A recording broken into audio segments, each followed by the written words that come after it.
TBNT up, so not going to call anything just yet, but now as he falls here, I think this Pharah, getting off of the Pharah is a good idea here.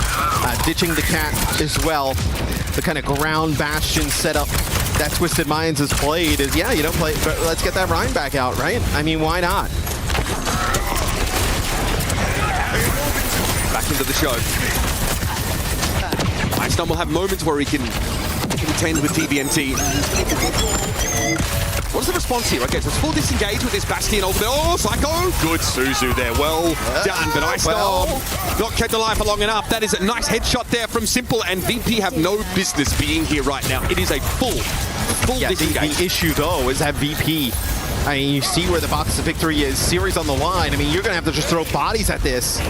That Simple pick might have lobotomized Virtus Pro in one fell swoop. There's a contest here in the far reaches of this Neon Junction map. It's Iceman playing up close on the card. Kev still with a bowler shot, needs to connect this, but it might be too little too late again. Iceman and Psycho are down, and Twisted Minds have returned to form here at LAN, where it really counts. They notch up a 2-0.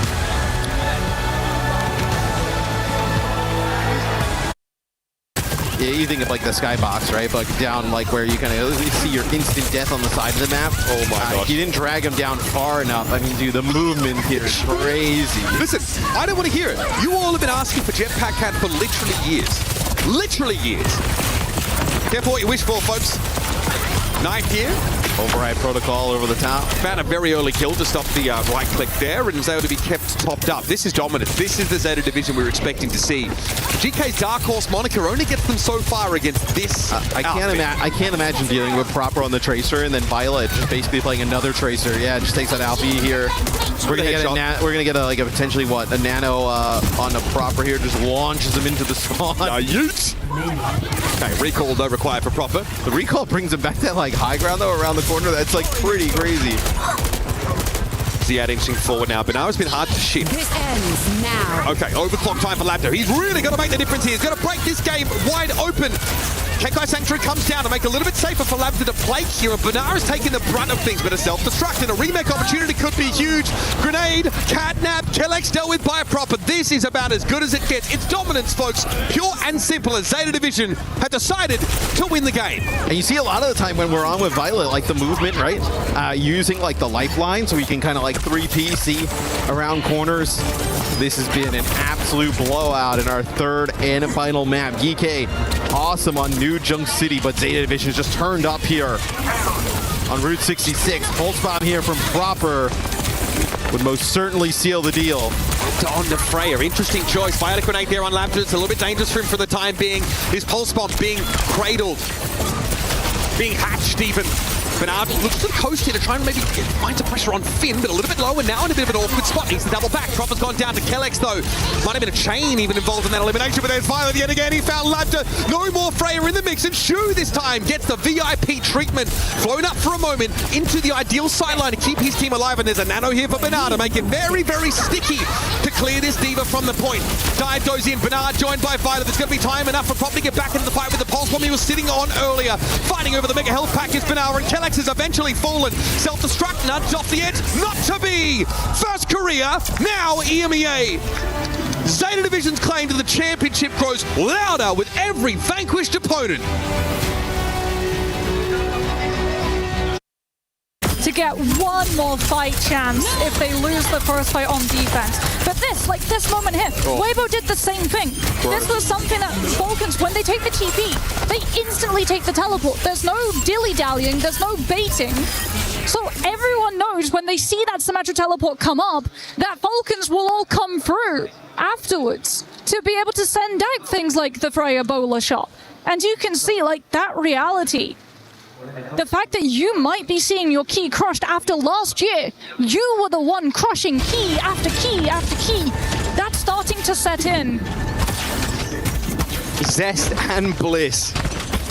The perfect Cat Bastion duo. 0 deaths. T1, by the way, I should point this out, did not play Cat Bastion so far this tournament. They looked at Falcon's history. They saw how hard they struggled into the Cat Bastion. They're playing it themselves as someone. Look at this classic. It has to be a close hold. We It playing has right to up be. to the doors. Checkmate's playing this sim too. There is a way to get out of this fight if they need it, but this is going to be the big problem. Zest is just going to hold this high ground, I say high ground, the top of the skybox, and shoot down. Merit's already really low. Someone, where's your shield at? Where is it gone? It's already dead, and Merit's going to follow. This close hold is just not it against this Cat Bastion. No. And time's ticking. First fight lost. Vulcans having that extra distance, having lost the last fight on defense, now will come into play because it buys them one more chance, one more team fight, but they will have no space, no ultimate. It all comes down to this one last fight, and Pride's about to hit bowler shot, but before they can even touch the point, they have to get past the Cat Bastion. Can they actually get an early pick? This golden box to victory is just so damn close. Proud is trying his darndest right now to shoot Checkmate, who's around half HP currently. But if you're on this side of the map for T1, you have so much to kind of hide behind. Here comes the barrage from Zest. Here comes the Polar 2, and it is absolutely massive. Shio just detonates in the front line, and your reigning EWC champions are going to get crushed. T1, they soar above the Falcons to claim their playoff spot. Stop here. Nice Suzu there from Cloud. Though so Nico doesn't get disrupted whatsoever, and Sugarfree's not in a position to meaningfully contribute. So Hawk goes for nothing. Another Suzu's down. He's been so well timed. Cloud obviously with the cooldown reduction is able just to dole those out. I think this is like ultimately okay though, as you know, Sugar Free is gonna get staggered out here towards the end. Then you're gonna get another fight, right? Slay built his cat twice while Admiral was still sitting. Yeah, that's true. I mean, while Slay is just a different beast right on the cat. Just so much healing and damage output. You'll have the Death Blossom to break the cage of KSG. Be an artillery for Nico. See exactly where these are coming from. It'll be the cage. Oh, and they do a nice job getting rid of Sugar Free instantly. Oh, Dragon dropping in. That is big. Farrell still keep their hopes alive now. SSG always willing to accept that discretion is a better part of Valor. Have fully disengaged away from this, but can they get back in time? Lethal trying to set something up with that ultimate, but it's a disengage from Farrell here. They do not want a bar of it. What What are they doing? They're giving up so much space, man. Could they not just push that through? They have the numbers still. Very, very safe play, but I wonder if they let a golden opportunity go begging just now.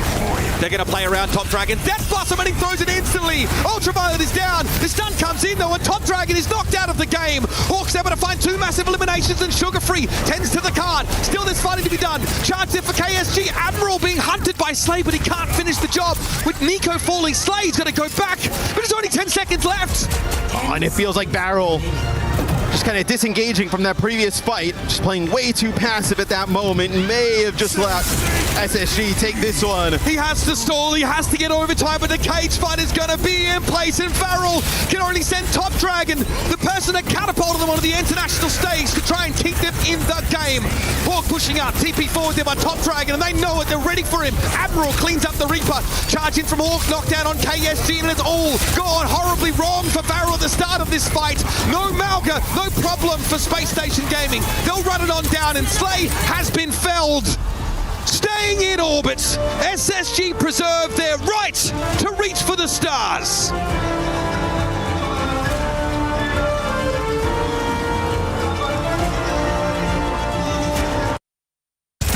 Psycho has the pulse bomb. Kellen's about to run out of block. So you have to get back. Yeah, you can't really stay around here whatsoever. Luke Camino dashing forward briefly. He's going to have to give up control of the point.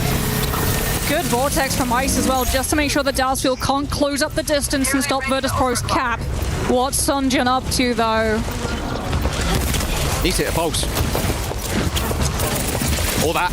All Chronic. Just opening the fire again. Sure. Oh, that pulse was filthy. Soundbite from Fixer's going to save, and those they try and barrel on forward without Psycho now. It's a 4v5 in the front line as Chronic and Fixer end up trading. A cap coming through for the Dallas Fuel as well. They've got ult. They managed to flip the fight on this team. I mean, Virtus.pro need to react now. Sunjin trying to close the doors on Kevster, who goes dangerously low, but Sunjin doesn't have a recall to play around. Psycho's now going to match up in the 1v1 as this rush from the Virtus.pro side of things is just basically useless. It's off point. There's 3 ults for VP. Icestone's going to rip the Annihilation just to try and stay alive. They need the support to get back, but Chronic ends up just isolating him and getting the kill. Oh, and the Pulse Bomb too. Shrugs it off. Great Susie from CJ. Chronic just stands still, has full trust that his Kiriko will be able to cleanse him, and Dallas Fuel holds strong. Sanctuary should be able to absorb Kev's to Spree, so Virtus.pro can't even hinge their hopes on that. Extending the fight is what is key here for the Fuel. Get this to OT, get these ults, and get the win. Nerves from Kellen don't look apparent right now. Full confidence from the tank, from the Fuel. There's a Spree from Kevster.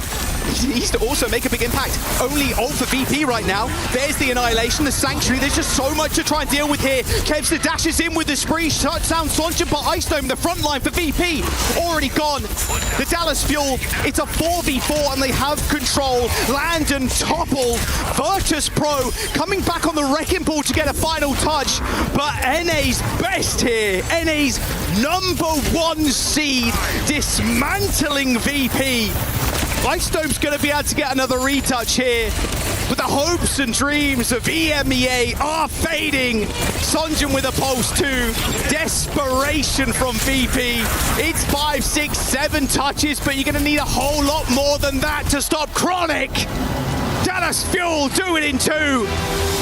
They secure their spot in the playoffs. VP and EMEA, their keys are getting crushed.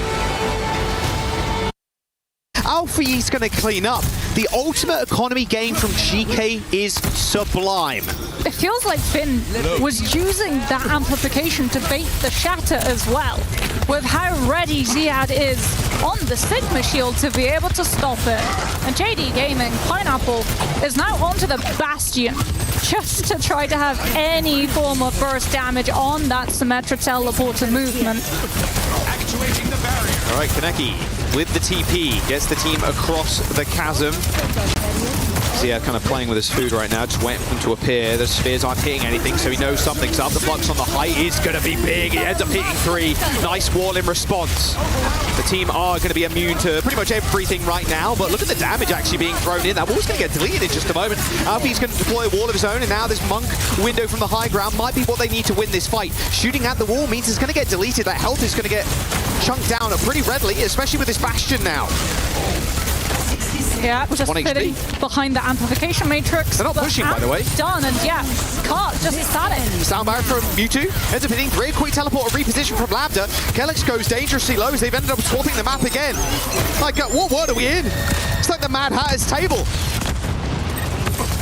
Oh, Ziad trying to stand up. Oh, Kineki. But it's Lambda. 30 seconds to go as well, Moxie. They need to hit a reset here. I don't think they'll let them, though. GK just keep applying pressure. Yeah, Mewtwo's just going to go down as well. He's not with the rest of the team. Bellisree tries to get an emergency pin, emergency kill, anything to stay alive. This feels like round. Monk has to use Immortality Field just to live. It's over. They're just going to leave Monk. You can push the payload, don't matter. It really just does not matter. You've not got a chance to get back in. This is done.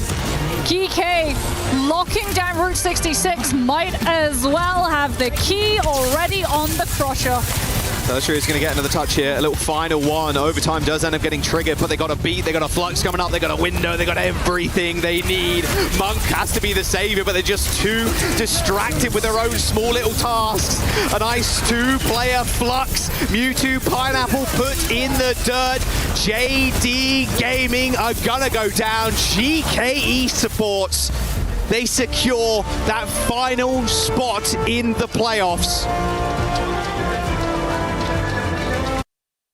You guys are so loud, so dedicated, so energetic, so passionate. I want to know what is the strategy behind each of your organization to cultivate such an incredible fan base? I'm gonna start with you. For Vietnam, for us, we were able to fly over 30 super fans over from Vietnam. Many of them, this is their first time leaving the country. A lot of them, all of them, first time being in Paris. So for us to have front row seats, not only are they watching GAM, but they're also watching T1. We don't have as many fans as KC here, but we try to do our part to bring the energy. But a lot of people are haunted by their past. I'm inspired by it. They're not just playing for themselves, they're really playing for their entire family. They have defeated their demons! They have crushed the curse!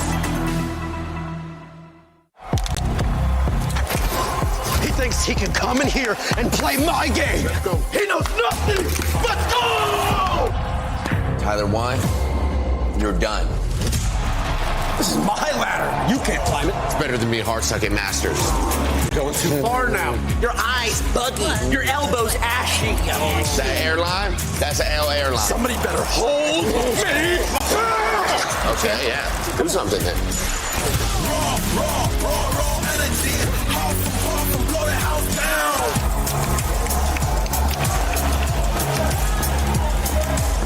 You look nervous. You look short. Everything's good? Mm-hmm. Fight.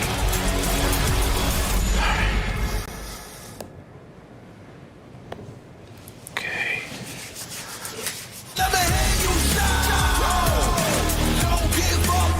Do you really need the wraps? Yeah, that feels like overkill to me. Hey guys, we're Team Liquid, and today we're going to be attempting to decipher some French voice lines from Overwatch. On est sur une bonne lancée. Ne gâchons pas tout. Dude, I don't even know what character that is. Okay, wait. They sounded like stern. They were talking pretty stern. Maybe it's right? Ash. Bro, I feel like it could be a Lari or something, low-key. A Lari could be good. A Lari's not a bad shout. No, honestly, But- I'm gonna guess a Lari. I'm fine going with a Lari. Oh, Ash. Oh, I trolled. It's Yeah, fine, it's fine, I it's should've gone with Moi qui croyais que t'allais me donner du fil à retordre. Juno. Juno. Oh, yeah. Juno. I It was think it's Juno because you could hear like her head mask filter. You know what I mean? Yeah, that's definitely Juno. Diva. Oh my God. That was Diva? Okay, we're getting cooked right now. Okay. All right, let's come back. We got this. Je croyais en avoir fini, mais on dirait que non. No, that's definitely Sombra. Dude, you can hear the sass in the voice, bro. That's definitely Sombra. Okay, Sombra's our final guess. Oh my God, we're getting good. Nous naissons tous fous. Quelques-uns le demeurent. Wait, that's definitely Zarya. Yeah, Yeah. Okay, we got Zarya that for sure. Definitely Zarya. Okay, let's go Zarya. No. How is that not Zarya? No, there's okay, it's fine. You know we're good. Je suis bien à la maison. Tous mes crochets sont là. Roadhog. That's Roadhog. Yeah. That's Okay, Roadhog. no, if that is another 100% character, Roadhog. no, if that is another character, that's gonna be insane. Imagine it's like Lari or Juno. Yeah, let's go Roadhog. Yeah, just Roadhog. Okay. We got one. We're on the board. I don't think I ever We're would on have the trusted myself again in anything if it wasn't At Roadhog. least we're on the board. Y a pas à tortiller. Pour que ce soit bien fait, il faut le faire soi-même. What about Torb? I'm thinking either Torb or Junk, honestly. That's what I'm leaning with. I think it's more Torb because the voice line with Junkrat would have had him laughing. So let's go Torbjorn.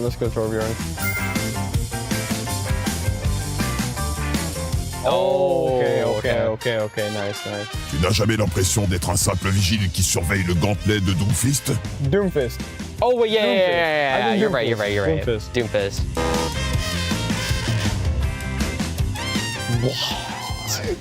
Let's be a little nice because we don't speak French. Maybe like a 4 out of 10, maybe. Dude, I'd say like 3.5. Okay, we can go 3.5. That's what we'll rate ourselves. I'd say 3.5. Thank you everyone for watching. This has been Team Liquid trying to decipher French voice lines. We did very poorly, but thank you all for the support.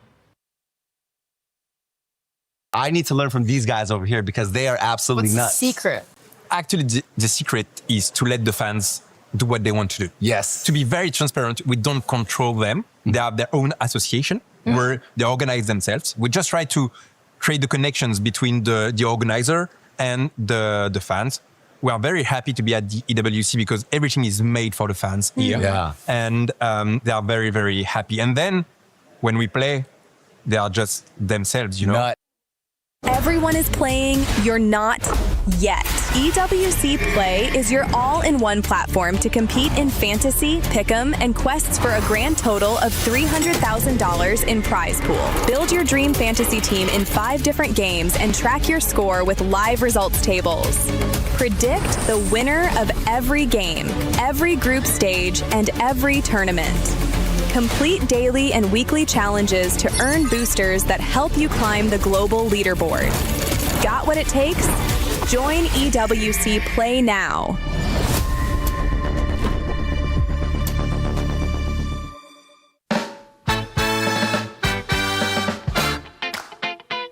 We're going to be looking at ranking all of our teams that we have participating. So I'm got Moxie. I'm joined here by Landon, Psycho, and Fixer from Virtus Pro. And I'm going to be throwing a whole bunch of team names at you. And I want you guys to give me a rank in Overwatch terms of where you would place. It can be anything, bronze to champion. So let's start off with our defending title champion teams. Team Falcons. What do you guys think? like champ 3, you know? Like pretty good, but not like, you know. Yeah, champ 3. Yeah. 3. Champ 3 for Falcons. Okay. Crazy Raccoon. Champ 1. Yeah, champ 1. Yeah. Do you think Crazy Raccoon highest of everyone? Yeah, probably them or us. Yeah, highest level. Okay. Team Liquid. Let's have a look at some NA versus EMEA action. Champ 4. Maybe a little lower. Do you mind to down GM? Maybe like GM1. GM1. GM1, okay. GM1. I'm down to 7 on GM. Maybe like high GM1, you know? Okay. Almost champ 5, but they're getting there. They're getting there, okay. What about the Fuel? Higher or lower than Liquid? Champ 4. Yeah, champ 4. I feel like pretty good. Yeah. Fuel are the best NA team by far, so champ 4. Okay. Virtus Pro. Champ 1. Champ 1. Yeah. Champ 1. 99% champ 1. Oh, 100%. Higher or lower than Crazy Raccoon? Same. Exact same. Exact same. Perfectly level. Yeah. Space Station Gaming. Bronze. Down to 1. Yeah, maybe like bronze 2. We gotta leave room. Yeah, maybe bronze 2. Why so low for SSG? They just haven't figured out their stuff yet, but they're getting there. I'm thinking master build. Masters? Master. Master build, yeah. I'm down to. That's too generous. Maybe, we can go like silver. Okay, we can silver 1. Silver 1. Silver, yeah. What about Twisted Minds, the teams that you've toppled to be able to take over EMEA? Maybe champ 4, like same as Dallas kind of. Champ 4? Champ. I mean, maybe champ 3. Champ 2? I would give them at least champ 2. Champ 2. Champ 2. Champ 2 Okay, for sure. Team Secret. I'm gonna go with the bronze 5 here. The bronze 5? I don't know the roster, so it can't be good. They won the Pacific tournament. AGAL. Bronze 4. Moving up a little bit. Let's put them in silver. Same as SSG. I think they're actually similar to SSG. Okay. Oh, yeah. So what did we put SSG? Silver 1? Yeah, silver 1. Yeah, silver 1. What about T1? Champ 2 as well? Yeah, like TM 2 or 3? No, I'd put them same as TM probably. TM? Or maybe a little bit lower. Maybe like same as TM. Right in the middle, you know? Varel. What do you think, Fixer? Tough question. We haven't screamed at them, but what would you expect? I mean, they're looking good now. But they're good. Maybe GM1? GM1? I can go with GM1. I'm down to GM1, yeah? GM1 champ 5, you know? But we haven't scrimmed them, so yeah. 9Z Globant. Bronze. What's the lowest 5? You're like bronze 5, 0%, bronze you know? 5. Just a quick Go play. into like Rust territory or? Yeah. I mean, maybe just quick play. It's not even ranked. Unranked team. WBG, Weibo Gaming. I haven't scrimmed them either, but yeah, versus Chinese team. They can't be that bad. Champ 5? Yeah, I'm down with champ 5. Champ 5 for WBG. JD Gaming. GM1? I don't know. I mean, Weibo, they won the Weibo. Oh, they beat Weibo? In the China stage. Yeah. Like but in not one in of the finals, right? Not in the finals, but in one of the matches. And if we put Weibo champ 5, we should put JD GM1. Yeah, GM1, yeah. Okay, fair enough. Zeta Division. Champ 1? Yeah, champ 1. Part of the big They have firepower. Yeah, I agree. Would you put them above or below Crazy Raccoon Below. and yourself? Below? Yeah, below. Below for Zeta, so not on the same level as you and Crazy Raccoon. But like right there, you know? I mean, on their day, they can beat anyone, but in general... Almost close, yeah, in general. A little bit lower. Okay, and our last one, Geeky Esports. Champ 2 as well? Yeah, I think champ 2. DK's really good. Fair. Okay, well, that does it. Not as spicy, I think, for some teams that we were expecting. Just as spicy for some teams that we were expecting. Thank you so much for joining me, and best of luck in your matches. Thank you. Thank you.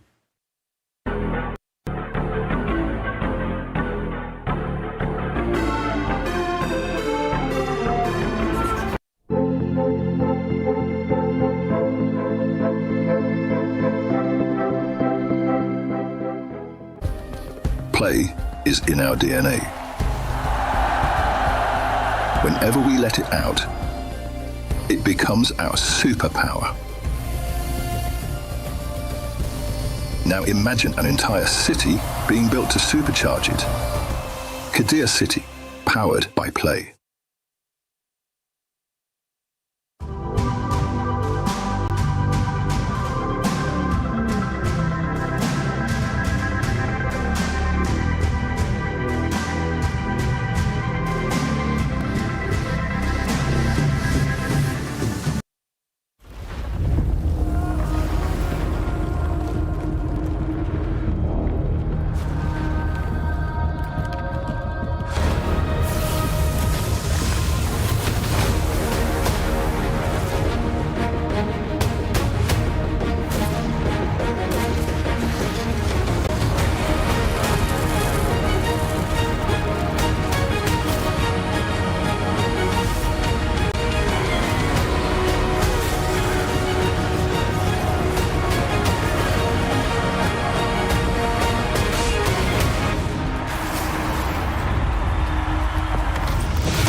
Hello and welcome to playoff day here in Paris at EWC. The mid-season championship continues on as we are down to just the final 8 teams.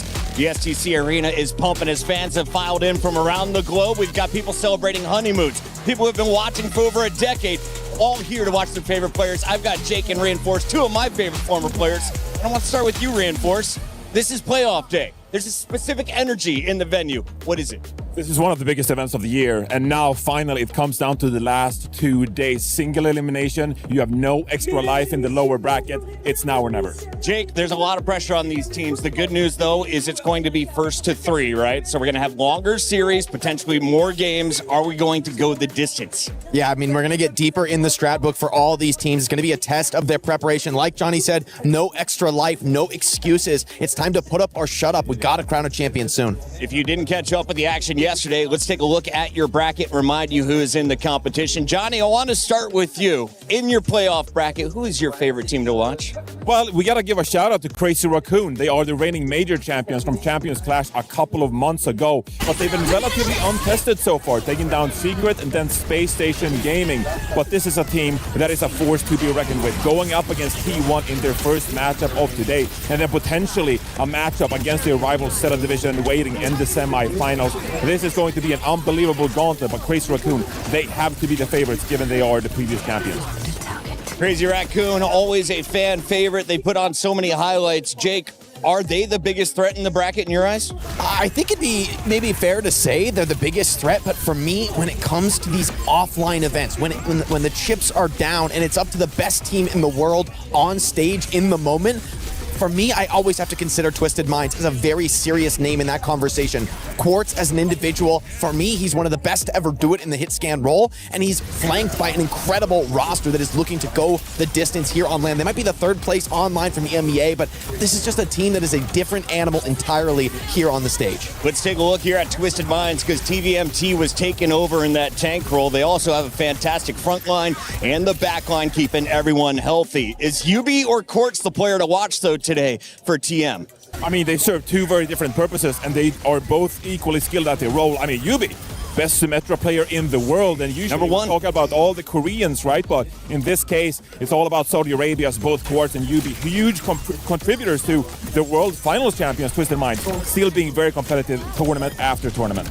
Both these teams looking to score in our club championship as well, as Twisted Minds finished top 4 last year. We'll see if they can make another run.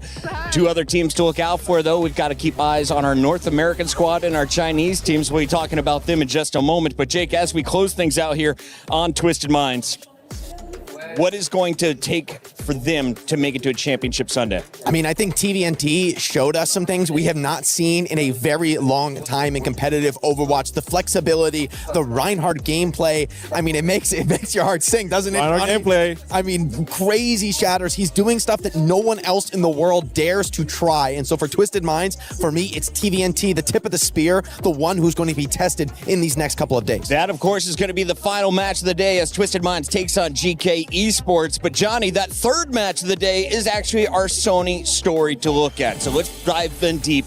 Why is Weibo Space Station such an exciting matchup for all these Overwatch fans? Well, look, North America and China, 2 regions that are disappointing the last few majors, but now both of those regions find themselves fighting for a top 4 spot here at the Esports World Cup, and undoubtedly a huge storyline going into today, of course. Weibo Gaming, for years we've been waiting for them to win a tournament, and they just haven't been competitive enough. Now up against Space Station in our first matchup here in the playoffs. This is going to be an incredible matchup for 2 regions who are very invested in their performances. Either China or North America is guaranteed top 4, and we had Ginny checking in with Weibo Gaming. Here's what they had to say.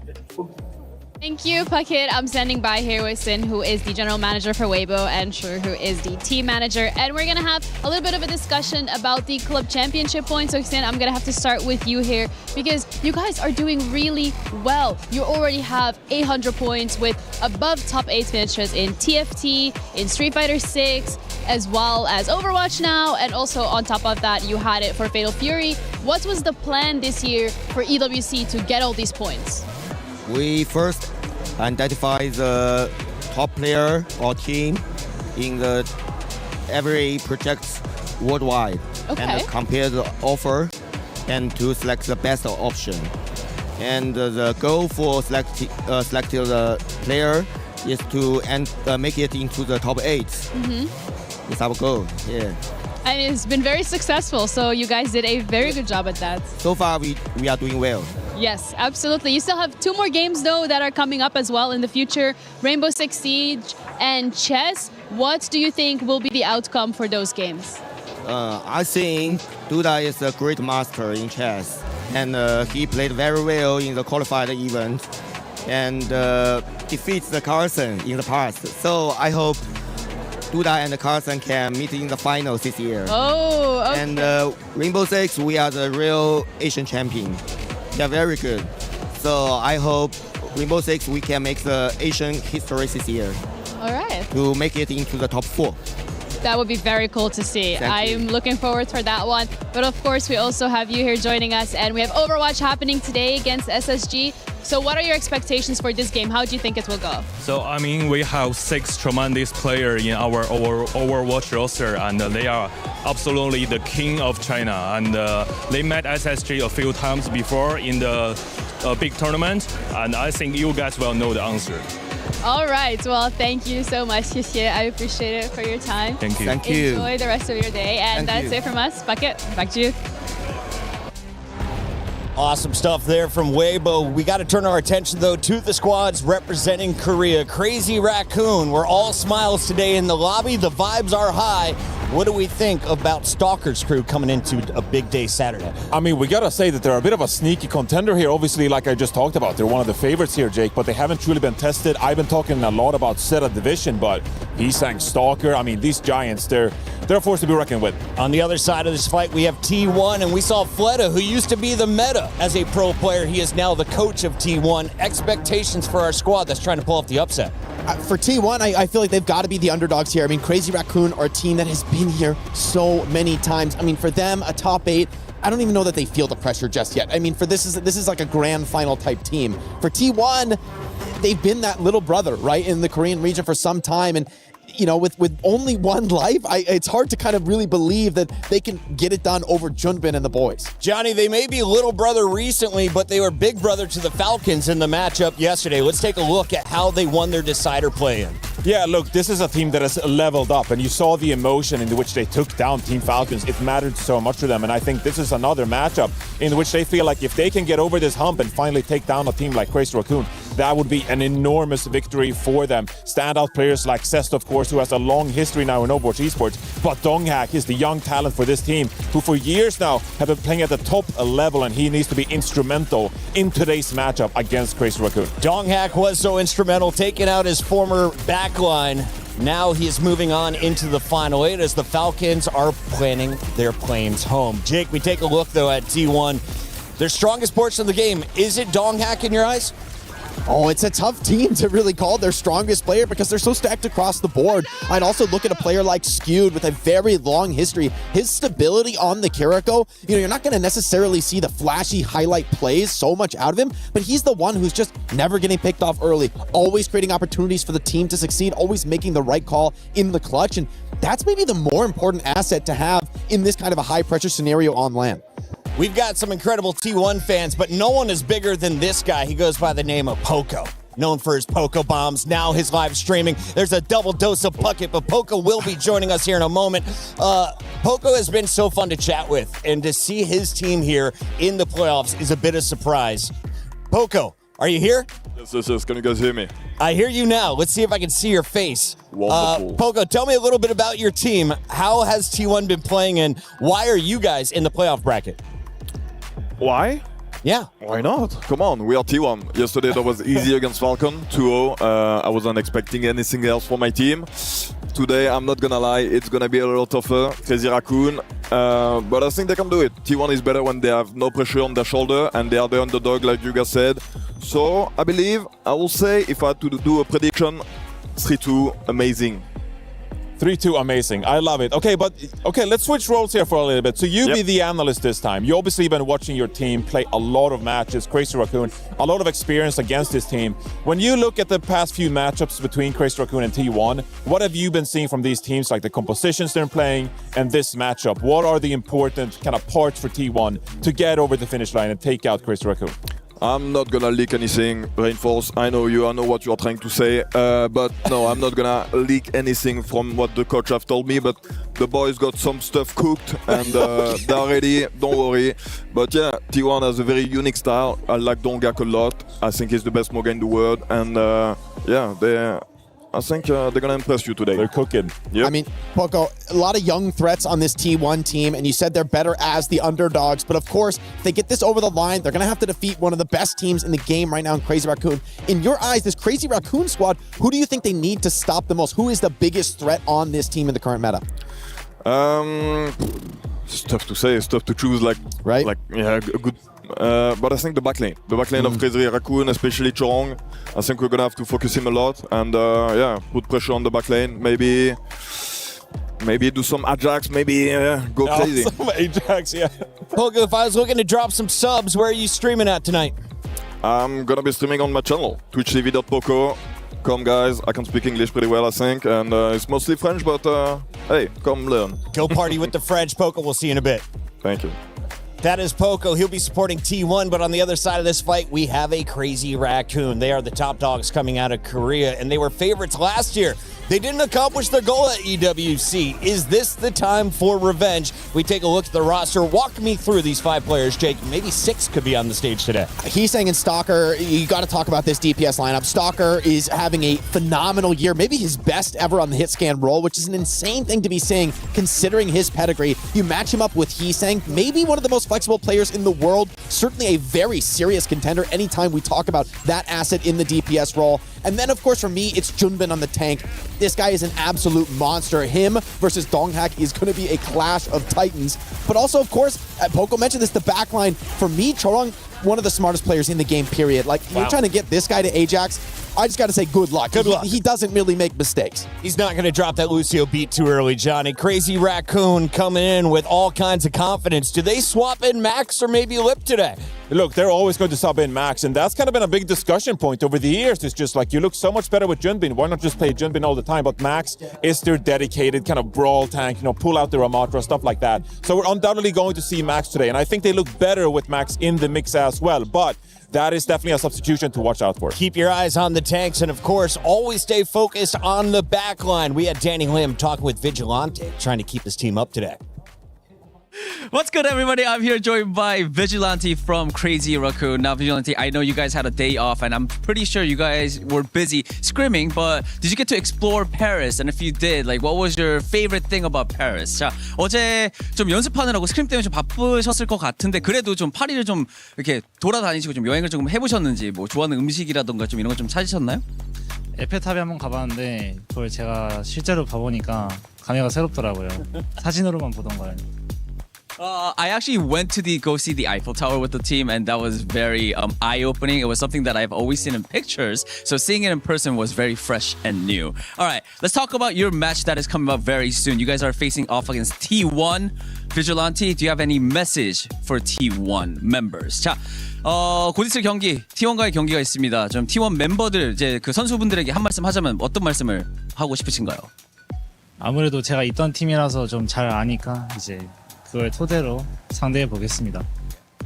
Definitely. I mean, T1 is a very familiar team for me. I was in the team as well. I know all of the members, so I'll probably use that knowledge to get the win against T1 today. All right. How confident are you feeling for that match? 자, 좀 자신감이 있나요? 좀 2대 0으로 좀 쉽게 이길 수 있을 것 같으신가요?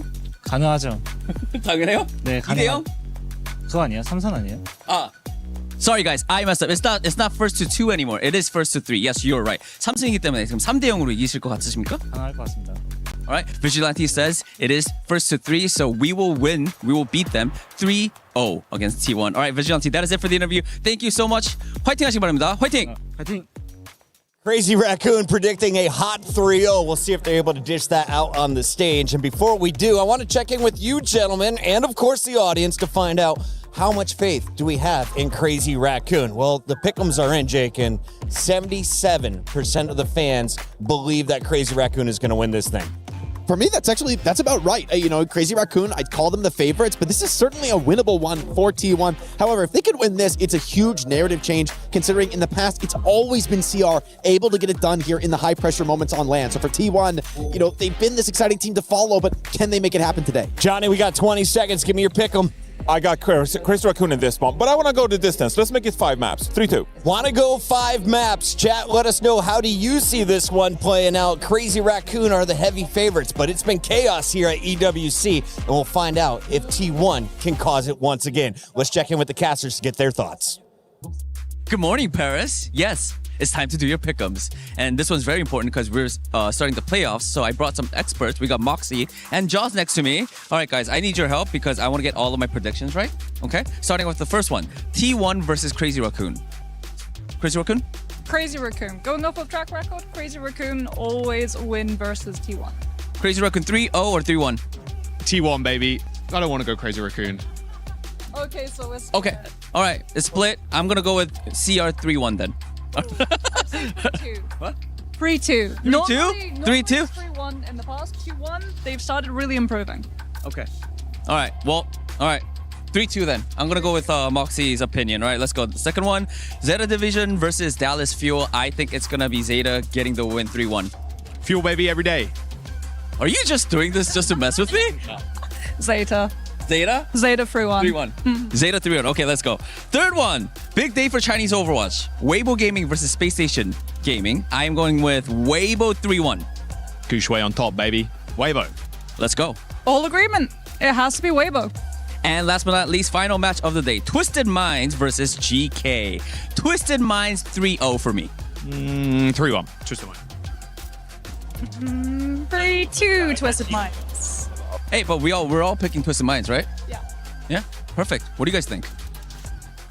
Thank you very much, Jaws and Moxie. Awesome to see their faces on the broadcast. And of course, you can hear their voice throughout the day. I want to hear your voices, though, as we dive into the tank discussion. We've got 2 greats on both sides of this fight. I want to start with Donghack, though. Everyone said if T1 is going to win, he could be an MVP performer. Johnny, when he's playing at his best, what heroes do you want to see him on? What does he bring to the table? Well, the Maga has been a go-to tank hero for most of this tournament, and I think it's going to be critical today as well, in 2 aspects. The first one being, when T1 was quite competitive with Twisted Minds, he did a fantastic job of jumping onto UB, using the overrun at the right time to get on top of the Symmetra. And I think we might see a similar scenario today, getting on top of Heesang. Now also, yesterday he did a great job as well, getting on top of someone on the Ramatra. And so he shifts kind of his priority where he wants to overrun, depending on the matchup. And I think his kind of tactical decision-making today will be pivotal. Jake, let's take a look at some of the numbers from Donghack and walk me through the ones that matter.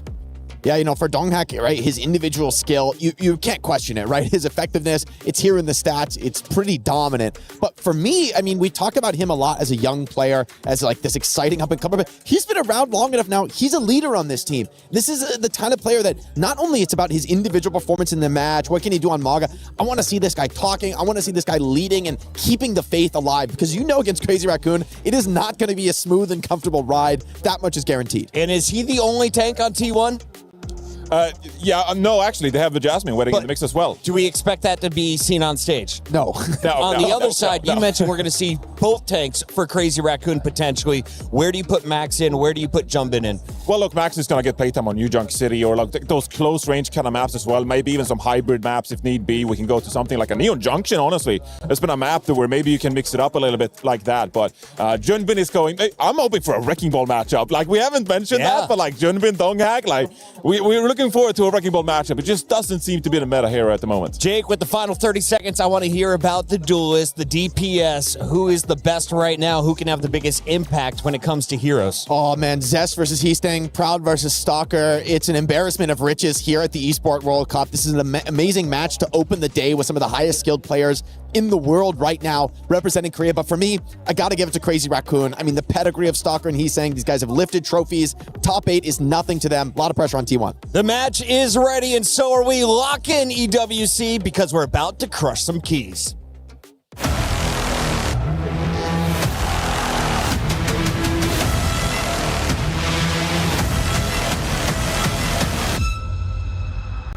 The winners are rewarded, of course they are. But losers, it's brutal, it's punishing, it's crushing, Quite literally, Lou. Easy win, tough loss, easy win. So yeah, that's how I would describe it. The top of NA is definitely better than the top of EU. About time we're back in consideration for top 3, top 2 regions. Whoever we end up playing in playoffs, watch out, we're coming for you. 没有人想在后面的比赛遇到我们。 아무래도 목숨을 하루하루 연장해온 저희가 매우 무서울 겁니다. After this tournament, NA will be back.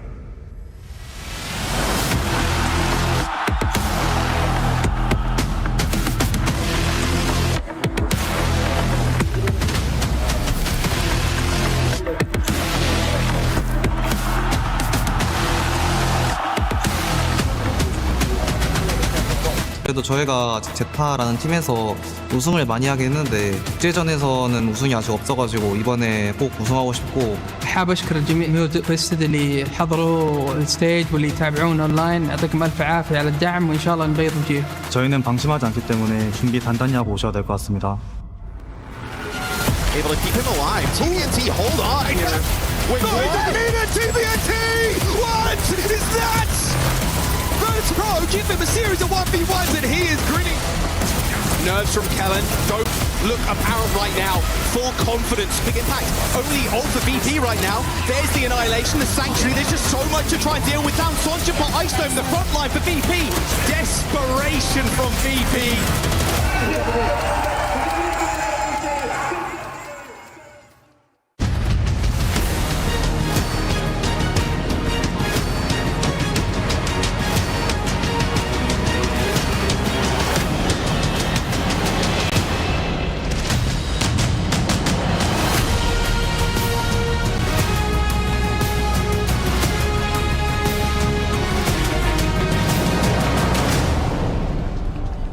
3 days ago, teams from all over the world arrived here in Paris. Now, some of them came armed with previous trophies and high expectations. Others came here hoping that this would be the tournament that changes everything.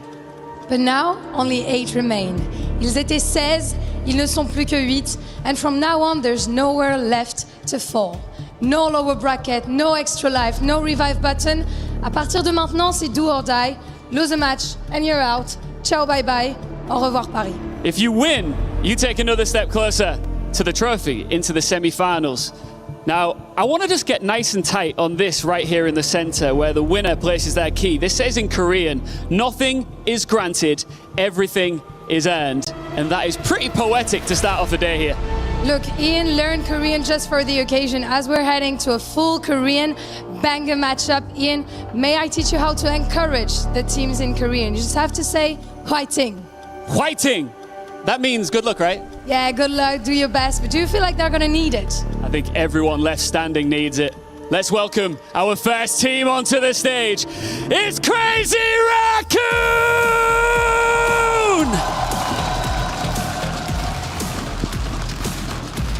Champions Clash winners, the overall #1 seed. And through 3 days here in Paris, the standard remains exactly where they left it. They have not given an opponent enough oxygen to believe an upset was even possible. But domination in the groups guarantees nothing now.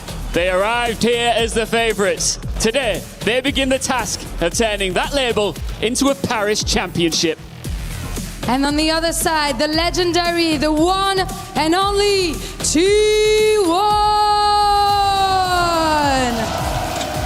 The last time they were in Europe, it was for words. They finished 5th. But if they win here today, they are guaranteed to be top 4. Peuvent-ils enfin s'illustrer à l'international sur Overwatch? High stakes, high pressure, thousands of fans of all the world. It's the benchmark against the breakthrough. Championship weekend begins now. T1 with a single win against CR in the entirety of 2026, and they have played a grand total of 6 times already, Moxie. This will be their 7th in the quarterfinals. Yeah, and there is no lower bracket run, which means if T1 falter here, they are out of this tournament. But Crazy Raccoon, we expected to be dominant. T1, I think, have caught a lot of people by surprise with how scrappy they've been able to make a lot of their matches. And something to talk about yesterday, after they had such an easy victory versus Falcons, was the interview that Proud gave afterwards. He had something very insightful to say. He feels like T1 are very good at fighting and beating Symmetra teams. And Crazy Raccoon have been playing a whole lot of Symmetra lately. Mauga ban. They mentioned it on the desk already how good Mauga has been at this tournament. It's actually CR banning it. Not too surprised. I think Jumbin would rather flex on something else. Yeah, it's Domina. It for sure is Domina time coming out for Crazy Raccoon as they take us to Nepal. This is where we've seen them play the Domina. Not just always on Village as well. Sometimes they've liked to keep it on maps like Sanctum and Shrine. So very interesting to see how T1 tries to react to this. Domina, as we've talked about, is one of those heroes where I think we're still trying to work out where exactly she falls within the hierarchy of tanks. There's some pretty good swaps that you can make into her. Pharah has always been very problematic since you just shoot above the shield. And it feels like the secret weapon for this tournament too. Like, we haven't seen a whole lot of Domina leading up into this. It's been a sprinkling, but yeah, after that last patch, you know what? Domina looking pretty spicy. Nepal is going to be the first map, and as we're in the quarterfinals now, Moxie, we're at that little group stage. We are in a 1st to 3. There's an extra chance, but like you mentioned a moment ago, there's no lower bracket here. A loss means your key is crushed and elimination from the tournament. Two very hefty bans from both sides as well. Crazy Raccoon targeting the Mauga, which can be played on any map. T1 taking out the Bastion, which is 1 out of 2 chances that you have of removing the Bastion Cat. Crazy Raccoon could obviously still play the Cat if they want to, alongside something like Cassidy, or just pair it with a Kiriko, the way a lot of teams really seem to have evolved into using. But they'll be keeping Stalker on the Sojourn and Heesang on that Pharah. No Symmetra that T1 were hoping to be able to shut down. This was just the poke composition with so much damage. Yeah, let's see if T1 have cooked up something a little different here to deal with Jumbin's Domina, which we know was coming. Nice teleport forward, but what a shot from Stalker to start off with. Proud sliding in front of his team to try and get an off angle on Heesang. Stalker just trying to put punishment onto T1's disengagement as Crazy Raccoon get ready to keep up that presence on the point, but Donghak still alive, threatening presence on the side, but not on the point itself, which means that the first cap goes to CR. T1 are in a bit of an odd spot right now. They are in this lower, and they are going to use the teleport to get out. Okay, way too dangerous to stay around. They teleport onto the Lucio as they try and chase down Chorong. Looks like Vigilante is going to be the first one to go down, though. Tried to TP in to save the Lucio, but ended up sacrificing himself as Bibs has been in the corner. Is going to put, well, Jumping in an odd spot. Half HP left, quickly deleted there with only Chorong to heal. And Zest makes short work of the backline. Beautiful Suzu as well from Skewed, pressing it onto Donghak to make sure that you don't lose that tank. And we're starting to see T1's game plan. Avoid the Domina, but first force Jumbin to have to hold the point to stop the cap, then teleport onto Crazy Raccoon's players. So Heesang understands, okay, we have to find a way of out-rotating T1, we have to switch to the Sim. Look at this, a really early rush here from Skewed. They're trying to beat Crazy Raccoon before they can set up, and it's working. Yeah, this is actually going to buy them all of that point percent that they missed out. Also, puts a lot of pressure on how Stalker and Vigilante can use their rush too, right? T1 do not have to hold their ground to meet it. They can simply force Crazy Raccoon to have to burn an ultimate to force the space and exit. Calupscon coming up for Jumbin. See if T want to go fast again. I mean, look, they've already set these turrets up as soon as Crazy Raccoon trying to move in. Feels like Donghak might try and do something funny with the Terror Surge. Although saying that, Crazy Raccoon actually teleporting themselves past that choke point. Now, they put the rush on the point. It's up to T1 to try and re-engage here, but Donghak's already half HP and he's used the gold. Terror Surge is going to get popped. Everybody's still just bathed in the glow of that Suzu, so they take basically no damage.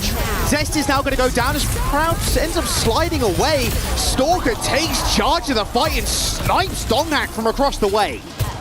Oh, huge pick onto Zest. Allies Stalker's overclock to find so much ground. No sim wall. Bliss is forced to part with the beat to try to keep T1 standing, and they lose it. Crazy Raccoon now beat advantage and sim wall advantage.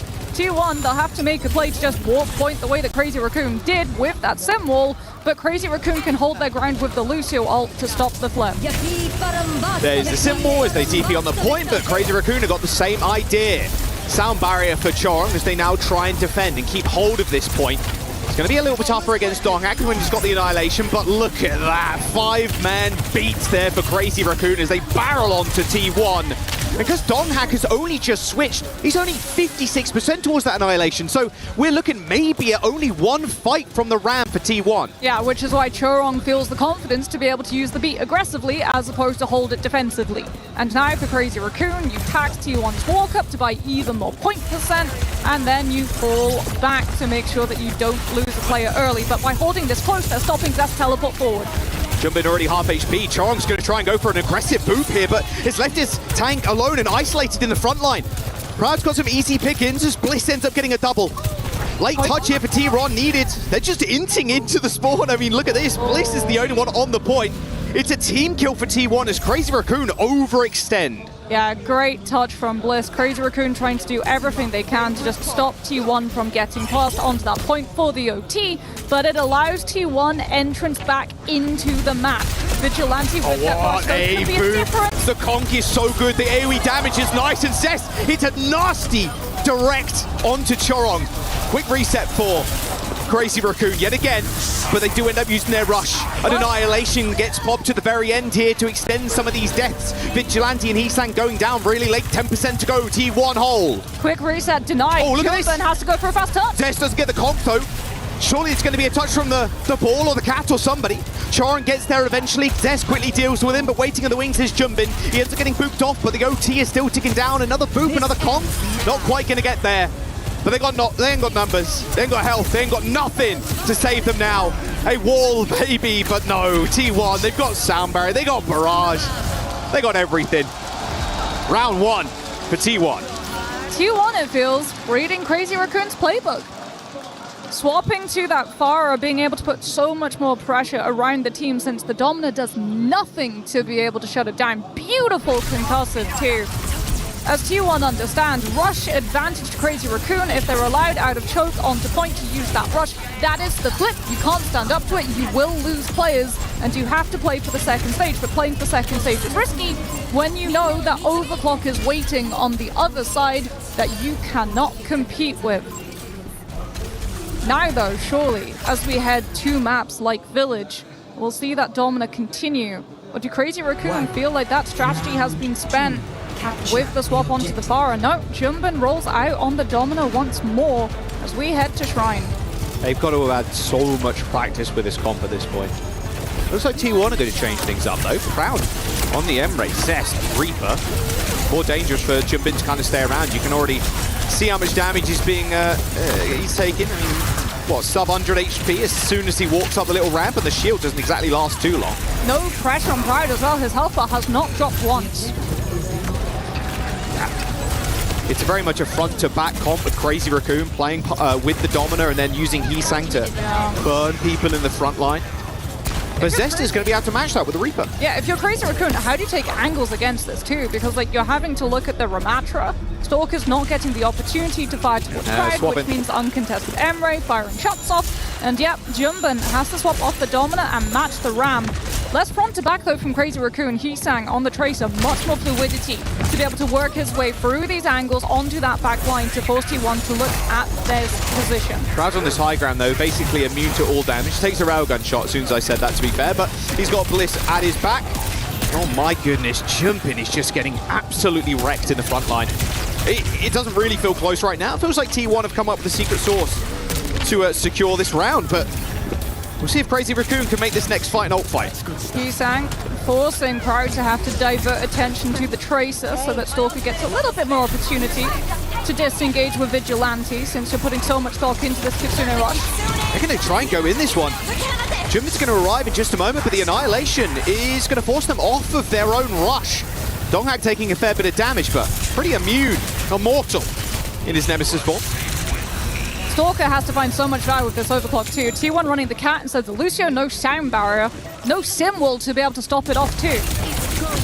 Heesang trying to force a CD out skewed right now, has got that pulse bomb too, but Stalker gets dragged off of the edge mid-ult. Perfect pickup by Bliss. And Crazy Raccoon, they not got the answers to the questions T1 are throwing at them right now, with only one fight remaining before T1 secures the map. I mean, Crazy Raccoon at least are about to hit Sound Barrier to propel them forward, jump them with the Annihilation. Oh, that's a bad pick. That's a bad pick. Heesang's going to get the touch. He's got a pulse. Match quickly by Zest.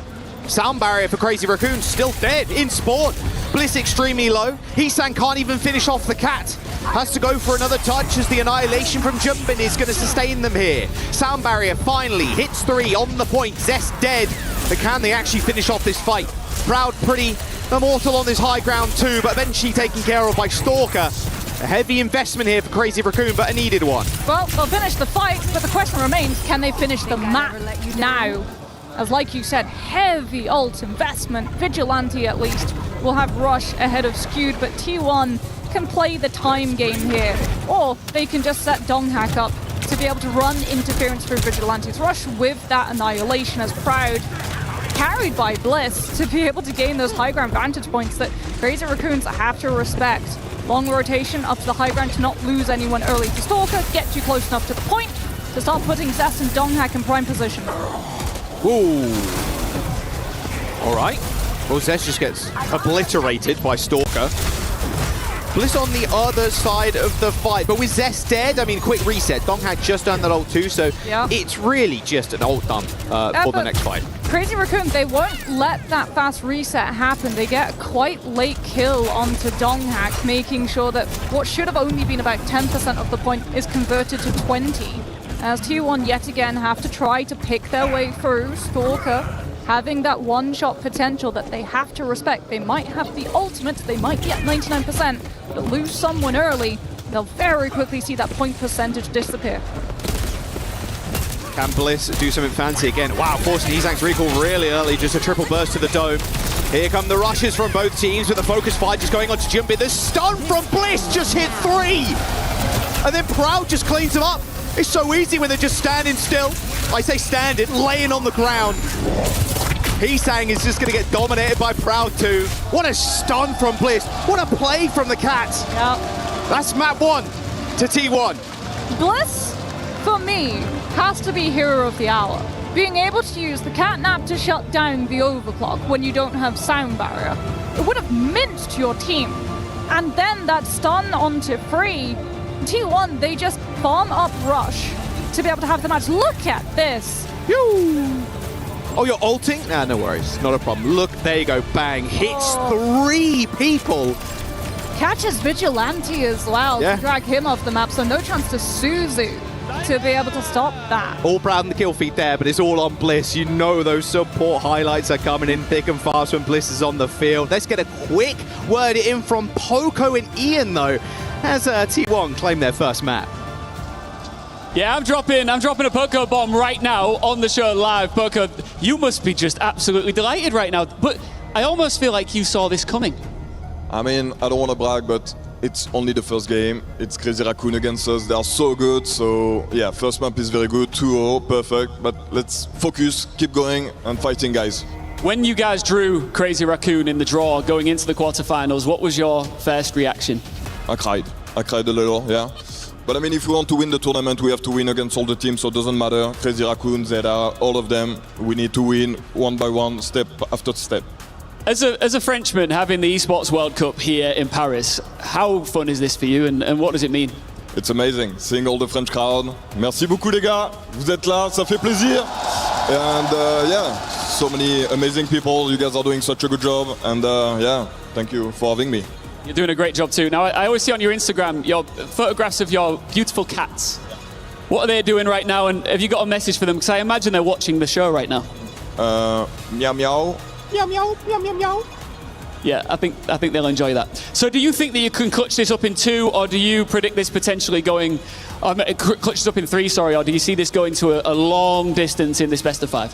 I hope it's going to be a close game. I don't want to be 3-0, doesn't matter which side. I just want 3-2 and a good fight. Do you miss it? Do you know when you're sitting here watching it all, does it give you the itch to get back out there and playing? Oh, hell no. Hell no, no, no, no. This is way more fun, way more, like, such easy. Over there, they are, like, hardworking. It's such a tough. I don't think people realize how much they're working and how hard it is to be on stage. How much like time and effort when you were at your prime? Because you were in your prime during like Overwatch's like early heyday and everything. Like how much, hours were you putting into this game back then? Way too much. Way too much. You need to sacrifice everything, and it's not even granted. Like so many people try, so many people don't succeed. You just see the happy story, but yeah, it's such a tough life and. Yeah. Final message to your fans here in the building and watching at home right now. Thank you everybody for watching. Thank you for making my life a dream. And merci beaucoup les gars et continuez à donner de la voix. Merci beaucoup. Thank you very much, Poco. Let's keep moving. An absolute legend, of course, Poco. Been around. I mean, Ian kind of asked him, but look, you've been around since the dawn of time in Overwatch, over 10 years at this point, right? Yeah. Philadelphia Fusion, then Soul Infernal, the transition between the teams, and then straight into T1. I mean, this organization at its back has also had a lot of involvement within Overwatch esports as a whole. No matter the team name, there's still a whole lot of success to be gained here for T1. And they're up a map, so confidence, but still locked in and focused. Same for Crazy Raccoon, though, who is subbing Jump In out and putting Max in now. This is also the first map that Crazy Raccoon have lost here for the mid-season clash within EWC. It's a normality versus T1 when they play their region playoffs. T1 typically do pull one map, sometimes, occasionally two, but for the most part, the one. As yes, we do have Max coming in, replacing Jimbin, which would suggest maps like Neon Junction could be the potential turn within the road that Crazy Raccoon think will be able to steer them back on track, being able to play things like that Sigma. And yeah, you have to think like they want to probably avoid places where Mauga would be run, since they burned that Mauga ban very early on. They burned it and they lost. Yeah. That is got to be the worst feeling of all time. Hey, our priority ban. And we lost the map anyway. Yeah. Do they try to ban the cat? Potentially. They like to run the Kiriko Lucio. And okay, Bliss is cooking like that. Yeah, Bliss is finding a whole lot of value. You could take out the cat. If you're going Neon Junction, you probably want to leave the sim in so you can play it yourself to be able to hop over a lot of those chokes and position yourself up onto high ground. But at the same time, I feel like the sim way of play might be a trap for Crazy Raccoon, since T1, like, they set themselves yesterday. They feel confident taking on Symmetra teams, and when you look at how they performed around that Symmetra team on Nepal, they were ready for those teleports. Yeah, I don't mind the cat ban at all if you're Crazy Raccoon right now. I think with how these series normally go too, I mean, I mentioned how the head-to-head win rate not so much in favor of T1. It's about 80% CR's way. We are going to Neon Junction, but a lot of them T1 they're taking a map, but they're also going to 5. It's very variable. In 2026, the series that they did win in the regular season in Stage 1, T1, they did bring it all the way to a map number 5. It was a 3-2, but that was at the beginning of the year. It's been so long since T1 have taken a victory over Crazy Raccoon. It will be a Diva ban for T1. That's the second ban here. Neon Junction, the newest map in Overwatch, of course. We've seen a whole bunch of it too, and different ideas of how players and people want to run the map too. Vendetta ban for Crazy Raccoon. Not surprised about that one. Twice we've seen already before today, teams go after T1's Vendetta. It does have a huge target upon its back, and yeah, T1 understanding without that Vendetta being able to chunk through the mech, not having to care about defense matrix, removing the Diva just as an option of play is always a good way to spend a ban, since we'll see a whole bunch of Sigma, potentially some Ramatra, maybe some of that Mauga that we talked about, as it is Donghak's best hero. In some of the early iterations of the comps on this map too, we did see a lot of Rhine being played, especially with the Sim. Yeah, I feel like Ryan always sees a lot of play when you're expecting Sigma, simply because a lot of the time it's played with the Mizuki, and what is Mizuki going to do versus Ryan? As long as the Ryan himself does not play silly, drop the shield, try to charge a little bit too far forward, you don't get those same opportunities to chain the tank as you do things like the D.Va or the Ramatra when they're running straight for your face. But that does mean that the Symmetra is still open, so as expected, I think like that's something else that Crazy Raccoon's going for that Vendetta does, right? It safeguards the DPS slot, so you make sure that you do get that Symmetra, you get the Cassidy as well, potentially if you want to play that, maybe a little bit of the Mei, as we will be heading to map shortly. Neon Junction still, I feel, tempo. Very much a tempo map. It can be defensively favored, but once the attack gets the ball rolling, it can be very hard for the defense to slow it down until you hit third. It feels like Havana. Yeah, we had this discussion yesterday. Yeah, it really does. Havana Second doesn't 2.0. exist a lot of the time, especially if you cap first pretty easily, and then third, indefensible fortress type beat. As we jump on to our second map here in the quarterfinals. This bracket too, it's pretty, I'm a fan. I think having this almost underdog story for T1 facing Crazy Raccoon again, I think it has been such a blessing. Yeah, it's a matchup we've seen a lot this year, but I think for T1, they feel like they're playing on a different level in this tournament. The result also not set in stone, right? Map 1 has proved T1 leveled up this competition since we saw them within the region playoffs, as we'll get to see this composition that they played. There's Bliss on the Cat, Zest will be playing alongside him on that Bastion, no Symmetra to funnel him around, you're just relying on the Cat's mobility, and Proud on that Freya to be able to take advantage of all of these distance angles before Crazy Raccoon can try to collapse on top of T1. Stopping that Bastion is the name of the game, as Crazy Raccoon will go the Sim and play the Shion. That Bastion, we're so back.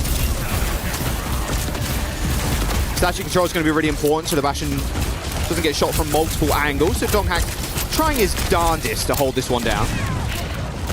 So brutal to have to attack to a Freya already set up 45% to the first bowler shot. Oh, there's the off angle you like to see if you're Crazy Raccoon.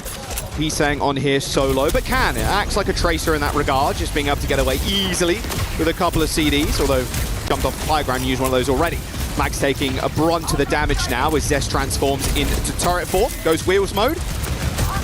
Pride still holding that high ground, Donghak falling low, has to hide behind the shield. Crazy Raccoon waiting for that swing by. Been waiting for quite some time. Yeah, Stork's taking a lot of damage here from Proud. Look at that, bowler already earned. Artillery form from Stalker on the field, into the rush. Yeah, Donghak's going to go down though. This rush from Vigilante, the amount of firepower, the DPS leveraged there by Stalker is just absurd. Zest now on the point. He's the one trying to contest here, trying to pick off Max. Here comes the artillery barrage, and Zest dragged away from the team fight straight into no man's land and straight back to his own spawn. Crazy Raccoon gonna get the first point. Max with Annihilation to propel Crazy Raccoon forward for this next fight too. Zest might just have to burn the artillery strike, keeping Crazy Raccoon's momentum at bay, allowing Donghak to be able to build up his own ultimate before Max uses his.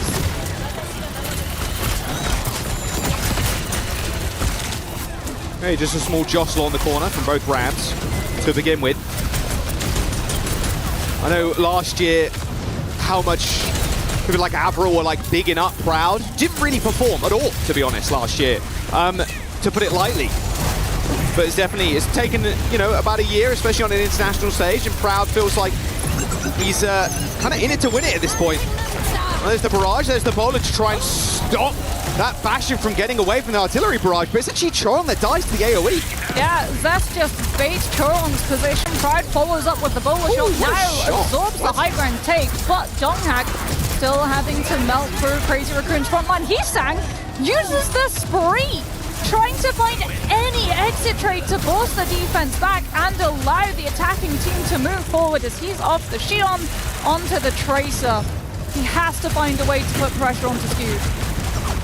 Tracer's going to be a bit better at that, that's for sure. There we go. Here comes the focus fire onto Donghak. They're actually just going to TP past him and just hit that rush instead. But now Donghak's going to put a giant brick wall in front of him. Some of that annihilation. Sorka can't move up here.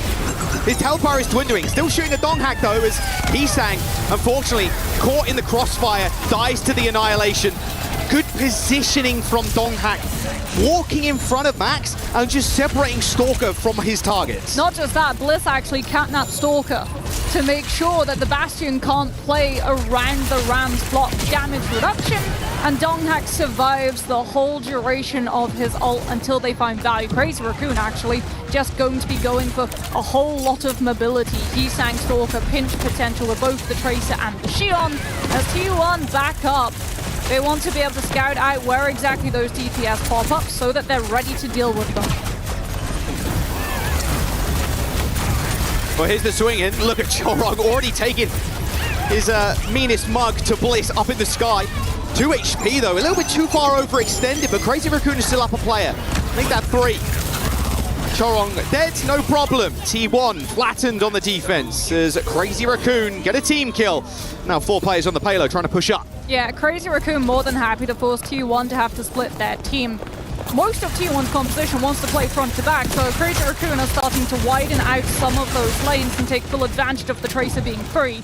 Pride with that bowler shot could allow T1 to find early picks off here though. Oh, stick. Oh, Suzu, I heard it.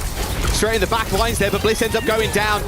Hubris finally catching up to him there as Chorong just repays the favor from that last map. Remember how good Bliss was with the ults, just being aggressive. Now Stalker trying to go for the 1v1 versus death. No wheels mode, so no problem there for Hisang and Stalker. And like we said, very Havana-esque second point, not really existing here, as Crazy Raccoon are going to get the cap.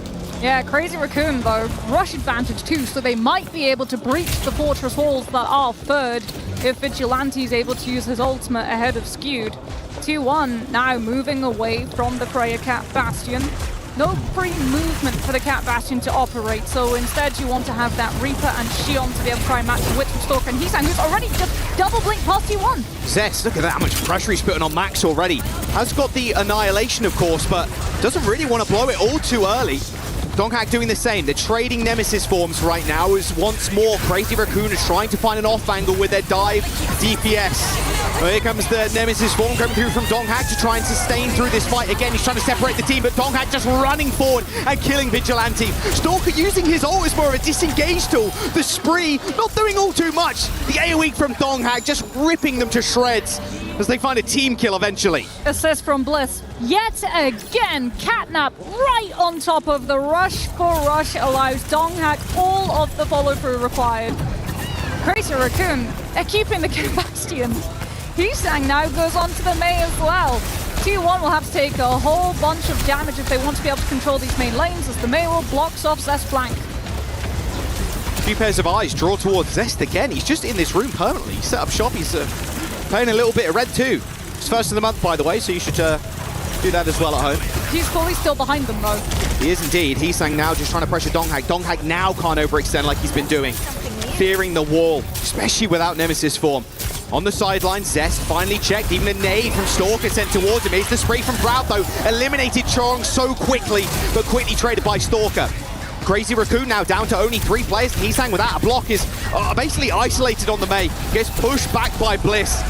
And with only a minute to go, Crazy Raccoon, we know this is a hard point to cap, but T1 making it look extra difficult. Zest will be hiding with that Death Blossom too. Crazy Raccoon, ult track, know that the Reaper has the ult, have to take time clearing out all of these lanes to work out where exactly he is. We can see him, he's right there in that corner, but if Crazy Raccoon don't manage to find him, this fight's done. Well, he gave himself away there just really early on, but Bliss just bumping into the ice block. Hisang's been forced to use that CD already. He's still there. Crowd is actually having to keep eyes on the Reaper, on the Sojourn of all things now. The Cats have really been the difference maker. Zest TP, got a Death Blossom straight in the back as well. What a knockdown from Bliss again! His Cat performance so far this series has just been undominable. Proud snipes, Heesang. Map rips the annihilation, takes care of two, but has he got the sustain? Zest in hot pursuit. Refresh of the armor for Max, but needs to touch. Chorong's going to be able to back him up, and a quick TP from Vigilante to join the rest of them. Here's the issue though, T1, annihilation overtime. Crazy Raccoon can't run this away. Yeah, no ults either. Stalker closest one here for CR. All about sustain. Vigilante Chorong gonna have to be on their best behavior. Stalker's so close to the OC. If he can build it, Crazy Raccoon have a chance. Here we go, Donghak now again separating the fight, but Chorong's already dead to Proud. Look at the low health bars from CR already. It's all over. Overtime depleted. T1 hold on that last point. Bliss, give this guy MVP of the match already. He's the cat who got the cream. He's potentially the cat who allows T1 to go 2 maps up versus Crazy Raccoon. The catnap, the knockdown, we'll see it, I'm sure, within these replays. Being able to use that cat stun to set up your Reaper Death Blossom so that it's extra spicy, finds 2 kills instead of getting your Reaper sent to respawn early. Such team synergy between Bliss and the rest of his teammates. I wonder how nervous they were going into this series compared to yesterday. I did end up speaking to Donghak just a little bit and Swing, the GM for T1. We're like, yeah, a little bit nervous yesterday, like shaking a little bit, but CR, they are always a different beast. They've been playing him so much this year, but with the level up, T1 are feeling like a different beast of themselves. I think with how well they've been performing on even map choices of Crazy Raccoon, you got to imagine those nerves have been shaken off already. T1 now on the attack as well. Crazy Raccoon, if they think that it's going to be Cat Bastion, they might be a little bit surprised. We just go through the motions, Widow, Life Weaver, be able to reset fast. Oh, he's changing from the ball. And yeah, off the ball. Bliss actually onto the Wu Yang as T1. They're just going to try to overwhelm Crazy Raccoon before the defense can hold their ground long enough to build ults or find picks. I want a little bit of fan service in this series. I want Junbin Ball versus Donghak Ball. I hate to tell you, but T1 Crazy Raccoon usually both ban Wrecking Ball. This is so sad. Everybody wants it. I saw a few signs already. Begging for it. Wow. Early kill onto Proud. This is a very annoying position Zest is playing in currently. Hard to kind of take down, but they have the tools to do it, CR. Stalker on the M-Ray for the defense. Oh, but you lose Churong to Donghak just running at Crazy Raccoon's backlines and so many people looking at Zest. Yep, Zest out of the way already though. All good, no problem. Slow, staggered approach from T1. They've already got a pick and now Max forced into a position he doesn't really want to be in. Heesang already dashing away too. Stalker dead. T1 getting this snowball rolling now as Crazy Raccoon forced to back up. Less a snowball, more an avalanche as T1 first fight essentially, almost finding all 3 ticks. They got 2 already, that's to be certain. Chorong Vigilante very low. Zest finishes him off with a little bit of poke. Crazy Raccoon, I wonder what postcode you're in right now, because it doesn't feel like you're in Paris. Doesn't feel like you're in France even. Well, this is not the team we're used to seeing. I expect a lot more from CR here. They looked a little lost, a little bit split. Max, because it was 3rd tick, was on point, so T1 just go past the ram and run at the rest of Crazy Raccoon when they have no chance of disengaging, because if they do, dead ram, lost point, 2 second we go. And because they died late, Jack, they're not set up on corner. So T1 already taking high ground prep positions and getting Proud and Bliss into options of taking Crazy Raccoon down early. Chorong wish he had old Brig with the 1 million health shield. Because the amount of poke damage he's also taking from Bliss, I mean, you can't really hold an aggressive position with the Brig. This will be a rush exchange for both teams. Heesang 10% off the spree to be able to find more threat to her. This is just going to be an ult time. Skewed already popping that rush. Vigilante is going to do the same. Zest half HP, but has got the barrage. He's looking for people. Oh, Vigilante, you got to run, buddy. A nice little Susan on himself when he takes down Zest anyway. But now Donghak looking at the front. Vigilante completely distracted, trying to find that solo kill of himself as Donghak takes down Max. A spree from Heesang, a decent amount of damage, but still has to dash away as the tidal blast from Bliss attaches it to himself. and solo kills Heesang. Crazy Raccoon only down to Vigilante now, who has to get back. This second point is theirs. If they do try to get back, it's walking into overclock. So if you're Crazy Raccoon, it's so hard to be able to win this fight. Yeah, you don't even try. Max falls back, already has to be so much more positive since he used that Nemesis form, as we have Heesang actually swapping onto the Reaper. Just playing very, very quietly, uncontested at the moment, unmarked. If T1 try to get aggressive through a window and put Bliss onto Poker. The time is crazy too. 4.5 minutes and they're already on this last point. Heesang turns around, Zest shooting him in the back of the head. He's going to get checked up in the high ground though in just a moment. There you go, some Lucio shots as well from Choron connecting. But Donghak already taken down Heesang and the snowball continues. This avalanche just getting out of control now. Proud, OC, well, he's doing a little bit of damage to Max in the front line, but it is space that he has bought for the team. Chorong dies to AoE. I mean, is this all you've got, CR? Really? You bring this to a quarterfinals? Max and Heesang get a trade there, but it's actually enough. Proud eventually health to heal as he gets taken down by Heesang, but it is all Zest and Bliss. It's all Zest and Bliss all day. Chorong annihilated, and T1, they're up to match point already. One map away. In the blink of an eye, Crazy Raccoon have gone from a potential golden stage, 0 maps dropped within groups, easily flying through to playoffs, now potentially flying home. As T1 2 maps up. The fact that they're able to win out that fight, like you can see the panic from Crazy Raccoon. They're losing players, they're investing ultimates, they're trying to find any way of stopping the momentum from the attack, burning out that rush, still not able to slam the brakes on T1's composition. 4 minutes cap on Neon Junction third. Feels magical saying it. A smile wider than the English channel there from Zest, up 2 maps already, and a look of elation in the green room as well for the T1 backroom staff. Let's jump down to Lou with a Crazy Raccoon fan down on the stage. Thank you very much, guys. I am very glad to be with Levin, a Crazy Raccoon fan from China here. Bonjour. Levin, pleasure to have you here, of course. First things first, I want to know, why do you think Crazy Raccoon are the best team? Basic.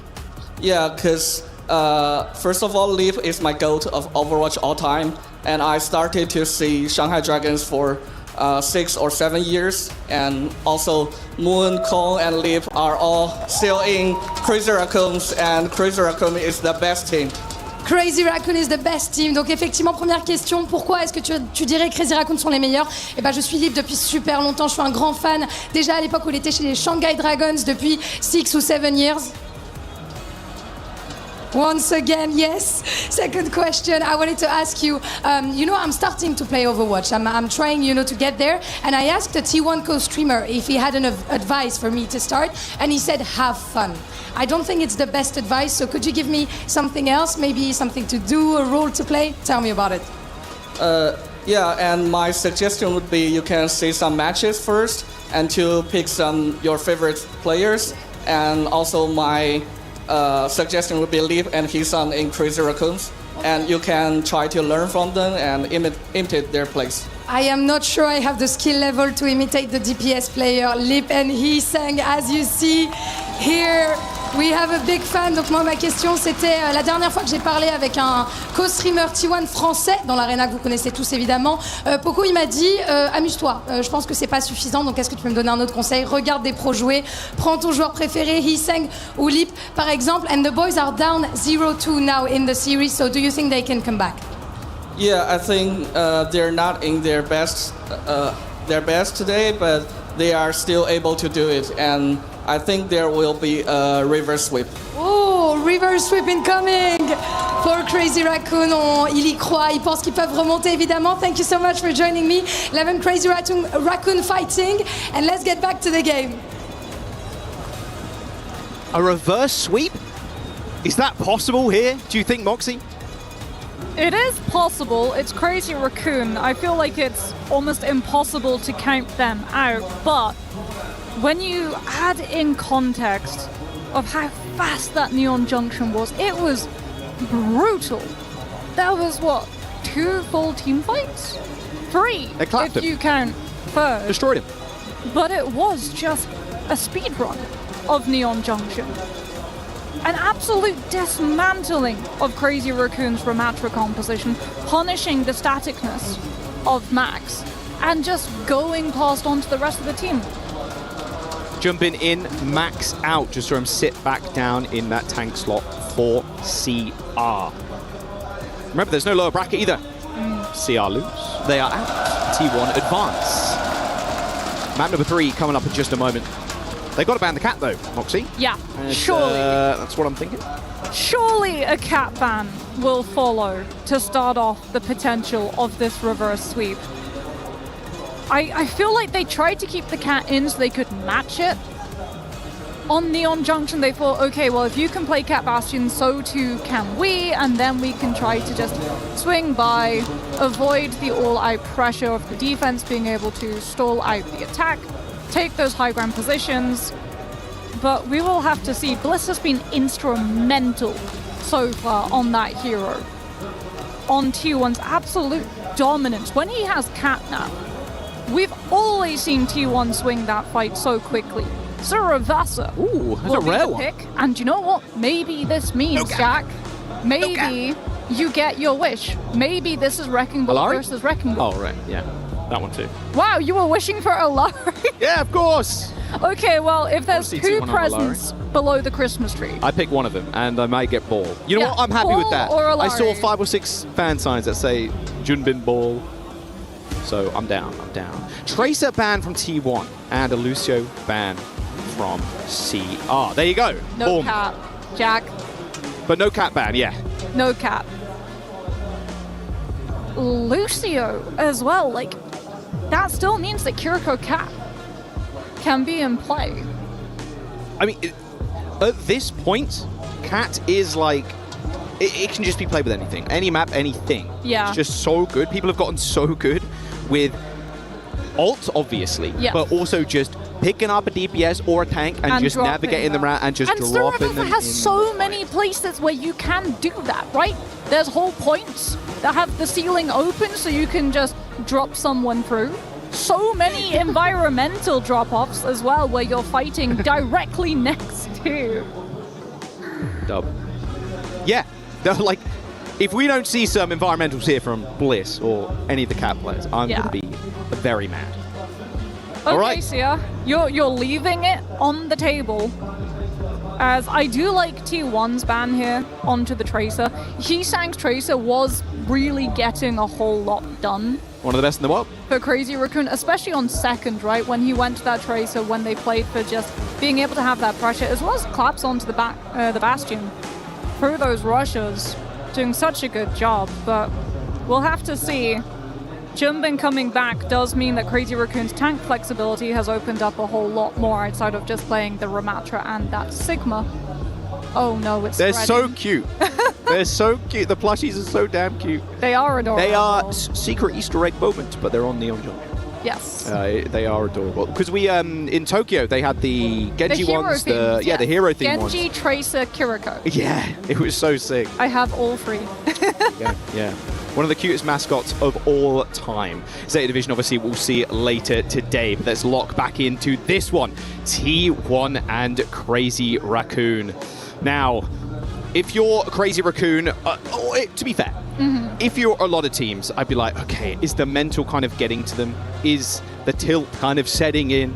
Is the pressure weighing on their shoulders? But for a team like CR, I don't really think that's a factor. I really don't. I think with how much experience, both in Overwatch League and out and taking trophies and taking stages, I think CR, that's not even a point of conversation. No. You don't lift trophies without going through tough matches. And to get through tough matches, you have to be able to pull off reverse sweeps. Suravasa, I feel we've seen it so rarely. In fact, this is the first time that we're getting to see it this tournament. So Crazy Raccoon potentially wanting to go for a strategy that T1 have not first seen to be able to counter. Third map, match point for T1.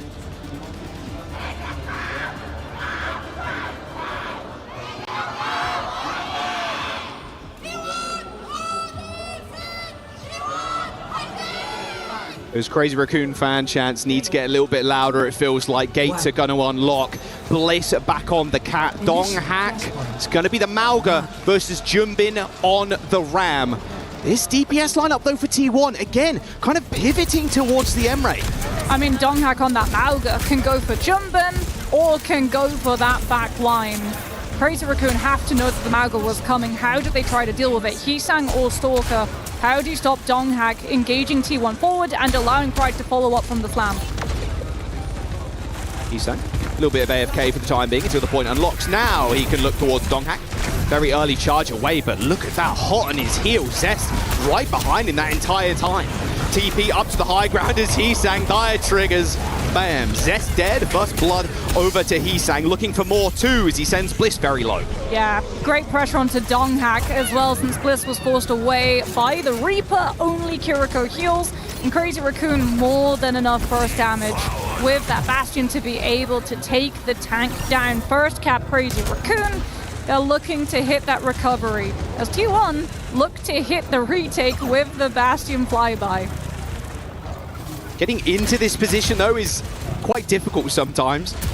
Hello, there's a cat there. A little bit of scouting from Chorong. So where's Stalker then?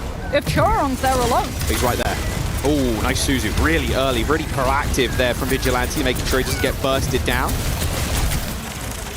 Vigilante building up to this rush too. T1, it feels like, won't take a step forward and commit unless Proud can find early picks, or Scoot builds the rush to match Vigilantes. They're making this one fight, this Bastion cat comps. They do take a little bit of time to get into a position where they can succeed. Jumbin just getting rolled though. Okay, I mean, rush for rush. There's the kidnap for Chorong. Ends up dragging one player in. It's going to be Bliss, but can they actually secure the kill? No, is the answer to that. And in fact, Bliss kills Stalker instead. Donghack actually has swapped off of the Mauga onto the Ramatra to be able to match Jumbin, also provide good shield for the team to be able to survive, have some form of cover versus Stalker as T1 gets aggressive, taking the fight outside the point, not allowing Crazy Raccoon the opportunity to walk Jumbin and Heesang forward since they have the ult advantage and could use those to force T1 to have to give up precious point cap.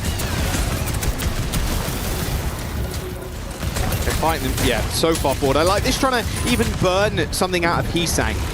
Annihilation and the Death Blossom for Crazy Raccoon is now T1 on the back foot, get to the point. You can answer, though, the Annihilation with something like the Living Weapon from Proud. Oh, speaking of which, there it is. Override Protocol, Death Blossom up on the high ground, trying to tag Proud out of the sky. Unwise at the best of times for Proud. He ends up a swing and a miss with the right clicks. Even a nade is going to get absorbed by that Suzu. Jumbin rips the Annihilation. Heesang Charm, Vigilante, filling that kill feed with blue as T1 crumble. Yeah, fading out that Living Weapon, then using Jumbin's Annihilation once it's done. Donghack actually tries to match Annihilation of his own, but he's just too low and instantly topples over. As Proud now off of the Emre onto the Freya, but Crazy Raccoon, one-sided Kitsune rush to be able to secure up this next fight. Keep your eye on Bliss though, because this point is dangerously close to a drop-off. Yeah, he's got the ult too. Same with Choron, to be fair, so whichever cat blinks first. Rush Vigilante skewed 10% away. They might actually just wait and play for this rush. He's very close to it, and the point's not unlocked yet. 5 seconds to go. Ult dump fight for both teams. Freya versus Reaper. They're going to try and go first, but Huge has already got his. Straight to the skies goes Bliss, trying to go for the 1v1. There's the cat. Now Bliss is going to go for the counter, though, but already the fight is done. Donghack and Zest taken out of the fight. As Bliss tried to get one up on Chorong. The Crazy Raccoons, they look more locked in now. Yeah, Heesang has so much more follow-up, right? When all of those players are prone on the ground and he's fighting within the confines of that rush. Donghack off of the Ramatra was not working. Crazy Raccoon able to work around the shield, put pressure on the rest of his team, looking at the DPS first instead of the tank, taking out the resources, then turning their attention to Donghack afterwards. So onto the Mauga he goes. If his DPS get pressure enough to pull the support's attention, he at least can survive with his own health. Oh wow, still taking a lot of damage from the take aim shots. Here comes the artillery barrage. Scoot's going to Suzu that one on Proud, but now hasn't got it to actually save him again. Jumbin forced to get back this time around. Here comes the bowler. He's going to turn the attention towards Vigilante. Zest manages to take him out. Stalker, on the other hand, I'm not entirely sure what happened to him. He ends up eliminate himself? Not sure. Donghack though, 2 large miniguns straight at the face of Jumbin. There's an easy kill on Chorong, will make sure the fight is easy. 92% though for CR, as T1 get their first capture point here. Oh, Hisang swapping Symmetra as well now that Donghack is sticking with this Mauga. Actually, no, goes back onto the Reaper, but we're already starting to see Donghack was forcing Hisang to make a choice. Look at me or look at the rest of my team, and it's freeing up Pride and Zest to be able to find these kills. Catnap for Chorong, 10%. Hisang not willing to give his location away for the time being, but Donghack is going to sniff him out. It has to be this Annihilation for Crazy Raccoon. Jumbin will have it. T1 don't have the Catnap just yet to be able to stop it. Donghack 10% away from the cage to put it through timeout. Crazy Raccoon have to go now or that Mauga ult will be active. Hisang trying to get a backstab here. He's going to teleport forward, but yeah, not quite as stealthy as Ezio Altore. T1 still got this cage as well in the front line. Stalker gets eliminated from the sky. Proud's accuracy on these take aims just looks so good. As soon as Stalker swings in, Proud is ready with like a triple take aim to eliminate him. I mean, do they get a chance to try to I don't think they do. Look, no, they don't. They're decided against it. Look at Zest. Yeah, it took them so long to set up that last fight. Then they got scouted out before they could go for that commitment. T1 finding the kill, stopping Crazy Raccoon, having the confidence of committing ultimates. Now at least it'll be set up for pallets with this high ground position and one-sided rush alongside that Annihilation. The cage is something I fear here. Cage bowler could be devastating. Exactly, very, very quick amount of damage. A lot of burst. Stalker cannot get caught slacking. Well, Jumbin can't get caught within the cage, and Crazy Raccoon rely on Annihilation. All right, here comes the charge. Jumbin low HP already, and instantly they're going to catch Jumbin. He's so damn low, but the teleport in with the Suzu is just so good. Now the Annihilation can pop, as Jumbin is just going to stand there in the front line. That Suzu had to come in, and it had to come in quick. Perfect timing from Vigilante. Feels like Crazy Raccoon are just getting so much more value from these Kitsune rushes with the follow-up of that Reaper and that Ramatra. T1 lose skewed late, have to beat a hasty retreat.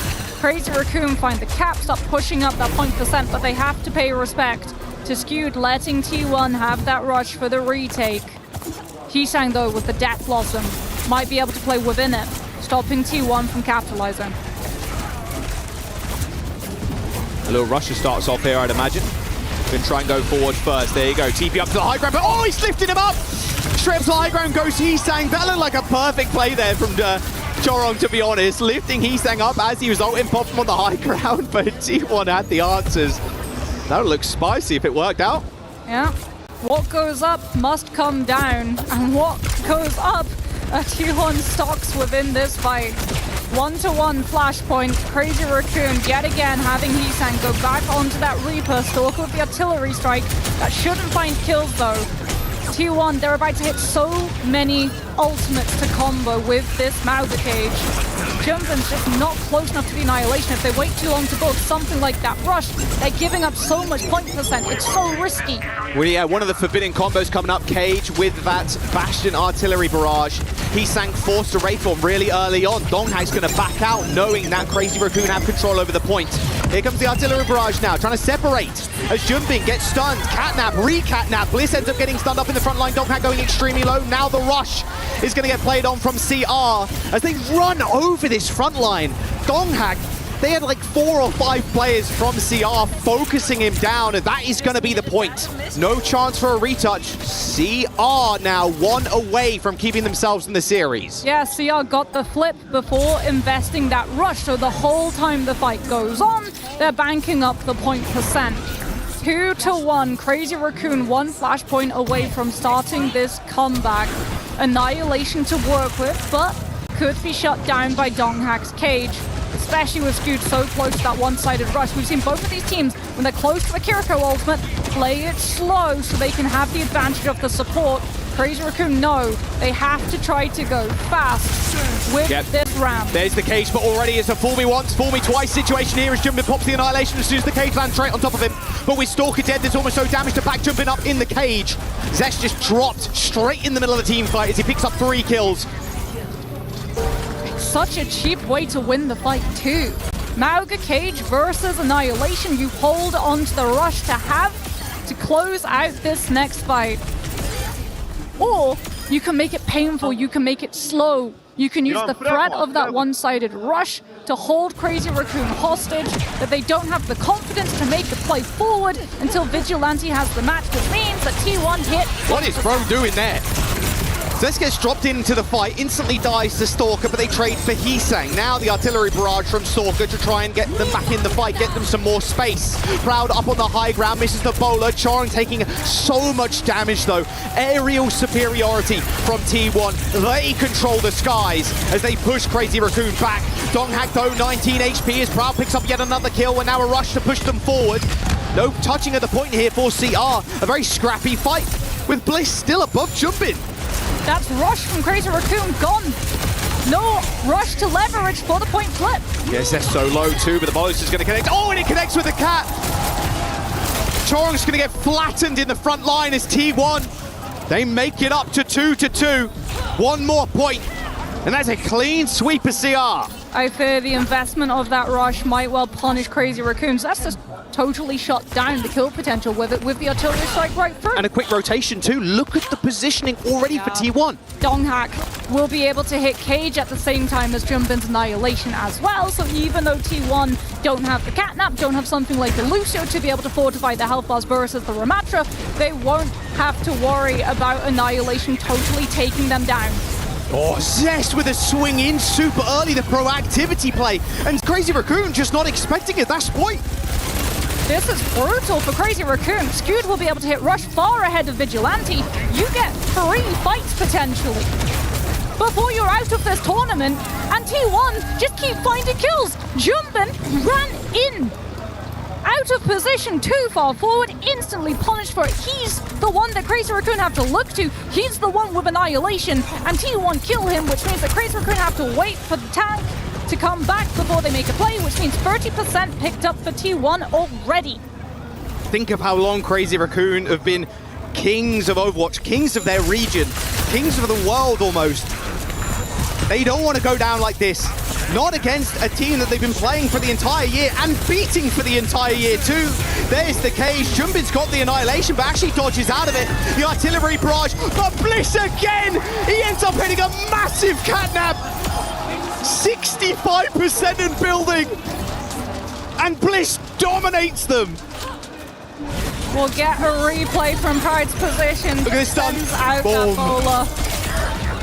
So much follow through on the Mauga Cage. They're going to go fast. They want to go fast right now. They want to end this game. They want to end this series. They want to move on. They want to crush the key of Crazy Raccoon.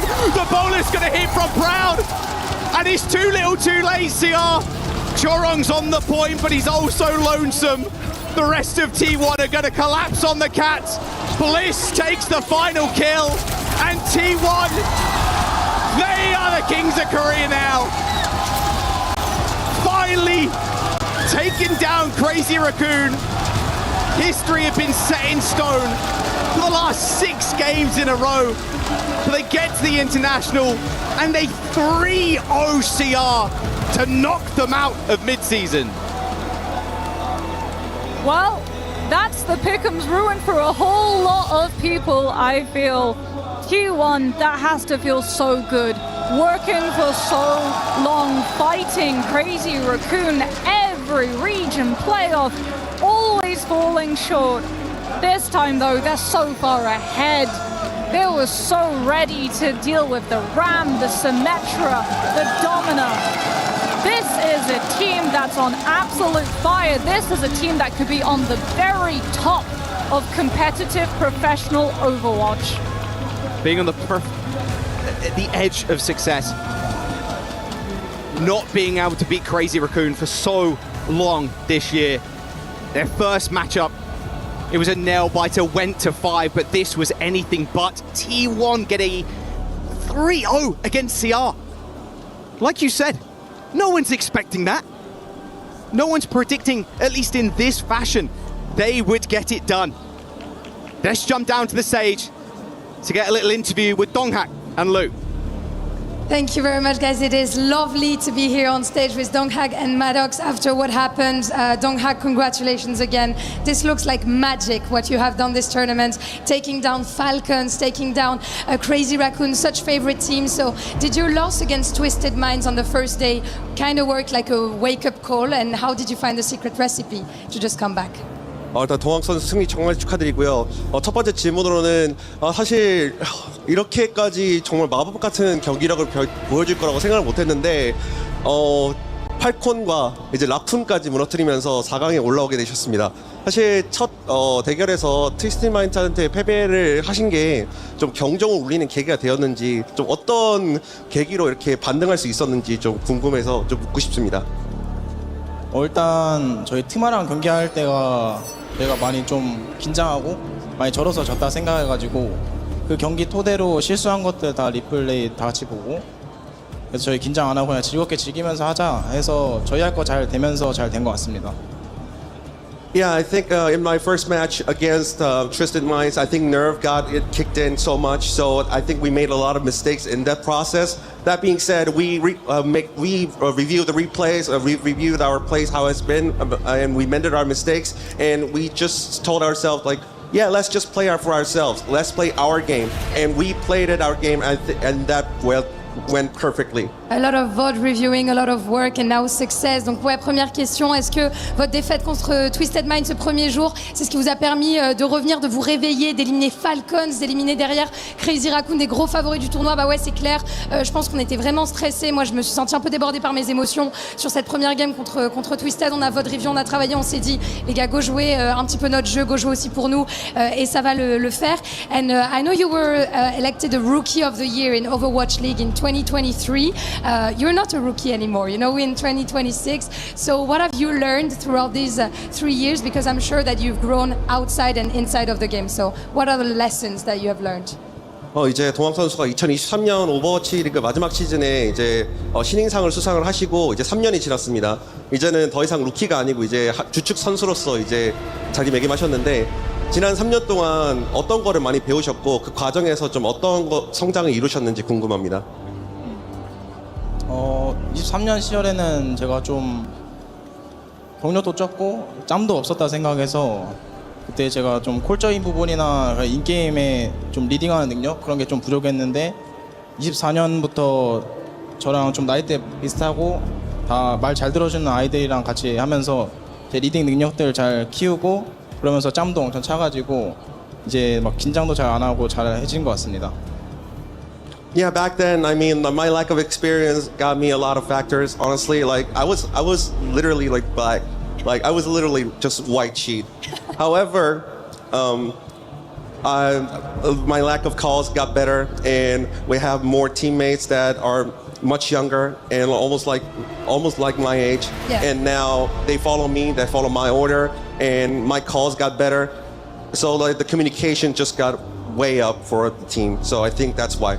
That's very inspiring also, being able to lead some of your teammates now that you're experienced. Donc deuxième question, tu étais rookie de l'année en Overwatch League en 2023. On est en 2026, tu as grandi dans et en dehors du jeu. Qu'est-ce que tu as appris? Et ben honnêtement, oui, j'étais juste une page blanche sur laquelle il fallait écrire des choses en 2023. J'ai pris de l'expérience, j'ai appris à com.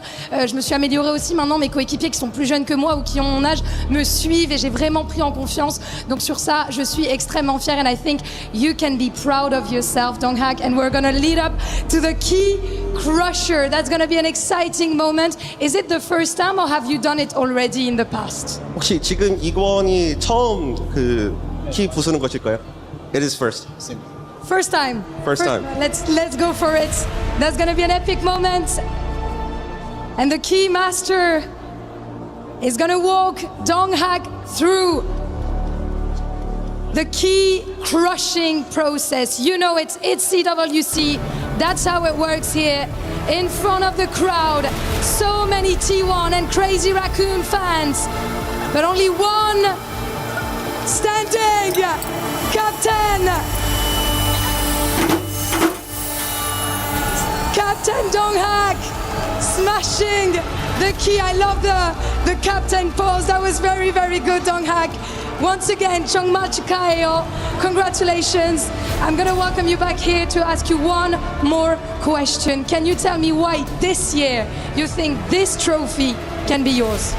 마지막으로 저 앞에 있는 트로피가 T1의 차지가 될 것이라고 생각하는 이유를 묻고 싶습니다.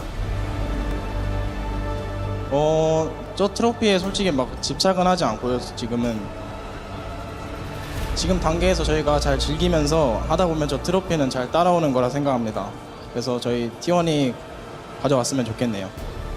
Well, honestly, at this point, I'm not trying to think about that trophy right now. Of course. But that being said, we'll just try our best to bring our best performance, and then we can lift our trophy in the process. Step by step, indeed, thinking match after match. Thank you so much for joining me once again, Kamsahamnida and Chikayo, again for this insane victory. And I'm sure many T1 fans are very happy with it. Stay with us, guys, because we're going to be heading to our next quarterfinal, Zeta versus Dallas Fuel, after a short break. See you there.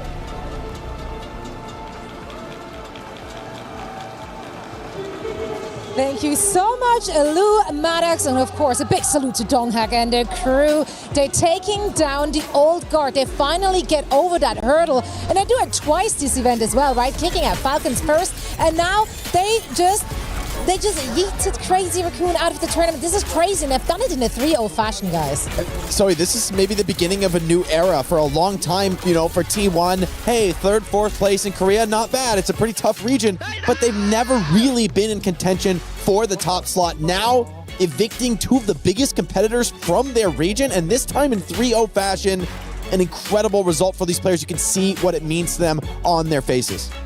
Yeah, it's an unbelievable performance by T1. And just from the start of the series, it just felt like it was a different energy about this team. Several individuals stepped up where maybe previously in history, like they hadn't really been as competitive with Crazy Raccoon. I'm looking at the damage players for this team, because if we were making like tier makers of like who are the best damage players in the Overwatch esports scene, like Cest and Proud, we've been waiting for those guys to kind of like compete with the S tier level players like He's and Stalker, but they've never really been on that same tier. Here today though, I feel like those damage players really shown, and they have some big individual performances, and that was a big difference maker for the entire series. I couldn't agree more. I think that the proactiveness from both of these players and the team as a whole, they played aggressive, they didn't play scared. They went in like fearlessly.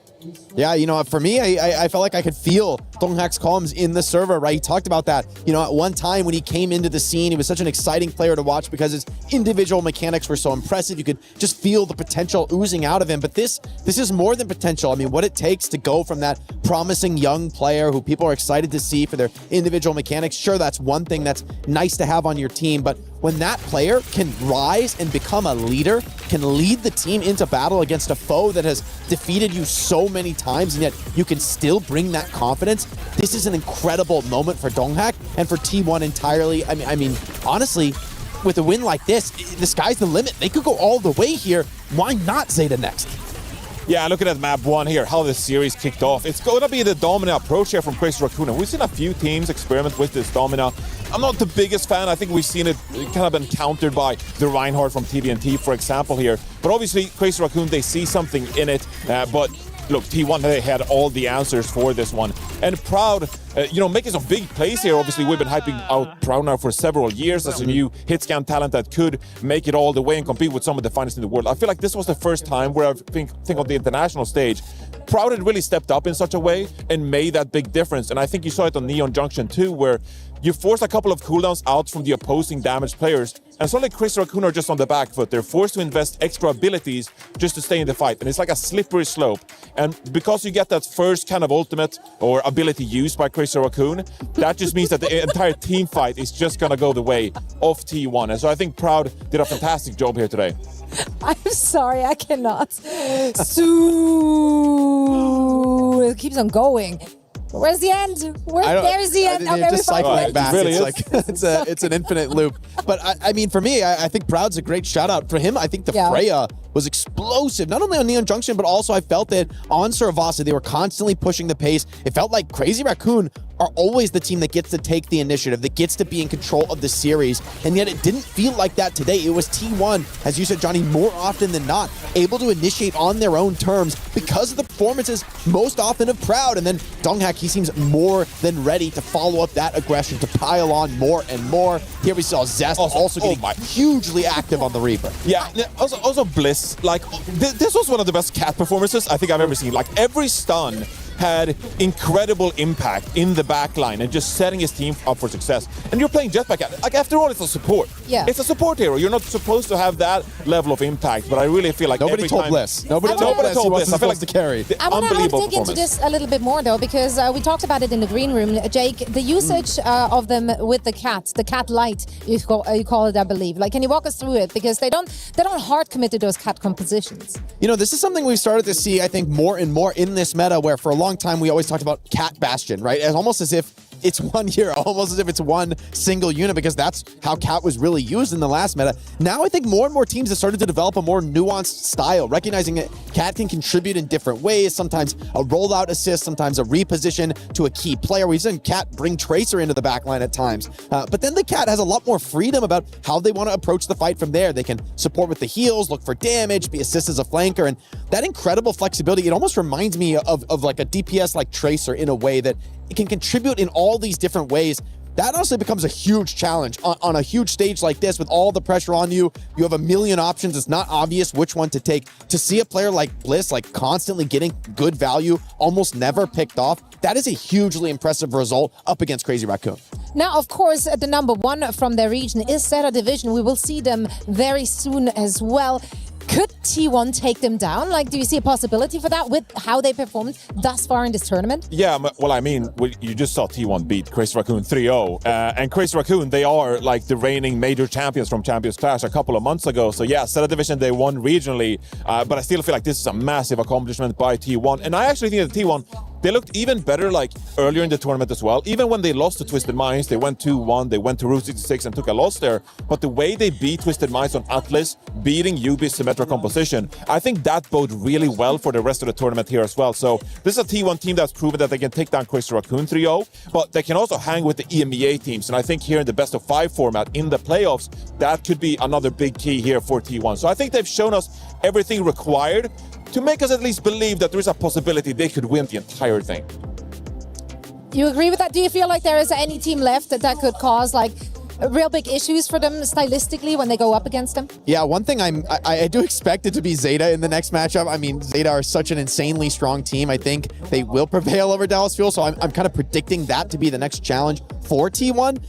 That being said, you know, some of the success of the Jetpack Cat that we saw from T1 in this match, the real test of that is going to be a Zeta. That's the best team in the world right now at these like chaotic styles. Everybody's making plays all over the map. Violet has been a real pioneer of that style, and you know, that'll be a different type of test. But to your point, Johnny, I feel like T1 has been the best team in Korea at making that rush style their own. It actually, if you can hang with TM on LAN, make that a competitive series, there's no one else in the world that can play on their level. So for me, maybe T1 can be the full package, but getting past Zeta is another enormous hurdle. And that being said, if they do it, if they successfully eliminate the 3 other teams out of Korea, I mean, I can see the Grim Reaper memes already. Someone's got to be that team. You know, Twisted Minds has been that team last year. Maybe it's going to be T1. Either way, it's already a historic moment for this very team. Let's see how far they can take it as they're awaiting their opponents. It's going to be Dallas Fuel or Zeta Division, and they will be playing next right after this.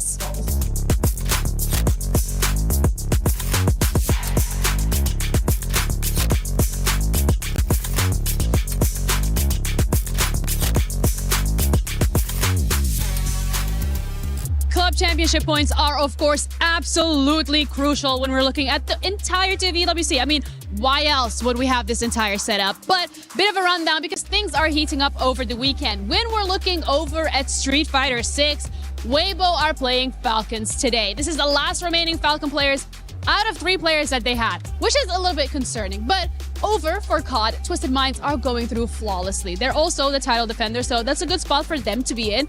When we're looking at the teams that have already qualified for the finals, we're looking at T1, Gen G, AJL, as well as Virtus Pro, so a couple more points up for grabs for them as well. It is, however, Team Vitality as well as Falcons that have a little bit of a disappointing performance because they now need to be in the top 6 of the survival stage to actually move over to tomorrow.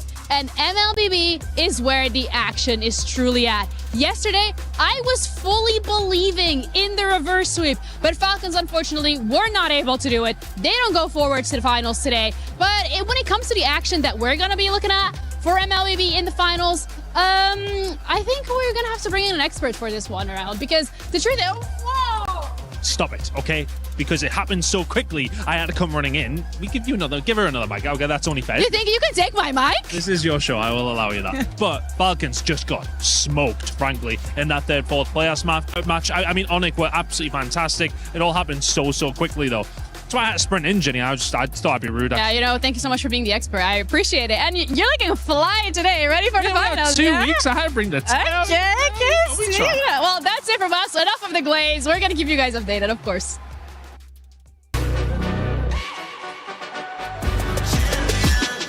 This ain't no regular thing. Came for the ring, you know what I mean. You see my name in the lights. Better get right, I'm champion.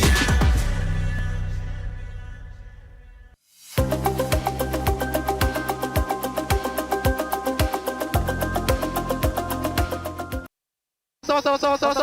거점 가야 돼. 키리 볼게. 나 키리온. 키리온 쪽에. 그냥 할게. 호이. 보여주면 끝이다 이거 얘들아. 리퍼찍. 나이스. 나이스. 씨발 없지. 레버. 손 놓지 말라고. Hi everyone, I'm Kitty and I'm here at the EWC Arena to show you around.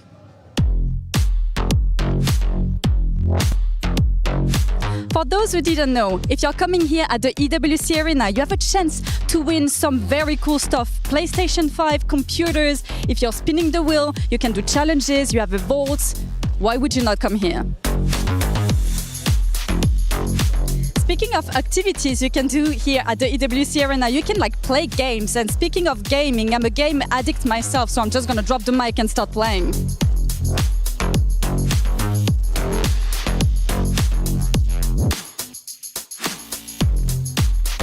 You can come in here and have a lot of different activities, learning about Korea and the culture, the things you can do over there. You have VR, you have PlayStation right behind me. It's just awesome.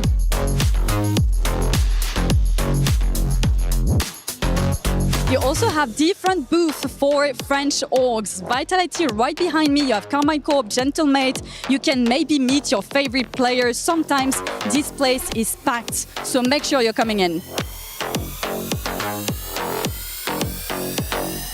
Yet another place where you can go and you can have nice, very little setups where you can game, you can rest over there. This place evolves every week. First week we had Valorant, second week we had League of Legends, third week we have this very nice evolving feature, and most likely it's gonna evolve next week as well, so make sure you tune in. The more the merrier, so please bring your friends along because after sitting here all day, you might want to play some games as well. Basketball, football, and actually, you know what? I'm gonna play as well.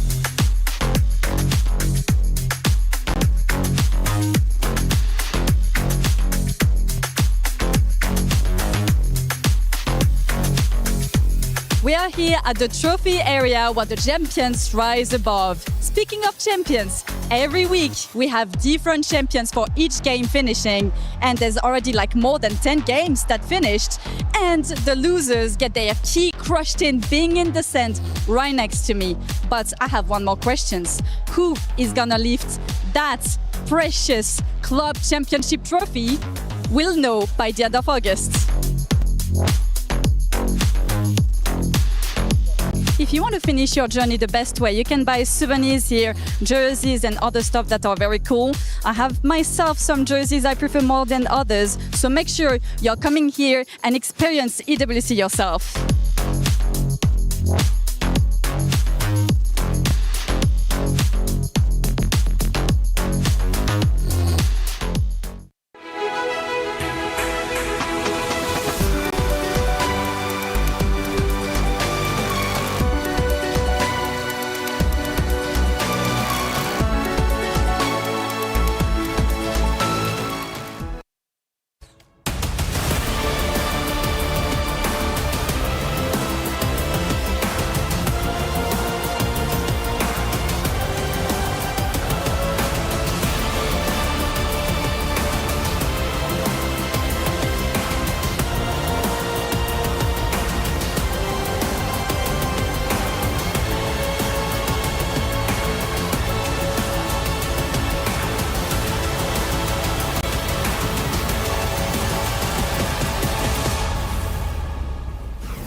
Hello and welcome back, one and all, to the Mid-Season Championship. Coming to you live from beautiful Paris. We're sitting here at the EWC looking at these handsome players who just arrived in the venue. Dallas Fuel will be taking on Zeta Division in our second quarter final match. Zoe here, joined by Jake and Johnny. And guys, these are the top seeds from their respective regions. They have been dominant. They've had good records in the past. This is going to be a very interesting clash, especially if we're looking at those two teams stylistically, because they're both the wonky ones, right? They're the ones that kind of play their own thing.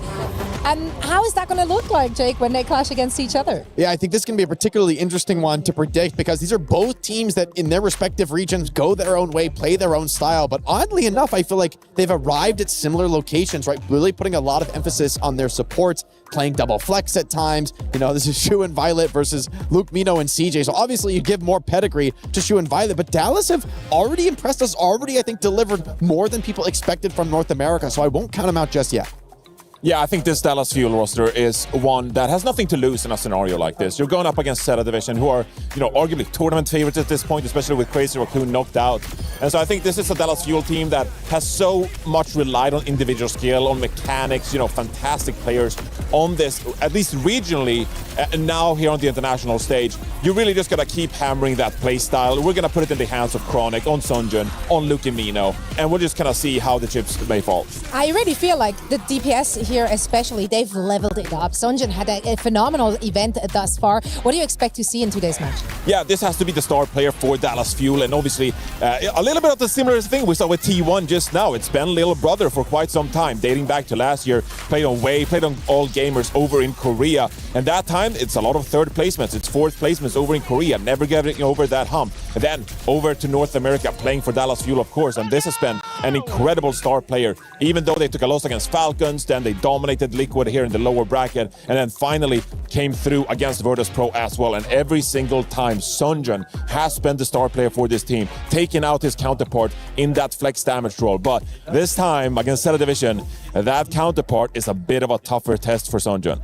Can they do it though? Like, looking at them, like, really with how they performed this year, like, have CJ and friends stepped it up enough to take on those, veteran giants, really? I mean, you look at the strength of the region overall, and we've got to call Zeta the heavy favorites here. I mean, you got to call a spade on that one. But of course, for Dallas, I really feel like some of their stories are a little bit similar, right? These are young players who've shown impressive performances, at time on weaker teams, but now they've come together and formed something of a super team, looking at their results in North America, defeating Virtus Pro to be here, right? Like, at some point, we got to start to believe in that this Dallas Fuel team has put together serious hitters. I think Chronic is a player you've got to respect. And yeah, Knife on the other side, that's going to be a tough ask. But honestly, I don't hate Chronic's chances in this matchup. If he can just get on that hard hit scan roll and get this game off to a good start, I feel like they could build up some steam and maybe, just maybe, steal this one away. We're about to find out. But first, let's hear it from CJ, who chatted to Danny.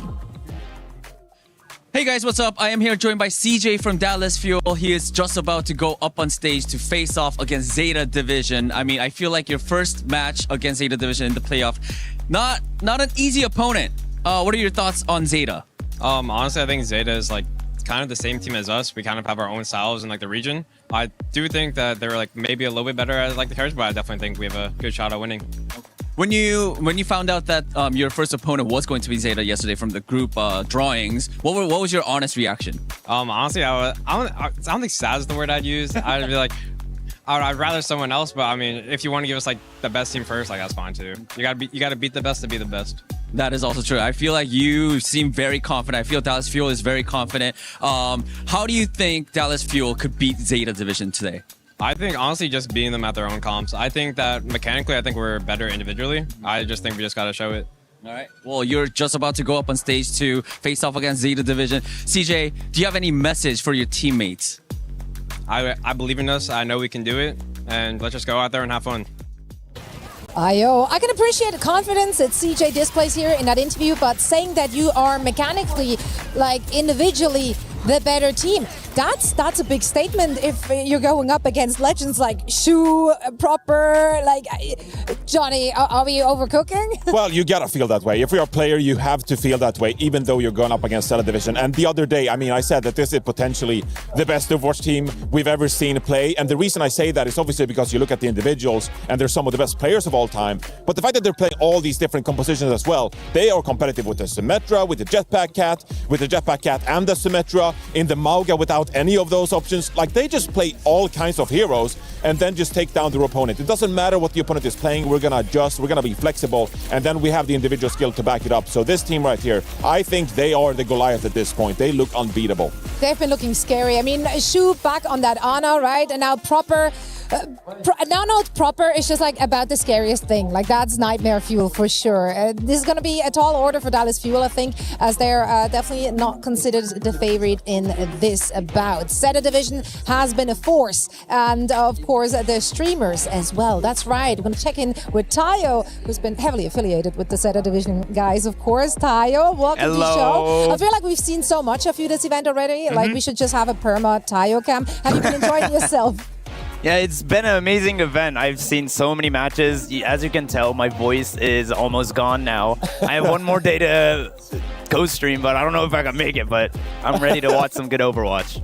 Well, so are we. How do you feel about this particular matchup? Dallas Fuel versus Zeta Division. I mean, two teams that, did derive a little different when it comes to the meta. Do you feel like it's going to be a clash of styles, and who's going to come out on top?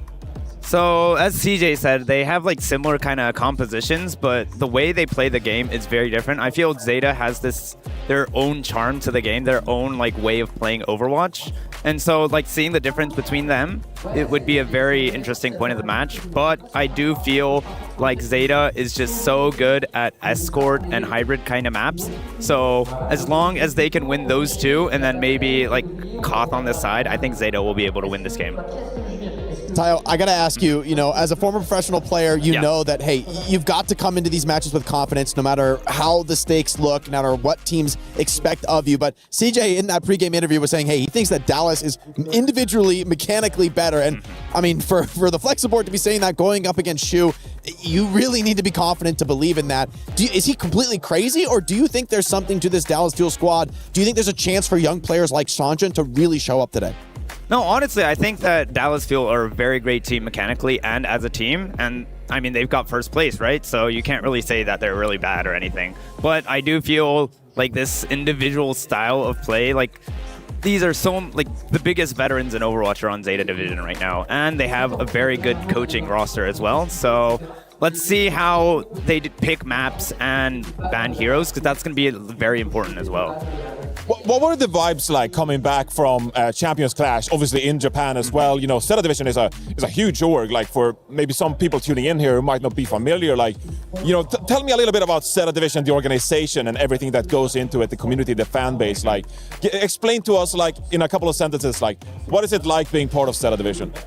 So I would say I've been a part of this team since like 2019. I know the CEO very well, and he just loves video games. He actually made an Overwatch team back in 2019 as well. So he really loves the game, and I feel like that kind of love for the game has come into the rosters that he builds. So I hope that Zeta can actually take the win this time.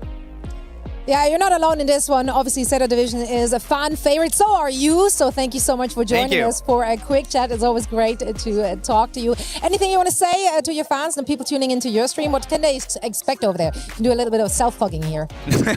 I mean, my voice is almost gone, but I'm going to be still cheering for everyone that loves Overwatch. I love watching Overwatch, whether it be Zeta Division, Dallas Fuel, whatever team. I just want to see a very good Overwatch game. That's it. So do we. Well, you might end up miming it tomorrow, but we're still going to tune in for that one. I think that would be quite clippable at the very least. So yeah, Tayo, thank you so much for joining us. And we are about to get set and ready for our second quarterfinal match. And I mean, I'm looking at the numbers over here. We just got the pickings, and it's heavily in favor for Zeta Division. Are we surprised about that? Did you expect a little more love for Dallas Fuel? I'm not surprised. I mean, ultimately, this is a question of the strength of the regions, right? You ask anybody who's a stronger region, Korea versus North America, pretty much everybody is going to tell you, hey, Korea is producing stronger teams, more consistent players. There's a reason 44% of the pro players at this event are Korean, including a couple of the players on Dallas Fuel. And yet, there's still a part of me that thinks maybe people aren't giving Dallas Fuel quite enough credit. They have been doubted and disrespected for years at this point,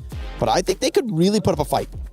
The European will shut down the American in a case like this and say that, unfortunately, the only way to predict this series is that it's going to be a 3-0. But I think that's important to do because that is also setting the stakes. If Dallas Fuel were to be competitive in this series, if Dallas Fuel would do the impossible and take down Zeta Division Air, that would be one of the greatest upsets of all time. And so I think we should set the stages accordingly for that. Yeah, I mean, listen, if T1 can take them down or take the other giants down, maybe Dallas Fuel can do the same thing in their side of the bracket. This is going to be a good one, I am sure of it, because these teams came to play. We are, of course, here in a single elimination, so the loser is out and the winner will be moving on to face T1. So let's get into our second quarterfinals between the Dallas Fuel and Zeta Division, who are taking the stage right now.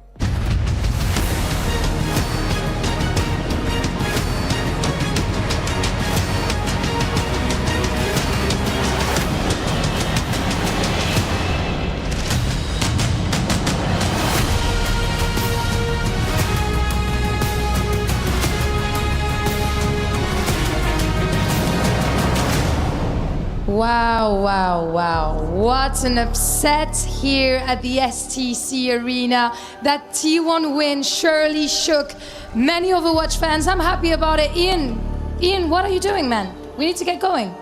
I don't know what I'm doing anymore. Like, I thought I had everything planned out with my predictions, but I think if you're like me, just give up. Let's just see. Nobody knows what's going to happen next. No one. Absolutely no one. Who knows? It could be another huge shock to the system. Lou, should we bring out the next team? Let's go for it. The pride of Japan and Korea, mesdames et messieurs, Zeta Division!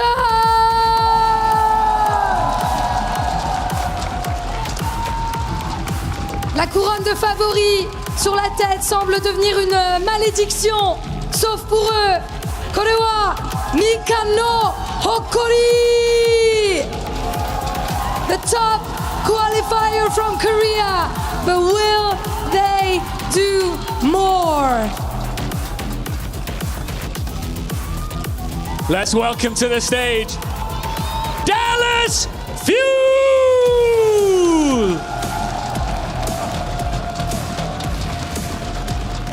Dallas Fuel have already lived this story once.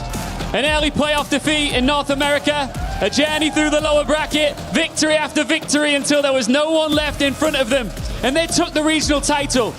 Here in Paris, they didn't reach these quarterfinals through a reputation. They just smashed through every team that stood in their way when survival was on the line. The division versus the Fuel, the calm versus the fire. Welcome to our second quarterfinals. Faites du bruit! One team arrives carrying the weight of championship expectations. The other arrives with nothing to lose and everything to gain, frankly. Zeta Division are expected to reach Championship Sunday, but if Dallas Fuel can turn this series into a brawl instead of a chess match, then we might see our biggest upset of the tournament. One of the biggest upsets ever, right? I mean, with the way we are positioned right now, we talked about it a little bit earlier, I know, in the week. Like, Zeta Division feels like they're due to get a tournament win. OWCS history, we haven't had an event where either CR or Falcons is not in our top three. This is the first time, right? Both those teams are out. The path is clearly laid out for Zeta Division to kind of go on a run here and finally hoist an international trophy. And the one thing that I really had to adjust in watching Tropper's newest team is the realization that, frankly, he doesn't have to carry the game anymore. Benar creates space, Violet drives tempo, Chu brings stability, Knife applies pressure. This team might be the most complete outfit we've ever seen, at least in this era of Overwatch. It feels like a team that kind of came together around the fact that, you know, obviously they've had lots of success on other teams, you know, very recently, but they were, you know, these highly mechanically skilled players who were just kind of put in a box and just like, oh, we're going to play like a very like certain brand of Overwatch. And very rigid. Eventually they were like, you know what if we just kind of get together and just absolutely clown on people with just our absolute raw skill? And it feels like that, like with this team, is really kind of the angle they've unlocked. And it's like, you force other people to kind of get into a shootout like that, and nobody else can kind of match that firepower. And frankly, we've not really seen Zeta Division tested yet. Not truly. Not like some of the other teams in this competition.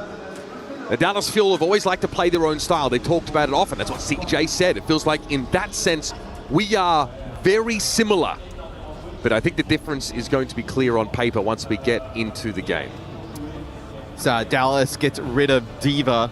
Mercy ban here for Zeta. That's most likely just a support protect, right? Whether it be for the Cat or the Ana. So good at, you know, these supports for this game on Dallas and Zeta, they are going to play a wild variety of stuff. Yeah. That is kind of the, you know, the specialty of these two teams. North America's champions and Korea's champions. Two regions, two philosophies, one spot in the semi-finals. Let's play some Overwatch, folks. Out we go with Zeta Division on the blue side. They're going to start with Orisa here as Dallas favor this early Sigma look. Sig with a Pharah here, so Pharah. And then you're also going to have Kiri Wooyoung. So some pretty nasty poke as Emmerich, the DPS choice here of the hit scan for Zeta Division, as Kellen is just getting bullied on back as, you know, there's the third DPS for Zeta Division. Violet on the Jetpack Cat. Certainly the most volatile component of this Zeta Division team, but one who I've noticed has been pretty hard to punish for that kind of aggression over the course of this tournament so far. He always links up with Proper at the right time. And you're watching, like, obviously from, you know, Violet's POV, the thing that makes them scary, right, is like, you're not really relying on Jetpack Cat for, you know, just HPS, right? Just kind of keeping players alive necessarily. Even if Violet goes in a little deep and maybe ends up falling, like, a shoe on the Ana is good enough to just kind of keep an entire team on his own alive. As I know we get Kellen here, airdrop. Stop. Bounce around to the backline pretty nicely. Knife stunned up instantly, and Luke Mino's going to be there to follow up that charge on in. Kellen, though, is going to have to give up his life for this, and Dallas have to hope that the exchange has granted them some equity elsewhere. But they're not touching. Shu wards Sonjin away from the point entirely.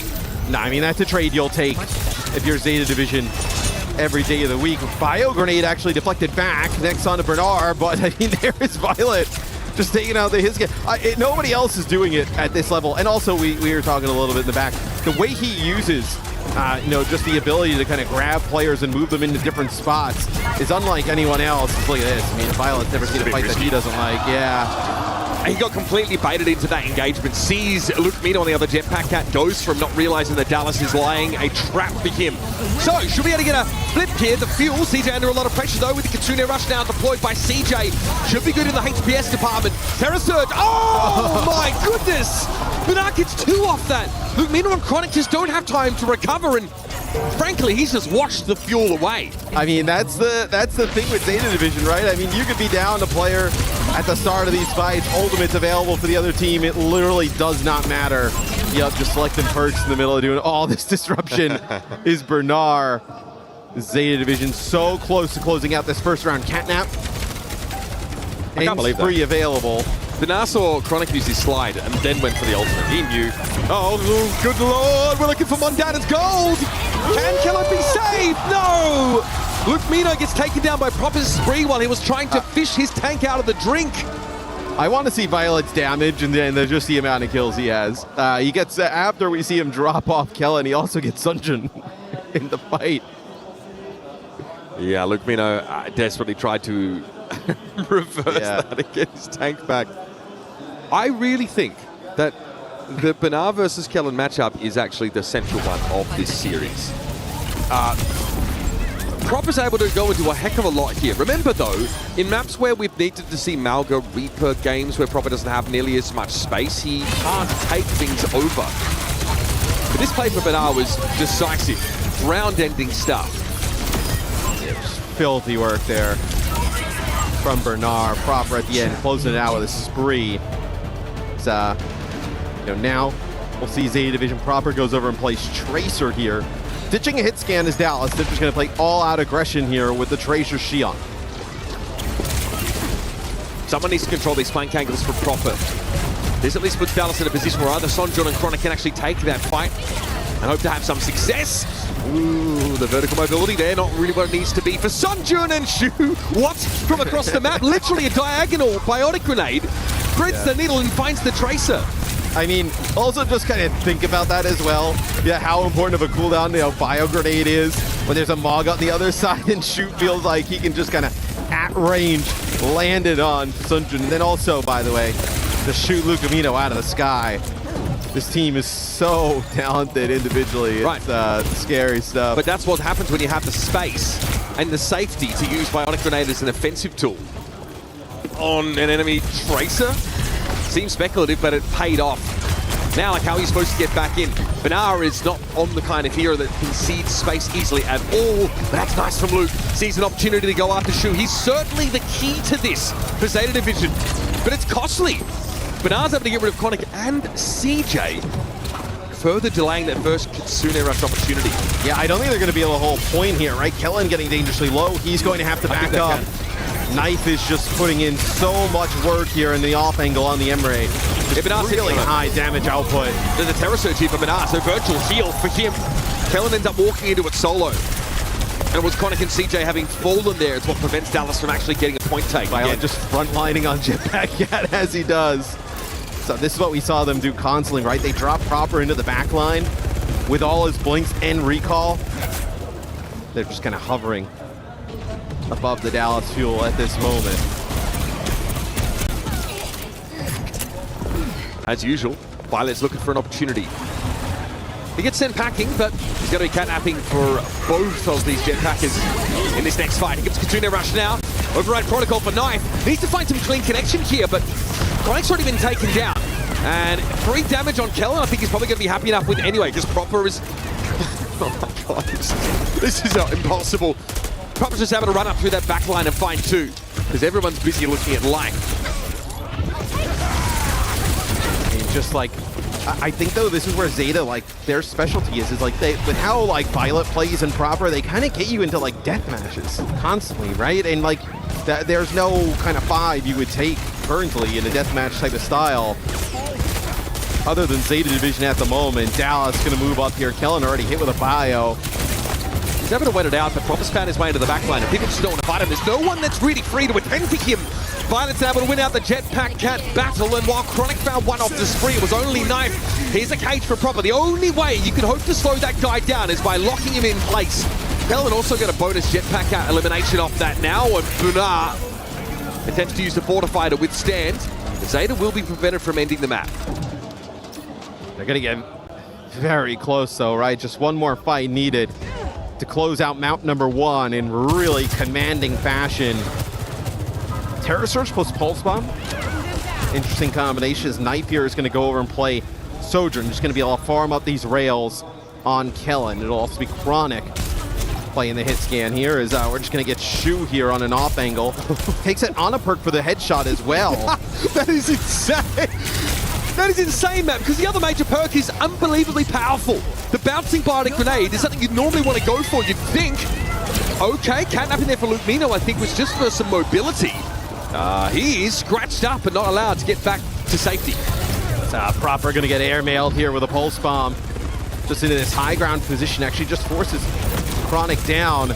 So they finally do get Violet. That's huge. It's a Matryoshka doll of delivery systems. It's delivering Proper, who's delivering a Pulse Bomb.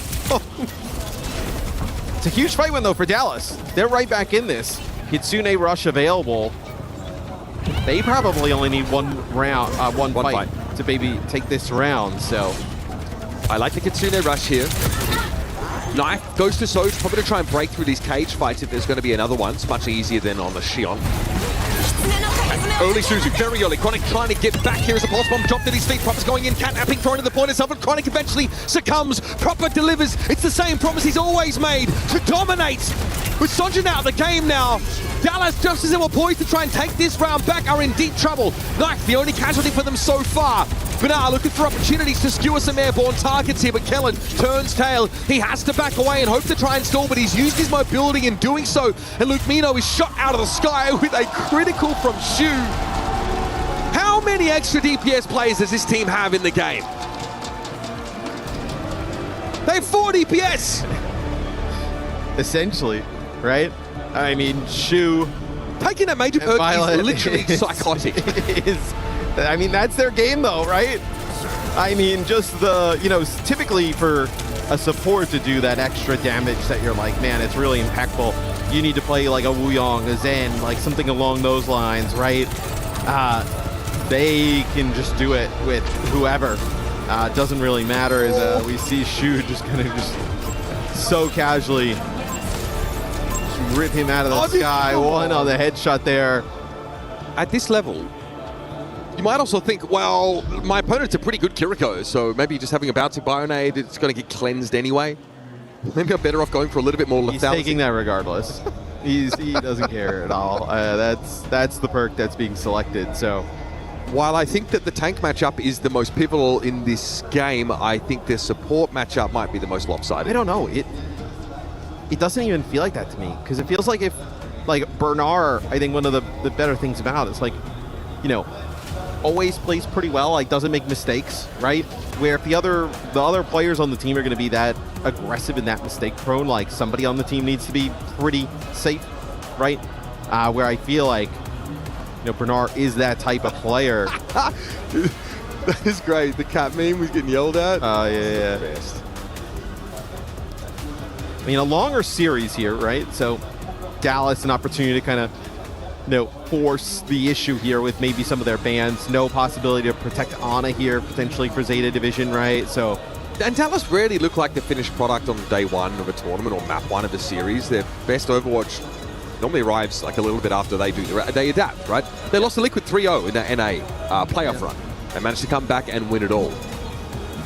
They're great at adapting, and they've got some time to do it right now. But let's head down to the arena with Lou. Thank you very much, guys. I am now with Lynn, a Zeta Division fan.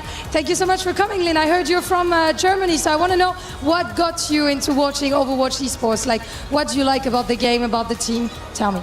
So I first started in Stockholm in 2024, and I bought like tickets a week before that. And I started watching Crazy Raccoon, and they just blew my mind.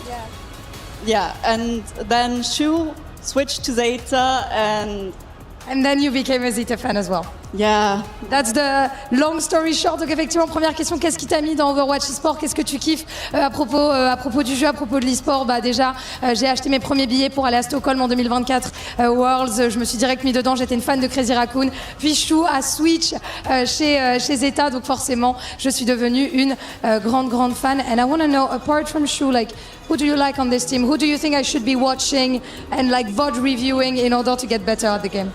Proper. Definitely Proper. Any reason why? What? Any reason why? He's just the GOAT on Tracer. Like, his Tracer's really good. He's the GOAT on Tracer, and I just learned a few days ago that Tracer is inspired by our lovely host, Zoe. So, ladies and gentlemen, mesdames et messieurs, est-ce qu'on peut faire du bruit, s'il vous plaît, pour Lynn et pour Zoé? Thank you so much for joining me, and she's viewing us. I love it. Thank you so much for joining me, Lynn. And we get back to the game to see if the Zeta boys can get it. Citation may be required on that last one. Bro, that Reaper cosplay though is tough. I cannot believe it. That is tough. Honestly, and that was the Dragon's Sombra skin there as well. Fantastic cosplay. I can barely make myself dinner and people are able to put together stuff like that. You have a wife for that, bro. It's fine. You do. It's all about covering your weaknesses. Big shout out to the Soon crew. We gotta get Soon on stage to get the chant going. We gotta get him out here. So I did see French him on the desk, and they all walked by behind them with this long sign. Shout out to our French fans, very creative. And hey, it doesn't involve banging drums constantly. We had an Unco sign. I saw an Unco sign. An Unco sign? Unco sign. For the current year? Yeah. Previous Dallas Fuel player, just quietly. Man, I mean, also, Violet's gone up against multiple iterations of the Dallas Fuel in different eras of the game. Gave us one of the most compelling Overwatch League Grand Finals at BlizzCon. Oh, yeah. Dallas in the shock. So Anaban here, that is directly targeting Shu, and then Sigma, which is a very strong hero for Kellen, out of the picture. So come on, the that Sombra cosplay too. Yeah, astonishing. The amount of detail is just mind-blowing. So time to deliberate here for Dallas. We're talking about it beforehand, but it does feel like this team wants to answer the questions. There's kind of two ways you win. You either come out and you dominate everyone with like a game plan that's so airtight that you don't have to think too much about what your opponents are doing, right? You could do the Zeta way. The Dallas way is to usually try and solve you over a series, and it's pretty risky in a best of 3, right? Lose that control map and you're not in great shape. Here in a best of 5, you've got opportunities to get a read, to get data on them. I think this puts a lot of pressure on Wheats' shoulders. His map picks have to be sublime, and you've got to try and game the hero ban system to There's only mitigate so much you can do, though. Right, but can you force like proper onto Reaper in Amalga comp or something like that, right? Can you just ban the trait? I mean, can you ban the Tracer or otherwise make her unpickable? Find a map where she sucks, or I don't know, man. Tracer's pretty good everywhere, just about. And I mean, it's not like proper can't go play like a Xion, can't go do something else, right? Like, so talented is, it'll be Neon Junction, the map coming up. So it'll be Zeta on defense, and they will end up playing the Orisa here. So they like that matchup into the Maga. And it will be the Shu Baptiste with Violet on the Alari. So doubling down on that support damage. It's a composition that is greedy and lacks like a true healing or sort of survival-oriented support ultimate. Yeah, okay, Amplification Matrix might, boost your damage. Yeah, perhaps a quick discussion here earlier. So this is the kind of backline you play when you, again, want to lean into the fact that you've got 4 DPS players. I also think a poke comp can be pretty helpful against Malga looks over these longer distances. Malga doesn't have any direct damage mitigation for himself or the rest of his team. It's all healing oriented. His body is his damage mitigation. Yes. But he's not Mr. Fantastic. He cannot be stretched across a choke, for example. So it'll be Tracer Sojourn here for Dallas. That is a nasty spear onto a Tracer there. Welcome to the game, son. Yeah. School of Hard Knocks has been waiting for you to give roll call. Go back to the spawn and try again. Chronic gets picked off by Violet. Basically another hit scan. I mean, dude, look how great Violet is like always. Whenever we're watching Bernard's POV, Violet's always in front of them, regardless of what hero. The concept of position. Do not use Violet's gameplay as a blueprint. I was like, that's where you play it right. Yeah. My God. Okay, so Violet is going to give it a ground now. The Immortality Field comes at a great time to keep knifing the game, but it's just too much pressure. Dallas Field able to make use of just a nice little thrust up and momentum. Felon charging on in. Gets into the back line as well, and Shu is taken down. And I do feel like, Matt, this represents Zeta being punished somewhat for a very greedy defensive comp. Yeah, I mean, look, it's very difficult, right? Especially when you have to use that Immortality Field really early to keep Knife alive. He was playing the Emery at that time, who doesn't have a ton of mobility, right? So they end up burning that massive cooldown that most likely they would have loved for Bernard on the point. And that's a great offense there from the Dallas Fuel. If you're going to play a comp like that, you need to have very good positioning.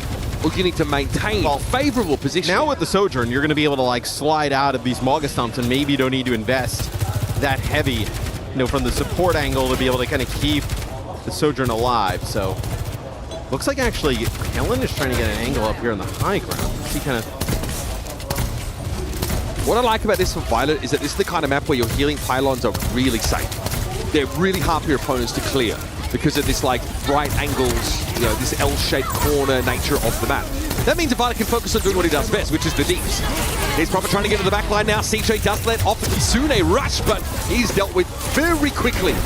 And Violet zooming on overhead. There was a Captive Sun used. He probably just wanted the mobility more than anything. That gets stuck though.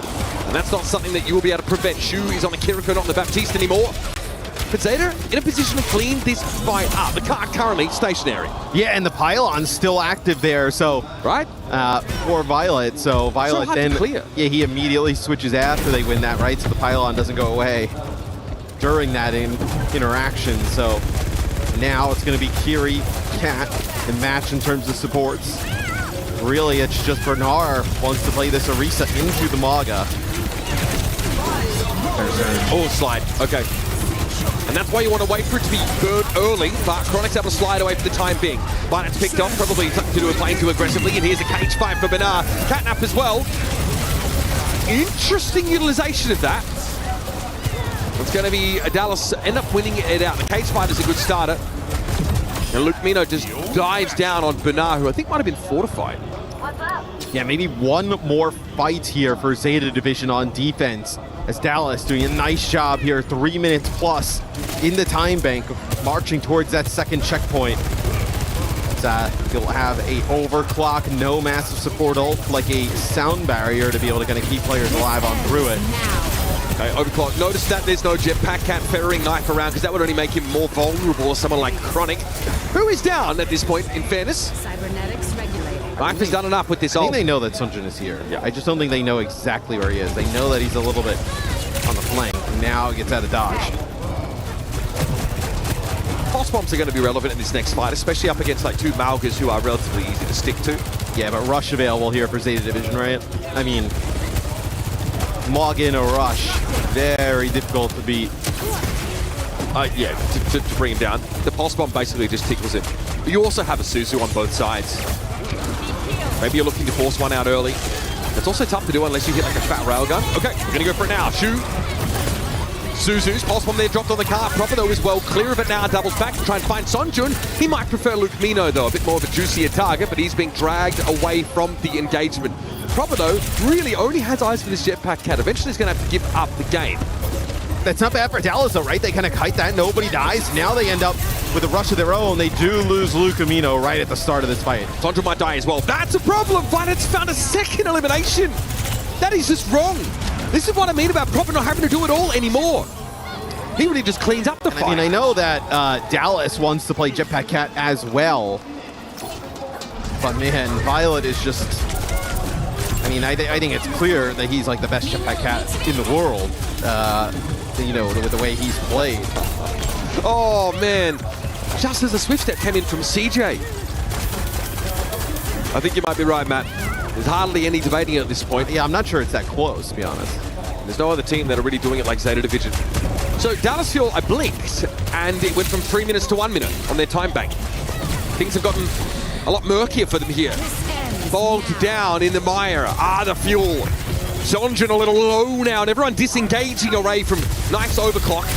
Dangerous position for Luke Mino to be, but he's trying to be as safe as he can. Knife didn't even need to use a slide there. As he starts to clear this cage fight with the remainder of his overclock, and here's Violet dropping in now with a cat now. Big Chronic has fallen though. Sonjun down. Nice little disrupt the shot there from Knife.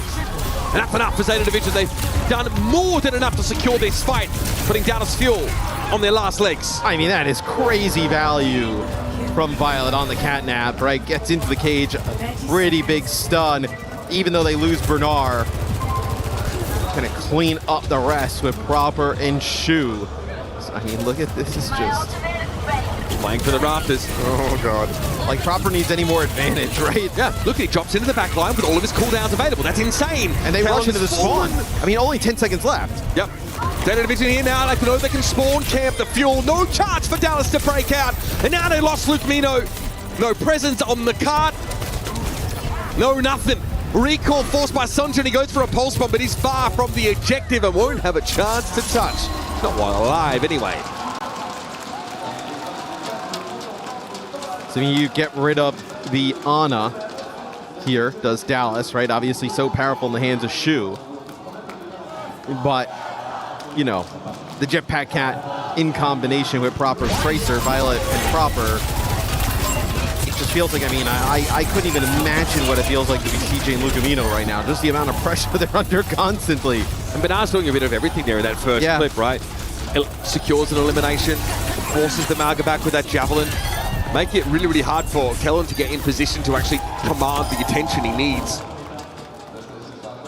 Sonjun who looked so good in previous series, tore some of his opponents apart now, is just struggling to get his name on the board. It's just another level, though, right? I mean, 15-1 there from Proper. And look at that damage, like 3k damage from Sonjin. Like, he is being kept very quiet. 3,600 damage from Violet. I mean, I like to add the damage and healing for sort of the hybridized supports to try and determine their impact. So that's pretty good. Shu as well. Yeah. Kind of damage. Let's get on with this. He played a bunch of Kiriko there. Yeah, he played like Baptiste early on, right? And then obviously Violet played like one spawn Valari, but a lot of it just being Kiri with the cat. Zen! Surely not. Thank you, Zhu. That was an extremely unserious moment. Seen it though against like Ramatra comps. Sometimes the Zen has felt pretty decent. But it is also Shu, and he can do whatever he wants as far as I'm concerned. So this is where you think they look, you know, you're not going to say Zeta looks weak, but without Proper being on Tracer with like that high skill expression, it's a little bit easier to maybe deal with a Reaper. Yeah, I just think he's a little bit more telegraphed a lot of the time. CJ, though, probably wouldn't agree with me. At this point, as Proper's already found his way into the back line. And he's going to be forced back. There's definitely room for skill expression on the Reaper. It does help with the rest of your team of striking the fear of God in your opponents, and they're running in your direction to try and flee them. I will say, like, having the game brought to you certainly smooths out some of Reaper's inherent weaknesses. Reaper looks pretty good firing into the opposing team's Maga. Really good when it comes the cardiac inside. overdrive is active, yeah. Looks like Proper going to make a change here. Going to go Tracer for this part of the map. Look, Luka Mino's done really nice things on the Wuyong. I just worry how he's going to survive. Wuyong has like no real kind of self-survivability. He doesn't have great mobility here against the Tracer Cat. It's his favorite hero. He also does think in some situations it's quite strong. I feel that Wuyong certainly needs perk support to really be oppressive. In terms of the damage and also in terms of, you know, just improving his healing throughput. Fighting Violet is an interesting proposition, but he does have the poke to try and pressure the cat down. But then dies to the Tracer. It's never just Violet. Yeah. It's never just Violet. Yeah, the Maga there, you're not going to be able to survive all of this, right? No, it's the entire Adams family just elbow drops you as soon as you look at Violet. Like Gomez is hitting you with a right hook. Lurch is sitting on you. It's impossible. You just have that wave, you know, for the movement there of Wuyong, but it's very temporary. You're easy to kind of track there, so see if they're able to get a touch. Final fight for Dallas Fuel here on Neon Junction. Kellen charges in, but even now he hesitates. He knows just how fearsome his opponents are. Kitsune Rush comes down for Violet here now. Shu rather. Violet is ready with a catnap. Shouldn't be required. It'll pull someone off the card at least. Knife fighting. Pulse bomb dropped at his backside, but he's able to step ahead of it. And now the cage fight comes in. Tidal blast on Kellen. The knockdown not useful there as Bernard's able to withstand it. Devastating here as Zeta Division will not be denied. Kellen now being out of the fight means touching is all but impossible. A moment for Sonjin to keep the game going, but Proper now is going hunting for the last remnants. And so Sonjin is handled. Shu did fall. That's not remotely enough to cause this team to sweat, to worry, to scowl. Zeta Division notch up yet another one, and frankly, this is exactly how they drew it up. Yeah, they used the Tidal Blast there onto Kellen, but the focus fire between Bernard, Knife, and Violet so good that before he can like even kind of like pop, they're just able to burn through that extra HP. Doesn't even matter. Just kind of get rid of that Maga as, you know, we take a look at that exact moment there. Yeah, the headshot comes in, just gets rid of the Maga. And look, I know that Dallas wants to play some of these greedy support comps as well. It just feels like they're getting punished constantly for it, though. Still some hope yet for the Dallas Fuel, but it's going to require a reverse sweep from this point out. Lou standing by with a fan. I wonder if they believe. Thank you, boys. I have Fabio standing by with me here in Paris. Es un placer tenerte en París. Fabio, bienvenido. We're going to do the interview in English, of course, because we're not going to switch into different languages. But I was wondering, because you're supporting an American team in Europe, so what's wrong with you? There's nothing wrong. Well, during the old days, there were only 2 EU teams, so you had to support someone. Dallas Fuel, I've been a fan since 2018. They're back in the OWCS. They have my full support. Fair enough, and I think that's a beautiful support. So you've been watching the game for how long? since the release, 2016. That's absolutely insane. We have a true fan here. Je regarde du coup Overwatch depuis 2016 et à l'époque il fallait choisir entre deux équipes de roster évidemment européens et j'ai commencé à suivre évidemment les Dallas Fuel. Ils sont de retour en OWCS. Donc ils ont tout mon soutien. Tell me a little bit more about you, about this team. Is there anyone that inspires you on that roster? What do you play? Which hero? Can you give me some tips? Well, I love Anand Kiriko, like CJ. He's the one that I've got on my bag. Show the camera. CJ fan here. See, not only it's a very special jersey to me because CJ gave it to me yesterday. It's game worn from the day before. So CJ's the absolute goal. I love him to bits. Wow, CJ the GOAT, c'est un maillot très important pour moi. Je suis un grand fan de CJ. Je joue Kiriko et Anna comme lui. Et en fait, ce maillot, il me l'a donné hier après sa victoire. Donc, je suis vraiment refait. Thank you so much for joining me. That was a pleasure, an actual pleasure meeting you, of course. Let's get back to the game and see if Dallas Fuel and CJ can carry. Game worn, that's tough. Never washed. CJ's a roller player. He used to play controller, so you know, that's true. It's all Yeah. fine. Talked It's all off about fine. He can't do nothing wrong in my eyes. It's interesting that he actually has his crouch bound to mouse 5 because he couldn't reach the after when transitioning over to playing keyboard, he couldn't reach the control key. So, Nepal was a bust. Neon Junction. Not much better for the Fuel. Maybe a little bit, tad bit, but they tried a couple of different things, right? Ended up in Amalgam Mirror with Proper on Reaper, the kind of one avenue that I teased where you might be able to get some equity against this team. They tried the Wu Yang for Luke Mino. And I mean, no good. And there's just not many great paths. I mean, this is what's so tough about Zeta Division, right? There's not many great paths through even the ban process here, right? I mean, what, you ban Jetpack Cat, you're taking that from Luke Mino, who wants to play it. They're a pretty good team at it as well. You know, Violet has picked up and obviously become very good at Lucio. It'll be Suravasa, it'll be a cat ban, right? I mean, you kind of have to. You kind of have to there if you're Dallas Fuel, but that allows the Mauga ban to come on through. So it's going to allow, what? I mean, you don't really want to play Sig here on Suravasa. That would feel kind of bad. Like, we've seen some Orisa here out of Bernard. I mean, is it going to be like a diva for Kellen? Like, I honestly think there are some spots where Sigma is okay here. I don't mind it like for attack sides if they're trying to poke. I think controlling that first high ground can be challenging on a Sigma composition. Normally, you want to poke and force your opponents to come to you. Well, like, look, Lucio's available, right? So, like, Lucio, Kiri easily kind of fits into, like, Ramatra, potentially, right? One day we'll have a chance to tell the Pigeon Camp story. I'm not sure if we have the time now. Well, let's just get KSG up there and let him rip his computer out. That'll be a nice little time buy. Okay. Sigma and Suravasa. Okay, so we've seen it. We've certainly seen it tried. And we're also seeing a trend of these more like static tanks that are poke-oriented, moved onto more of these brawling maps. We've seen it on Control, right? Teams have been playing Domina, for example, on Nepal on occasion. This probably just goes into a Ram mirror, I would assume, right? Sig versus Ramatra is also understandable. Who was it? Like Aaron Kalush or something? Was he one of the first I remember watching in NA trying to play Sigma on this map? It's a while back. Leon potentially here for Zeta Division as well. Obviously some time. Violet going to switch over, give his team speed. We'll see what he decides to play after that. Okay. So, yeah. Unironically playing Sigma here. Violet on the Wu Yang, so it's a pretty potent poke configuration. Rob took some poke down earlier, maybe from Luke Mino.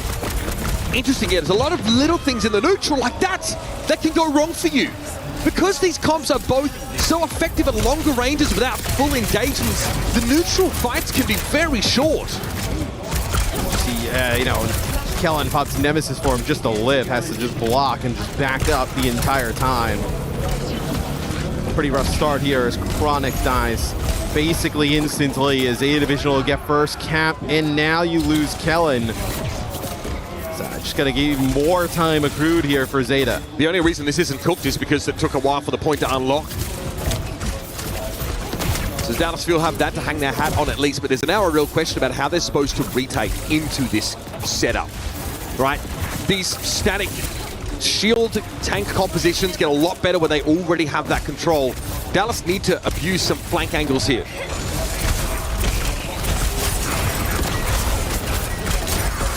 Nemesis form here from Kellen. Just, I mean, trying to put some pressure down through the shield. Nice Suzu there from CJ. But no significant progress on the point. That's a nice shield, trying to block off the line of sight of Shu there. Okay, go for the back line. You've got to pressure this down. Shu cleverly gets out of line of sight. Own knife. That is speculative indeed. Sanjun there finally finds Violet, so it's a backline run through here for Zeta Division. But look at this percentage, already up to 90. It takes so long to get the Sigma comp off the point. Yeah, now a nano opportunity here for Proper on the Xion. Potentially you get like a nano with the spree. You will have, obviously, both support ultimates available for the Dallas Fuel. Same here for Zeta Division, though, so I mean, no, really, if you wanted, you give Proper everything.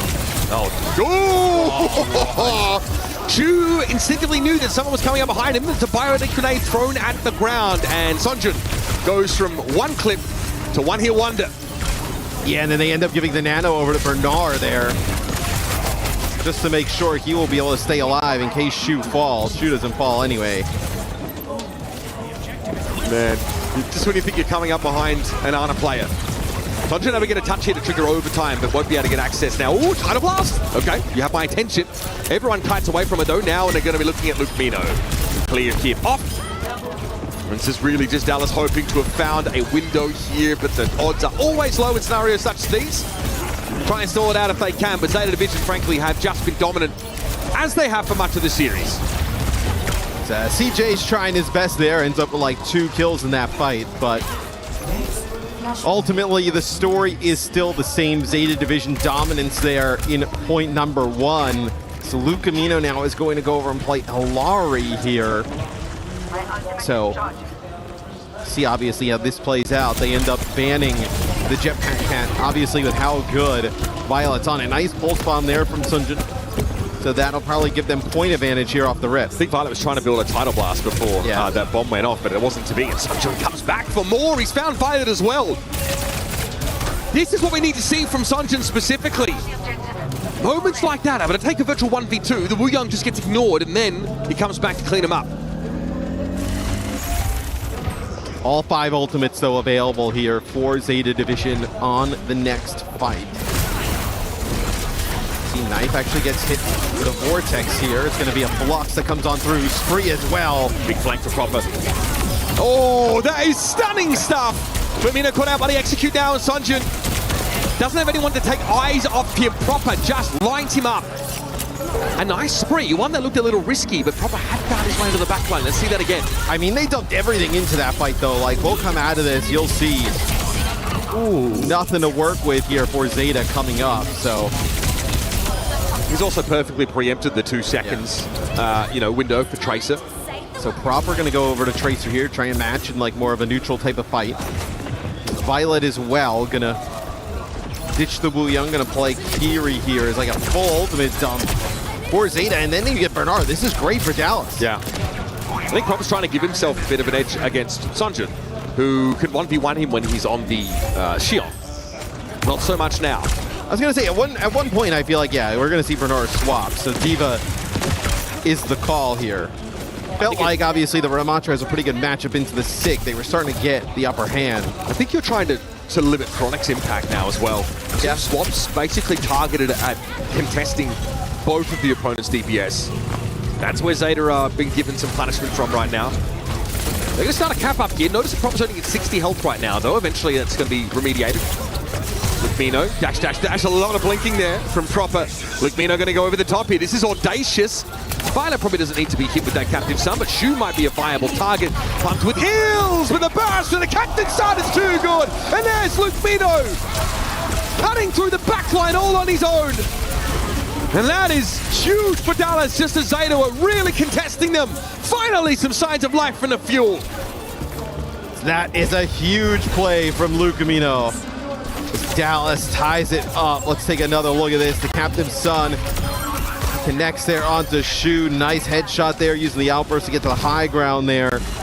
Get a good angle As Dallas most certainly needed something to come alive. Another change here for Zeta. It'll be Emre instead of matching that Freya here for Knife. So Pulse Bomb goes sideways there for Sunjun, doesn't get anything. Yeah, drop on the Nano. That's the mandate. Lukmina going to be chased down. You know, escape. Chronic also. This is why he switched the Diva into him. Benaz able to eat that ball shot up and completely nuke the impact of the Freya in that engagement. Despite how competitive that last point looked, this was a very simple fight for Zeta. You know, Emre is also going to have an easier time shooting Chronic out of the sky than trying to match that Freya. Freya v Freya, a little bit harder to hit. Knife, obviously, with Emre's weapon, going to be able to like kind of scope in, keep that full mobility, and then kind of track Chronic a little bit better. I mean, that he is took just... the headshot perk again. I mean, why play Widowmaker when you can play on it with the headshot? Widowmaker who heals? Luke is going to go over and play Lucio now, so I like that though, right? Just try and get the Ramattra into the spots where Ramattra can be successful, not stuck at range. You've got to make him harder to ignore, right? The Diva will just opt out of every engagement with Kellen. Create a frontline engagement that your opponents can't say no to. An offer they can't refuse, if you will. Kellen though did get nuked there. The problem is, Smash, the switch to the Lucio can impact your raw healing throughput. I mean, I you know, in theory as well, the Lucio can better protect the CJ and Chronic, right, against the pressure that comes in from Proper. But it's not just Proper, right? I mean, it's Bernard there as well. Violet still being aggressive as now it's going to be Lukamino going over the Mizuki as just one more flashpoint here for Zeta to take the series. I need that slowed down. Like a lot. Oh, wait, we get back into the game and CJ's dead. That's quite brutal, right? Not going to be able to kind of push on forward there without CJ. Shu is just simply the best Dana player to have ever done it. Look at how much damage you get from that perk. Sorry to my ranked teammates. I'm picking that one now. I'm never going back. Probably needed to apologize to them before you picked it. I mean, the apology is implicit. You're also, we're also assuming here Mitch Leslie is even going to make it to the major perk stage. Yes, I won't switch off Ana. I will get there eventually, bro. Don't bother asking me. I won't be in voice chat. All right, here's the bomb. Kellen dropped down low. He is really struggling to get where he needs to be with any sort of help. Override protocol now, keeping Kellen quiet out on the point. He couldn't even spend enough time there to flip it. And that was the rush as well there from Dallas, right? The override protocol, there's no way that Kellen can kind of interact with the Emre when he's up in the sky, with the annihilation. So you just get free damage there on Knife. Just being able to burn that Ramattra down. So you have not gotten close on this point. Chronic going to go over to the Cassidy here. Predicted bio nade from Shu, doesn't get anything but a nano here potentially for Proper. Young for Lukmino. Everyone trying to stay grouped here. Zeta Division looking just to tear strips off Dallas Fuel as they approach. This might be Dallas Fuel's last hurrah of this mid-season championship, and it has not gotten off to a jaunty start at all. In fact, Proper is the one having the time of his damn life. 90% and counting, and folks, I'll give it to you straight. There's not an opportunity for Dallas Fuel to get that touch. Take a bow! As every great era begins with that moment that everyone realizes what's happening. Zeta Division, your uncrowned kings here at the Esports World Cup, have taken one more determined step towards what's been promised to them. And at this point, it feels like it's their tournament to lose, right? I mean, with how good this team has been here in Paris, and then obviously in the lead up to it. Yeah, it just feels, at least what we've seen from them the entire tournament and the rest of the field, they feel inevitable at this point. I think you're probably looking over to that match that'll come up later between Twisted Minds and VK. It's the best opportunity to give this team some trouble, because right now, it looks like they're just going to bulldoze through the rest of this competition. Twisted Minds, maybe T1. T1 Cinderella run is still well and truly intact. But this Zeta Division team are a completely different beast entirely. No one is really causing to break the sweat. there always seems to be that one team out of South Korea that is impervious, impenetrable, impassive as they walk through stage after stage of a tournament. And you knew with this roster, it was just a matter of time.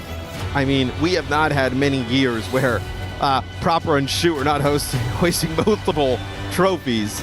That, you know, obviously Champions Clash doesn't go ideal for them, right? But, you know, you just figured that it was about time this thing was going to start to click and work in a big way. Violet, Proper, and Shu on the same team is absolutely terrifying. Let's head down to Lou on the stage for a post-match interview. Thank you very much, guys. I am standing with one of the biggest names in the games, of course, Zeta. Violet just joined me, one of legendary support player. Violet, congratulations for this win.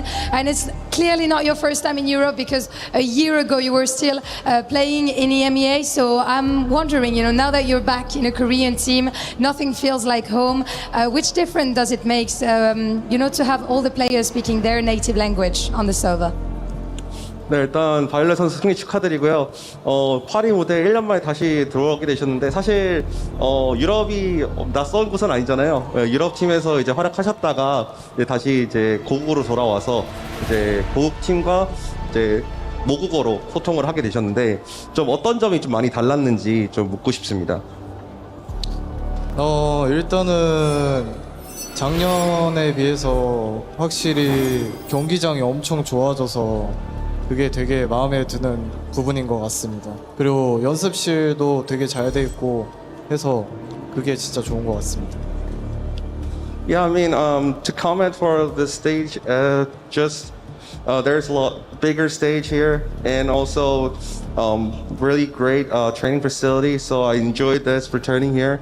So nothing more to say about the team much. Okay, but you're enjoying your time here in Paris at the Esports World Cup. Donc effectivement, très content d'être ici. Il est sur une grande scène. Il y a aussi de très bons équipements pour s'entraîner, également avec sa team. Donc il est ravi d'être là. My second question is going to be about the upsets. We've seen a lot of upset matches. Falcons out, Crazy Raccoons out. How do you explain that these big teams get surprised by smaller ones, but not you guys at Zeta? 사실 요즘 이번 대회에서 이변이 좀 많이 나왔는데요. 팔콘도 탈락하고 또 크레이지 라쿤까지도 탈락하면서 정말 이변이 많이 나왔는데 아직 제타 디비전은 그래도 견제하는 것 같습니다. 그래서 제타 디비전은 좀 어떤 점이 다른지 좀 궁금해서 여쭙고 싶네요. 그냥 뭐 솔직히 해외 팀들도 되게 다 잘한다고 생각하기 때문에 솔직히 뭐 그냥 상대팀이 잘했다고 생각하고 저희 팀은 아직 그냥 뭐 저희가 잘하는 것도 있지만 그냥 운이 좋았다 생각하고요. 그냥 경건한 마음으로 다음 경기 잘 해봐야 될 것 같습니다. Yeah, I mean, all the teams here come to the stage, they're all great teams, so I think it's not that surprising that much. But however, that being said, we are trying to clear our minds. I think we were lucky this time. Yeah. So, yeah, we'll prepare for our best performance. Prepare even better for the next, and I'm sure that you're going to do that. Donc la deuxième question, on a vu beaucoup d'upsets ici sur scène. On a vu Falcons éliminés, on a vu Crazy Raccoon. Comment tu expliques que vous ne vous faites pas surprendre, mais les autres grosses équipes, oui. En vrai de vrai, je trouve que le niveau est très élevé à ce tournoi. Je suis pas surpris qu'il y ait eu ces upsets-là. Et honnêtement, nous, on n'est pas non plus à notre meilleur niveau. On a même eu un peu de chance. Donc voilà, on va continuer de se préparer pour avoir le meilleur niveau. Violet, should we get to the key crushing? I am very excited to see you crush the key from Dallas Fuel. Zeta Division Violet, mesdames et messieurs, ici sur scène à Paris. The key master is going to show you the way, of course, but I think he knows already what he has to do. Zeta Division Violet smashing, crushing the key of the American representatives, Dallas Fuel. They're out of the tournament.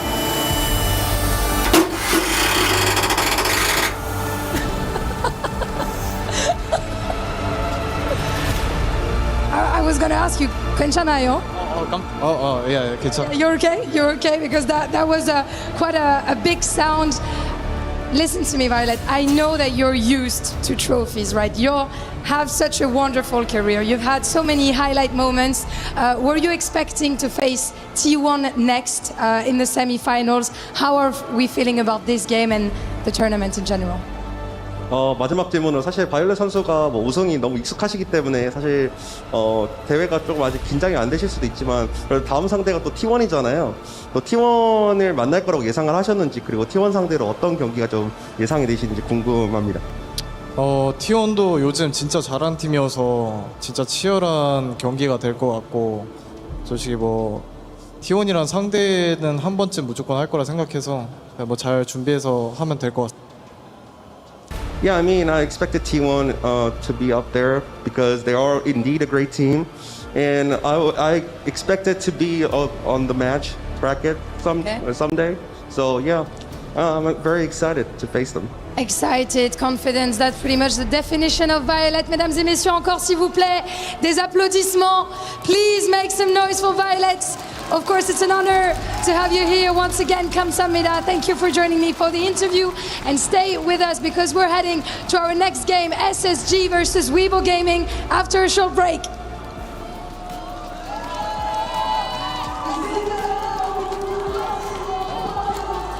That was a dominant performance from Zeta Division, pretty much what we expected to see from them.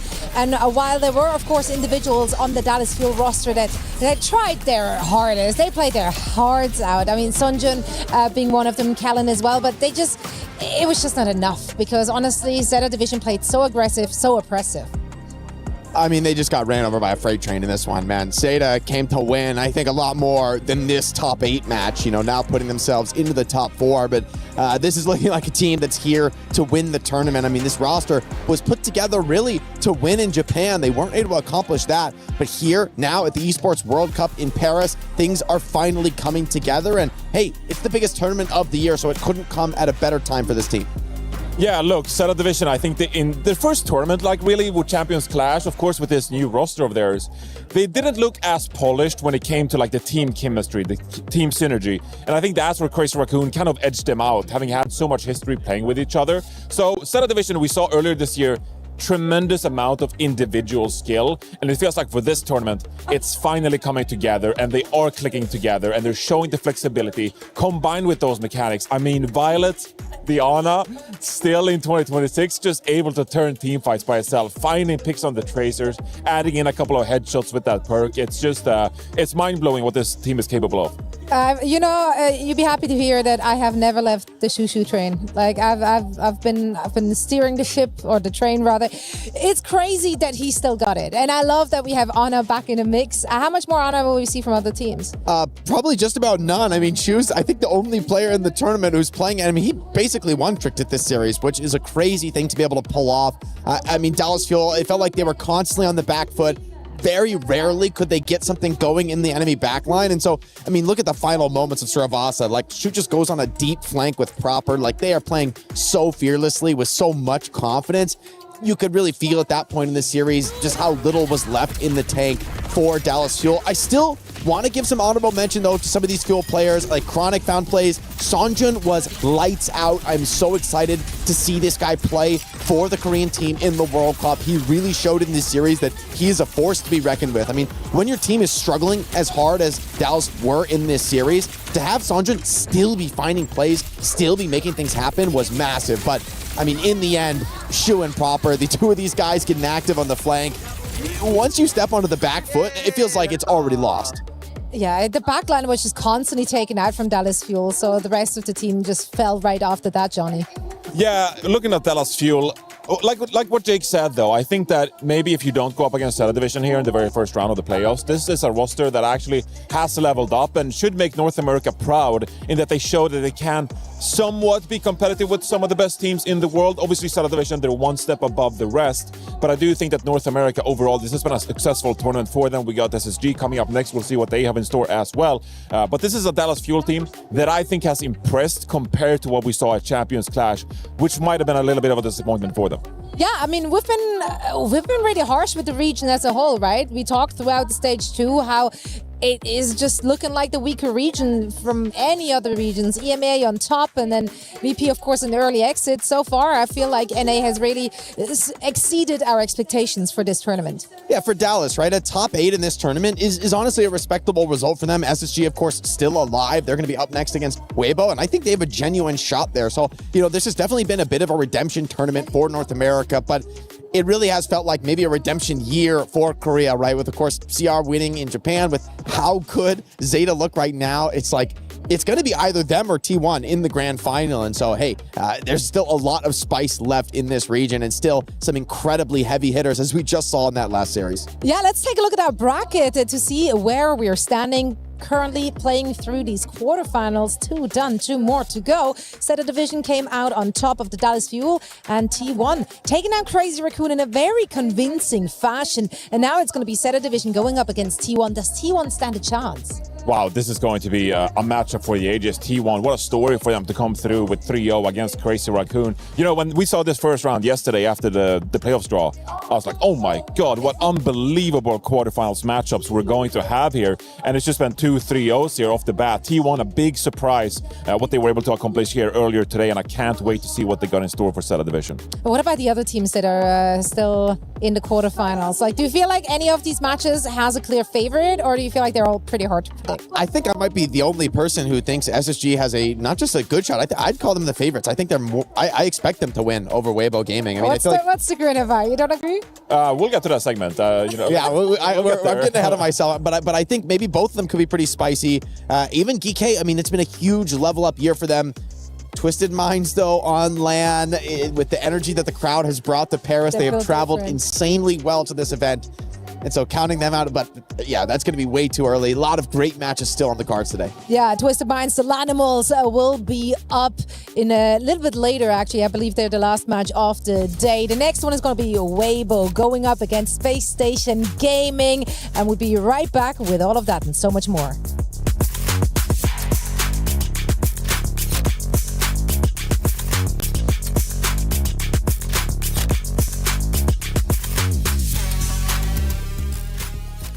The human body was built to move, not trapped at a desk in one singular posture for 12 hours a day.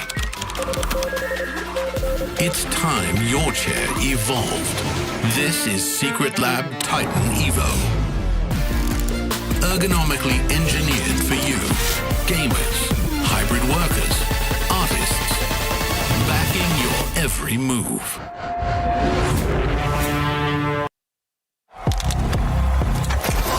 He thinks he can come in here and play my game. He knows nothing. Let's go! Tyler, why? You're done. This is my ladder. You can't climb it. It's better than being hard-suck at Masters. You're going too far now. Your eyes buggy. Your elbows ashy. Is that airline? That's an L airline. Somebody better hold me. Okay, yeah. Do something then. Raw energy. Half blow the house down.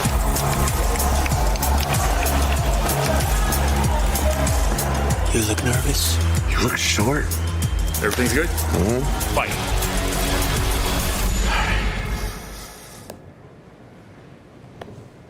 Okay.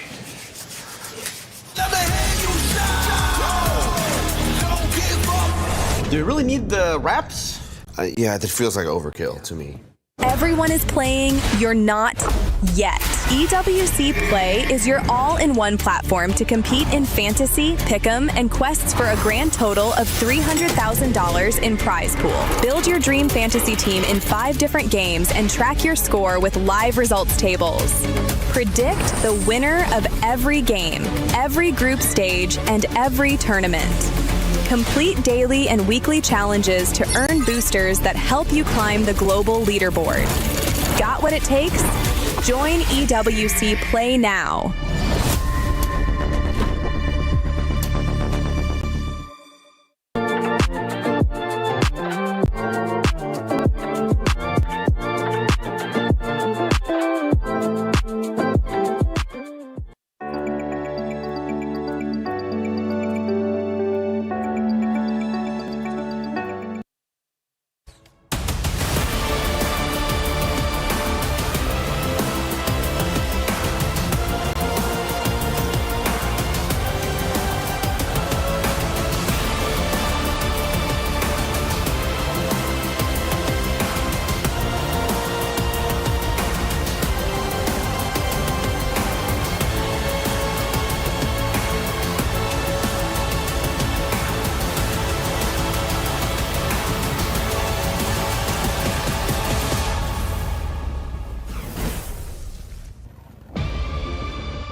We book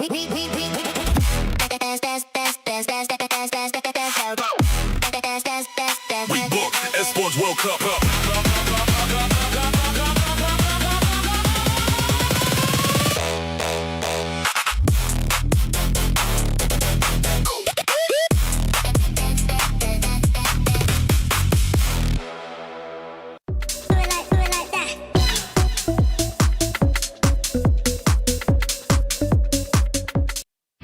A lot of people are haunted by their past. I'm inspired by it. They're not just playing for themselves, they're really playing for their entire family. They have defeated their demons. They have crushed the curse. But at the end of the day, you know, the story of Casey is very simple. We have a hero, Kameto, and he's trying to achieve his dreams. Yeah. And we just want to help him to do that. So it's like an hero of the modern world. And that's the best storytelling you can have. Just like watching a movie, just like Lord of the Rings, you know? At the end of the day, just you want to see people achieving their dreams. And our guy, it's Kameto, and we build everything around him.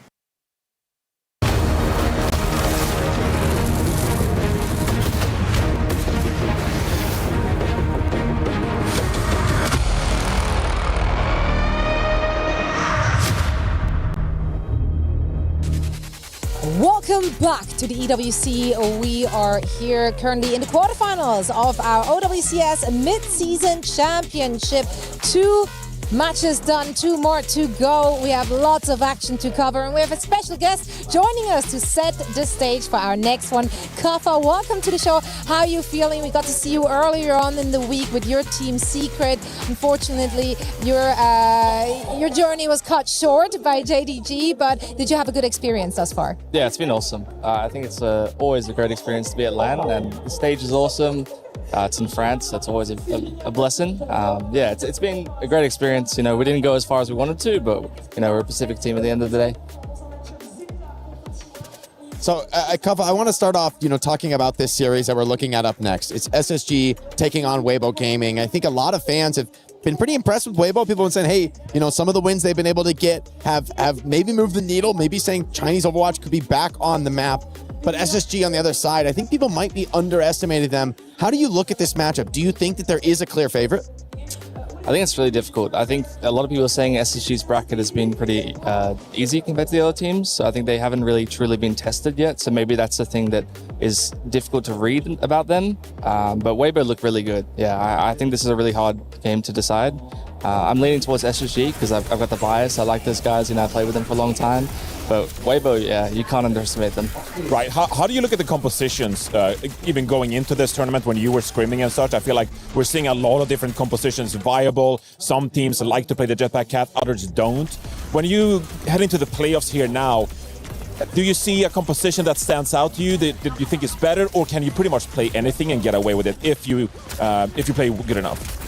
I think the teams that are really good at Cat have like that in the back pocket, and they can always rely on that on certain maps. But in the SSG and Weibo, they both play Cat a fair amount, so it's going to be pretty interesting. I think that matchup will be pretty important, and whoever's better in that matchup might be the one who takes it home. You just alluded to it, obviously, right? You have history with 2 of the players from that SSG roster, Admiral and UV. You played with them last year for Nightmare.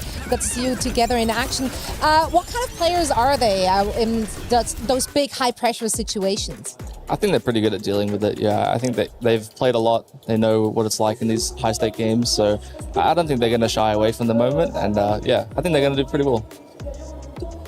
Yeah, for me, I think DPS is always going to be a role that is crucially important in these big matches. Like, who can just come up with those picks in the moment? You know, I think I look at Sugar Free and Lethal as players with a huge amount of expectation on them in North America, as really carrying the torch in terms of these classic styles.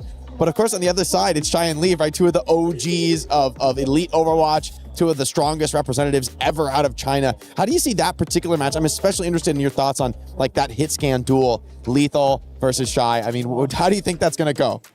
I trust Dennis. I trust him. I think Lethal, you know, he gets a lot of flack sometimes, but in these big matches, he usually shows up. So I think today will be no different. Shy, he's got a lot of pressure. The Chinese fans are pretty harsh on him for what I've seen. So I'm sure he's fighting to defend his title or his namesake. But yeah, I think Lethal's got it. I love having Kaffa here because me and Jake, we can just ask all the questions to Kaffa instead, and we don't have to stand for any analysis here. 10% of your paycheck will, by the way, in his bank account. We'll settle after the show. Don't worry about it. Sounds good. I want to ask you about Hawk here now, because I feel like at times Hawk, coming into some of these major tournaments, like, he's obviously a very experienced player, but sometimes for SSG has been pretty disappointing the past couple of tournaments. They haven't had the results they wanted. How do you perceive Hawk as a tank player currently in 2026? What do you think his strengths are, and what do you think he needs to do to help SSG get the win here? I think he just needs to play with confidence. I think like a few times he goes into these high stakes matches against like CR and stuff, and say, oh, like we're just going to lose, like we can't beat the Koreans. I think like that narrative has definitely changed a lot in the last 2 years. So maybe he's just a bit behind the times in that sort of mindset, because before it was, it was, can't beat the Koreans, there's no winning. But yeah, I think he's a really good player, and I don't really see him shying away from this series. I would love to hear your thoughts on how the regions are stacking up. Obviously, you're playing for a very underrepresented region in Pacific, and that is surely a motivation to do really well, put them on the radar, put them on the map. And I feel like teams like Weibo certainly feel the same way, since Chinese Overwatch has been on the back foot for such a long time. But so has NA Overwatch. So like, who wants it more here? Yeah, I think this is really like a turning point for both regions. This is like where they both need to perform, and obviously one's going to go home today. So yeah, there's a lot of stakes on the line. I think Chinese Overwatch is due for a return to greatness. They've had so many times they fall short, map 5 to Falcons multiple times. But yeah, NA has been really lackluster for the better part of the year. So if it's going to happen today, I'm not sure. I hope that NA will do well, but I also really want Chinese Overwatch to do well. I'm conflicted. So are we all. It's hard. One vote with our hearts, vote with our heads. Usually are we wrong either way, so that's okay. For you personally though, and I think a lot of players that are playing on this stage this week, lots of scrim time had to be split between their World Cup teams and the teams they're rocking up here at EWC. How is that for your team? Because you're representing Australia, of course, and then you have representatives for Team Thailand, for Team Singapore. How did you manage to, fit it all into your schedule? I think it's just been a bit of a back foot for the actual Overwatch World Cup whilst we're here, because it's too difficult to scrim. We're half the teams in Europe, half the teams back in Australia. Like the ping is just too high. So we just said we'll get back to it after the tournament. Yeah, you're looking forward, of course, to Busan and to potentially BlizzCon, right? I mean, it's such a exciting moment in the Overwatch universe to get teams competing, out of this like pure competitive environment, I think back into like a place where, yeah, it's more about the heart. It's more about, what teams bring to it. To come from a team like Australia, right, that hasn't been able to get the win in the World Cup, but has had some pretty consistently good results. How do you kind of feel about your strengths and potential in the World Cup coming up? Yeah, I'm pretty optimistic. I think Australia has fallen short the last few times. They were really good, 2017, 2018, when I was just like a teenager watching them, I was like, damn, like these guys are really good. Like I want to play for them one day. They'll go map 5 against China, against Canada. Like this is a country that has had a lot of promise in the early days of Overwatch, but it hasn't had much since then. And I really think that this year could be a chance to change those narratives. And yeah, I hope we beat UK, Mexico. I'm not sure about Saudi Arabia. I think that might be a little bit too difficult, but I think our group is like a really good spot, and I'm pretty confident. Yeah. I love playing for Australia as well. Like, World Cup is like always just a different thing. Like I feel like everyone is so much more involved, and you don't have to be supporting a certain team. You're just going to rally behind your country. So I think that's a great product, and I'm really glad it's back. Yeah, I think we're all very, very fond of it. It's just different. It's very special to all of us. Now the numbers are in, guys, and in our EWC pick'ems heavily favor here for Weibo Gaming. Are you surprised at 82%? Did you think it would be more or less? I thought it'd be more 50-50, to be honest. I think there's a little too much slander on SSG's name. I've got belief. All right, well, these two boys seemingly got SSG, so I'll stand up for Weibo then. That's I think right. they have the compositions required to take down SSG in this one. I feel like Sugarfree is actually an individual that will have a lot of importance in this series, because we've seen Shy actually play a lot of Freya, and that is maybe when Sugarfree's Tracer could be really impactful in trying to shut that down. But also, I think the Sigma composition has been really good for Weibo on something like a Neon Junction. And then maybe we saw Falcons bring out the Mei. That is something that Sugarfree has done in North America as well. So I think Sugarfree is an individual to look out for SSG in this one. Okay, who's your individual to watch out for in this match? I think Sunso, if he takes over the server, it might be really hard for SSG. But on the other side, I think, Sugarfree for sure. Maybe Lethal. Yeah. Sunso definitely had a really, really impressive event thus far. Jake, give me one guy to watch. For me, it's Lethal. I think he's been one of the most exciting players to watch in North America. For me personally, like the individual level he can hit in these crucial high-stakes matches, is massive, and I think he could be set up for success to shut down the Jetpack Cat. Honestly, I feel like Hitscan may be the most important role when the enemy goes Cat. It's like, can you just 2-tap him out of the air? And there'd be few players out of North America I'd trust more with that responsibility than Lethal. So for me, he's the player to watch. But you guys were very conflicted, though, with which team to root for here. What's the scoreline then? Are we expecting a close series? Is this one going to go the distance, Kappa? I think it's a map 5 for sure. You know, we've moved away from the first of 2, so I think the series is going to get a lot more interesting. There's going to be a lot more important bands and maps, so I think this is going to go the full distance. Yeah, I'm going full distance as well. And also shout out to Ultraviolet and Maka. Both of those guys have been wanting to play the Ana so far this tournament, so I hope we get some more of that as well. As Zeta certainly showed that it is more than possible. You can definitely get the wins. For me, though, I'm going to go full distance, just like everybody else, 3-2 Space Station Gaming. Okay, now I have to look at it. Who would they face? Twisted Minds or GK? That's what's potentially on the other side. Which of these two teams has a higher chance of making it all the way to the grand finals with their prospect opponents? Wow, that's a difficult one. If you had to pick between SSG and Weibo, I mean... Essentially, I'm asking you for two predictions. Look, I'm not going to lie, I don't think either of these teams... No, like, but you don't think about the next match. You got to drum it up. You got to drum it up. Next match, guys. What would the Cinderella story look like? And look, it's got to be Chinese Overwatch. I mean, for like years now, we've been waiting for this squad to actually come through and try to win a tournament. And you would have to beat like 3 amazing teams on the way there. But maybe there is a Cinderella story like hiding. They got Leave and Shy after all, 2 of the best damage players of all time. But it would be an incredible feat. I think both of these teams would just be happy making top 4, to be honest. I think I agree with that. Now, Kaffa, we're about to head over to the stage. We have 25 seconds left on the counter. Anything you want to say to the fans who have been supporting you and the team? Yeah, thank you. I mean, we're a really small team, really small region. Pacific doesn't get a lot of love, so it's been great to get these guys some LAN experience. You know, I've played a fair amount, so I think this is like a goal to, level them up a bit. And, maybe we fell short of expectations, but I think it's always a good experience having the minor teams here. It was a great time seeing you in action again, Kaffa. Thank you so much. We're getting ready over on the stage for our next series.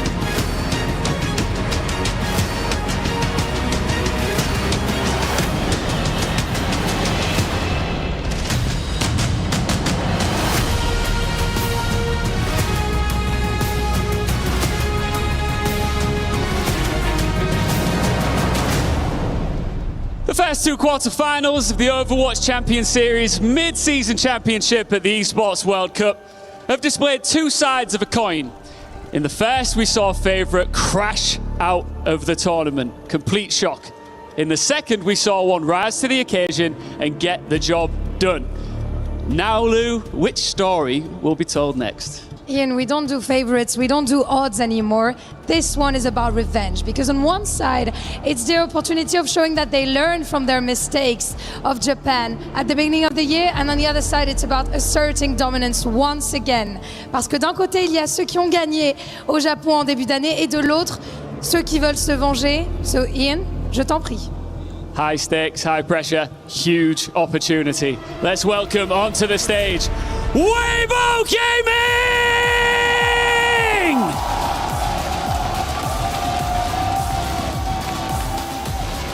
2 Chinese stages, 2 regional titles, a reinforced roster that arrived in Paris with a mission, a region's return to international relevance. Their route has not always been easy, but it has been uninterrupted. And now Weibo stand 3 victories from the international title, still absent from their record. And to face them, the last American team standing, Space Station Gaming! They took down Team Liquid, they took down Varro on the way, already marking Paris walls with their names. Il ne reste que du côté américain. Now, it's time to shine against another big name. So can Sugar Free and his boys exceed all expectations? Ian, c'est l'heure de rentrer dans la cour des grands. It's a rematch from Tokyo. 2 rosters here to rep their regions, and this time a place in the mid-season championship semi-finals is on the line. Paris, faites du bruit! Two regions looking for redemption on international stage. In fact, two regions looking for dominance on an international stage. And a familiar foe facing off against Space Station here. Weibo Gaming, the team that knocked them out in that lower bracket in Tokyo. A chance for revenge as we go back to first to free format. And this map, this could set the tempo. This will actually set the tempo because so far, Weibo Gaming, yes, they were able to stay within the upper bracket, shoot through to playoffs so quickly, but all of their matches went 3 maps, and that's because they always lost control.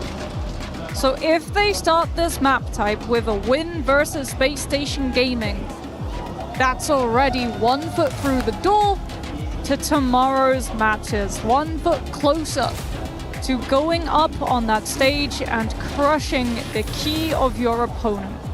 We knew the Weibo fans would be out here in force, and they are loud, happy to support their region here once again. What a Series 2 versus Falcons, an upset to defeat one of the better teams here in midseason. A dominant defeat as well that Weibo were able to deal Falcons as, yeah, Des talked about it, Jake said, look to Lethal to potentially have to go shut down that Freya. No shutdown on Freya required outside of taking it off the ban draft as Weibo target out the Diva, securing the tank role and ensuring that they can play both the Ramatra or the Mauga if Gushue desires. Pretty significant loss as well, that lower bracket in Tokyo. It was a first to 2, but like you mentioned here, first to 3. Space Station Gaming didn't get a single point versus Weibo last time, and I spotted that sign in the audience too. We panned over to him briefly. Is Sugarfree's NA savior? Is he going to be the guy that leads the team to victory, Moxie? It feels like there's always so much weight on his shoulders, so much expectation that we see from him. His hero pool has widened so much in the past. We used to be able to get to see just really the Tracer popping off, but now he plays so much like the Mei, the Sim, and he'll have to push through that hero pool because if Weibo do lose this control map, well, their game plan has always been the same. Go Neon Junction, sub Sunzo in, and absolutely dominate the competition with that Sigma composition.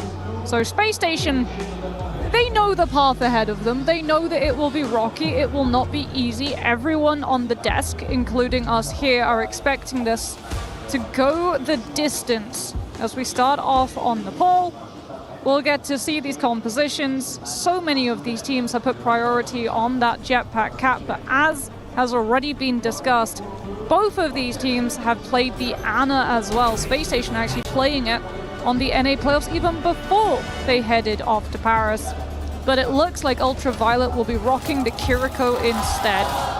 Good rush potential, good Suzus as well, in case Weibo are trying to lean that Ana, and also stopping those engagement slams from Gushue. Cat bashing for both teams too. Gushue in to start for Weibo. Good Nepal Village. NA's chance here to really upset on an international, and Space Station's chance for redemption as we roll out to mid. Gushue really taking the brunt of the damage as both Lethal and Shy just trade forms. In fact, Mauga's trading positions too. Hawk quicker off the mark, taking down Shy early.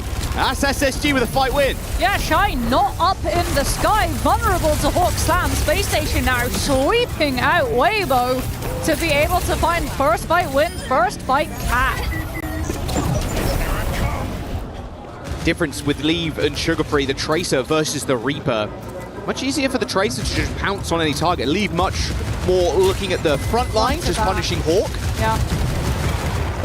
Put more punishment on that Mauga, but Space Station already ahead. Both the Catnap and Artillery Strike available for Lethal since they were able to survive that fight. Yeah, that's just so much ult charge already. I think Weibo are going to be a little bit bewildered when this comes in. There's the Storm Bastion already stunned. Shy in trouble now. Gushue's already dead. This is domination so far from SSG. Abel's not even been able to use the ult. I mean, he doesn't need to at this point. Shy's going to be left on his lonesome on the high ground. Weibo, yeah, they're going to have to deal with this Mauga now. Nice little shift. There's the stun, though, onto Hawk. And I think Lethal got dragged up in there, too. The Wombo combo, just like they did Falcons in. The catnap into the artillery barrage. Shy gets 2, and that's the flip. Yeah, Lever's bait. Hawk thinks he's vulnerable. A tasty snack to be lifted by Admiral to chase down without that teleport, but he just reforms out. Artillery strike, catnap combo from Weibo. We saw the music versus Falcons on Colosseo, and it's just as devastating here. Space Station losing that cap, but having so many ultimates to be able to play with. Mauga Cage follow through. Leaves might have to use Death Blossom defensively. Shy trying to make it difficult for the Cat Bastion from SSG to move on to the point. Lee doing a bit of point guard. Nice little Rayform there, dodges the stun. Pulse bomb on to Lee, though it does, but it doesn't matter. There's a Suzu. Of course, Market is going to be right behind him. A nice little Death Blossom ends up getting shut down, though, as Hawk just runs over Lee. Both the teams playing on their rush, but SSG coming out on top. The focus fire just too clean for Weibo to deal with. Sugar Free on the Reaper to match Leave as well. Weibo were wise to the antics of the Tracer, going all the way around the team, pushing onto point, forcing out that back cap, forcing Weibo to have to hold their ground, and allow Space Station the entrance to walk forward with the rush, with the Mauga Cage to close the distance. As we get a pause, this allows both of these teams to just ruminate on what has happened so far. Gain some energy from the crowd, but also the stress, the pressure on your shoulders, especially for Weibo, understanding that Space Station are starting to pull ahead in terms of percent. Looked like it was a small issue with Lethal, maybe? Not 100%, but looks like everybody's ready to lock back in. Yeah, really short pause, just getting a ready check from everybody, and then we'll be back into Village. Well, how easily will Weibo be able to get back onto point? They burned Cage, they burned Rush, they used Death Blossom. It'll be a tough ask to be able to find some form of ground. Nepal Village, it's real hard to be able to sort of pilot these Bastion Cat flybys to buy you the space to walk back onto point, because there's just so much form of cover. The team themselves, who are just defending, can hold on the point itself. It has a roof above it, or you can play side room alongside it. As Space Station take to the high positions, Weibo will have to walk forward, but they have no ult to be able to hold their ground on point. A little bit of point presence here for Weibo. Shy swung in on the high ground already. Haven't got the combo, not just yet. Lethal is going to get a lot of focus fire dished out to him here as Lee Sumin goes for the catnap. Ends up stealing Lethal away. Goes straight back to healing up Gushwei, who's just looking at Hawk. In fact, the entirety of Weibo Gaming forced to look at Hawk there. You ignore Sugar Free, take down the Mauga, less sustain, less kind of a wall of meat to deal with. All right, Weibo Gaming get a decent flip, but still Space Station in the lead at 89%. Yeah, one fight win away. If they can find some late pickups on Weibo to be able to take this first round. Ultraviolet, Maka, both will have the Kitsune rush. Both of these teams will be looking to like Hiriko to open up the fight. A Sugar Free, scout site where Shy will be playing from. Space Station don't want to lose a player early. They have to be so careful just walking their way onto point, taking some bits of damage, fishing for that rush to solidify their push forward. Leave waiting on an off angle. Oh, nice check in there from Hawk. Okay, we managed to spot the Reaper, force the Rayform, and then we can make our next move. Looks like Lethal's already popped Wheels mode. Hawk pretty low though. Eventually healed up. Does force them to take this one a little bit slower than they'd like. Allows Leaf to take the high ground against him too. There's the rush, there's the stomp in already. Hawk extremely low, but here's the catnap from Amble. Looks like he got Suzu though, instantly. Good frame perfect Suzu. Coming in from Maka, TP from Lee, but already Sugar Free's pulled the trigger on the ult. They are way too quick right now. A Death Blossom from Lee does end up getting a kill when trapped in the cage. He is with Hawk. Hawk's so damn low. Lethal and Abra alive. The catnap though, Lee Su-min is not going to be able to survive though. Lethal puts himself on the point. A little bounce nade on top, but the cat ends his life. Space Station will get that first round under their belt. Momentum in their favor. It comes down to the wire though. Weibo start losing that fight. Gushwei gives his life to secure that Mauga cage. for the follow-through of Leave's Death Blossom. But the trades, there's just too many for Space Station. Despite the catnap, they're able to just hold off Lee Soo-min, pick up that point before any recontest can come through. Yeah, Lethal just playing outside of the Mauga cage. Being able to drill that damage through onto Leave. And off of that, it's just tying up one loose end of that cat as we head to Sanctum and we break out the poke. Lee Soo-min, Ultraviolet, both matching the Wu Yang. Lethal actually understanding Weibo probably play the Wu Yang over the cat, going for the Ashe. Oh, dearie me. Ultraviolet super low. Look at this pressure from Leave on the sidelines. Lethal was playing behind him too. A bit too over aggro there for UV. They're going to try and just punish them a little bit further. Lee Soo-min down, sure, but Sugar Free sitting at 100 HP after that dash. Easy pick up for Leave. They're now trying to re-group close to the point. Same story for Space Station Gaming. They tried earlier to start Lethal on the Ashe. Had to swap him onto the Cassidy to deal with the Bastion Cat. This time it's the Sojourn to be able to deal with the Mauga.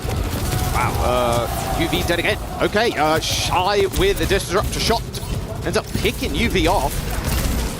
They're forced to reset completely. Point unlocked, Weibo gets it. Yeah, this is great for Weibo as well. They're just going to be able to start building up the poke ahead of Space Station, making it really hard for Lethal and Sugar Free to be able to find these angles. This Leave just totally repositions with the speed of the bike, plays one lane, rotates to the other to cut off Lenny and Lethal's opportunity. Oh, okay, a little bit of comeuppance there from Lee, playing on that hard off angle with Lee Soo-min. DPS for Space Station. Standing head and shoulders above the rest in this fight. Gushwei trying to go for a trade, not going to happen though. Surely Hawk just takes him down. Little stomp, no, not to be. Sugar Free with another couple. Admiral have Rush, Mako have Rush to be able to match.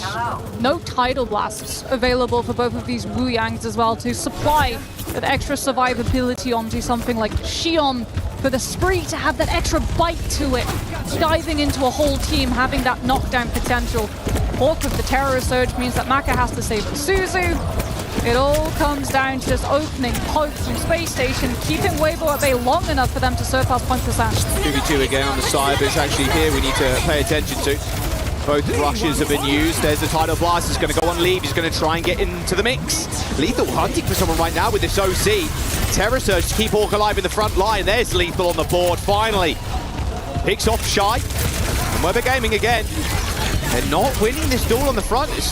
They managed to pick off UV a couple of times at the start of this map, or this round. They've not had the same success since. Well, they hold 3 ultimates, and Lucy Moon is actually going to swap off of the Wu Yang onto the cat. Take an off angle against Space Station Gaming, who are trying to hold this lane. Cheeky. As we get a back flank. Oh, dearie me, Leave. He's got the Spree though. It's getting shut down anyway by Sugar Free. Admiral also gets his one too. Sugar Free got that ultimate online as Space Station Gaming. They got player advantage and damage advantage too. Shy and Leave already dead. And with Gushwei trapped off to the side, he's got a cage to his name, but he needs to go for a reset or a kill. He's going to charge away eventually. But his support, on the other hand, had a different idea. A miscom there from Marker. Ends up teleporting in and gets destroyed by Sugar Free. Space Station going to take this map. Yeah, get out or die fast. That's all Weibo can do right now, and Space Station won't allow it. I think they're going to be able to do it. Look at this. Spree's going to go in and an extra bit of damage here. Oh, what was that cage? Gushwei shut Sugar Free down in the entrance of that little choke point. Now Hawk's got the Terror Surge. OT touch. Hawk pretty low. Gets healed up eventually. Here's the charge from Gushwei. Ult available from Marker in a moment, but I think it's too little too late here for the Chinese representative. Lee Soo-min dead, and that's all she wrote. Space Station starting off the series with a win. History repeats itself. Weibo unable to lock up control. We know where we go next, Jack. Space Station, they know it too. I'm expecting that we'll have to talk a little bit extra when Sunzo is swapping out with Gushwei and we get ready to jet off to Neon Junction. As, oh, it's so costly. Like, Space Station with that flank, being able to totally shut down the overclock and the Spree. They do such a good job after losing that first fight. They just make sure to always stack the deck, have one extra player. Let's jump down to the stage with Ian and Weibo's team manager to see what words he's got to say. Yeah, we got some Weibo fans here in the building, and I'm here with Shu, the team manager. Shu, that was a hard start to this series. Yeah, I see, but look, we have 6 tremendous players, like I said this morning, and some of them keep the highest level for like almost 10 years. I think that's definitely a not easy thing. And we have some players like Bush, Liv, Shai, and they representing China. I think here I want all the fans here. We from Hangzhou City to China, and now we are Paris, EWC. We want to show this to the world. So guys, please support us. Let's go Weibo! Let's go Weibo! Let's go Weibo! One more time. Let's go Weibo! Look, there's a lot of talk about China having a comeback, a resurgence as a region. Do you feel pressure for your team to deliver that here? Yes, absolutely. I think these players representing China to competing in this highest level for so many times, and we see there so many times nothing is granted, everything is earned, like we said. So I think absolutely they deserve a very wonderful ending. And so guys, let's continue to see this game. Shu, you should do my job, you're so good. And we've got some fans here as well. I'll come back to you in a moment, Shu. What's your name? My name is Felix. Felix, you have been standing here in the crowd, gassing everybody up, getting everybody loud. What's your message to everybody here in the arena and watching at home right now? Well, I've been watching this game for 10 years. I've seen all the upside down. And I think today we can see the world again. Let's make the world to see Chinese Overwatch once again! Shu, I just want to say thank you as we throw back. Massive thanks to Shu, to all of the Weibo Gaming fans here in the building. Let's see if they can bring this thing back. I mean, no lies heard there. 10 years of Overwatch, of course, and some of these players have been at the top of their game since the game released. We're seeing Sunzo step into the lineup now as Guxue takes a back seat for this next map. Expecting Neon Junction, absolutely. Especially because Space Station burned the Freya ban, which means that we'll be able to see that one played. Now, do Weibo ban the Sim so that they can try and stop some of the movement of these teams? Freya is one of the DPS who does not suffer with the Symmetra out, since she has her own mobility to be able to claim stake to those high grounds, as opposed to something like the Cassidy, who has to take the actual stairs to be able to secure it. Weibo, I feel like this performance here, like we weren't expecting a win from them on Control based off of the track record. If they lose Neon Junction though, that's when you start feeling a little bit worried about how far this series can go. They want that sweet revenge. They want to, SSG want to prove that NA is not to be trifled with. Making it this far for SSG, maybe a surprise to some. I think Dallas Fuel, people expected to make it a fair run. But for SSG, I think it means a whole lot more than that, considering their previous international performances. And for a lot of the players too. I think with Hawk taking a small break from the game and coming back, although that does feel like a lifetime ago, he's played on the biggest stages in Overwatch League. Like, he's played against the best players in the world. And, well, we're seeing that right here, of course, today. But historically, he has. He played on the Atlanta Reign team with Gator, of course, with players that are playing in this tournament too. I mean, the guy has also been around for a long time, ever since, what, beta Overwatch 10 plus years ago at this point. Here we go. Weibo versus Space Station. No safety net.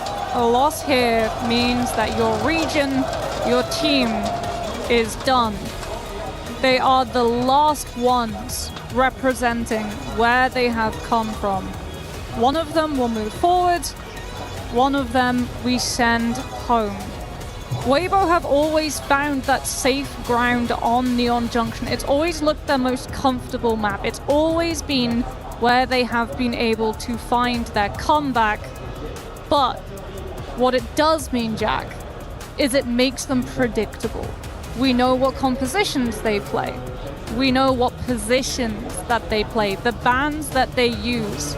Space Station, they've had 2 whole chances to see how Weibo play this map, 2 whole chances, and a very long time to be able to cook up a counter. You know Christopher last night was watching that VOD 2, 3, 4 times over to make sure they were very well prepared for that situation.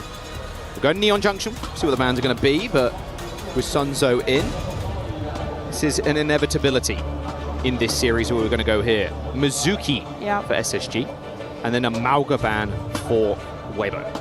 Yeah, taking out the Mauga Hawks hero pool, it's limitless, it feels. He can play so much, and if you want to play things like Sigma or the Ramatra for Sunzo, you want to remove the chances of that Mauga. Space Station, they'll go for the Mizuki. It's been something that Weibo have loved using on these Neon Junction defenses. Potentially, it even forces the Wuyan out with that Kuriko when they swap from the Lucio, something that Space Station proved more than happy to be able to match. I'll just jump into this. Just a quick PC restart and then we'll be good to go. Will Chinese Overwatch rise again, or can NA shatter that dream? No Simba as well. So Space Station, they can play that Symmetra if they so choose, making it so much easier to be able to contest up to those high ground positions as an attacking team, so that you don't get just pushed off trying to cross statue against a Frey who can constantly shoot versus your whole team.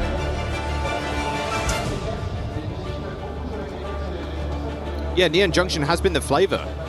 I'm kind of shocked too, because normally when we do see new maps, they aren't picked as often as Neon Junction, but it has been the hybrid map of choice for most teams at this point. I feel like it's one so many teams scrim as well. Like, it's one that you feel if you have the tempo push, if you're on attack, if you're on defense, you can just win. And if we have the better ideas, because it's a new map, it's not been around for 10 years. You know, it's less known strats. Well. Exactly. Much less established. And if you feel like you have to punch up versus your opponent, it allows you to cook up something that they're not quite ready for, to be able to catch them by surprise and start to push them down that tempo slide. Where if you win those fights and you start chaining those wins back to back, your ultimate economy is in a perfect position to just finish out the map, dropping very little time. In fact, when we have seen full pushes from Neon Junction, it's been upwards of 2 minutes on the time bank. And I say when, it is if, because we so rarely see those full pushes. As we said, this is very much a hybrid of Havana. You either cap with a ton of time or you don't cap at all. Yeah. Basically, is what you're trying to put down there. I'm picking it up though. Sometimes you get stuck halfway on second. Most of the time, the attacking teams tend to just snowball through second. Third is where they become stuck. Or first. Dude, that's what I've been saying. Why does the cat have the jetpack? Yeah, it is a little unfair that the cat got a all jetpack. the support jetpacks. Apart from Lucio. He You know what? One day they'll make a perk for Farah where you can lift Anna. W. Put her on the back so you can start shooting from up there as well. Like, we already started to move away from Farah can move Wivel as a perk to now it's just baked into her base kit. Exactly. Why can't she pick other people up? So just let her pick other people up. Exactly. That would be terrifying. Can you imagine all of the counters to Farah where you're dealing with barrage, Anna just hits with a sleep dart? Yeah, I mean, look, you saw what happened last game. Shu was getting elevated True. on the Ana. That was freakish. I mean, Zeta have so many different ideas with this cat comp. It's so cool. I think we saw also Proper too getting kind of suspended in the air. Well, Cat just breaks the game. Actually, I have a question for you, Jack. We were both playing Overwatch at the base release of Brigitte. Sure, yeah. Who do you think broke the game most? Brig or Cat? Brig. Yeah. Brig formed a meta that lasted 2 years. Yes. Cat, it has not been 2 years. But it very well could.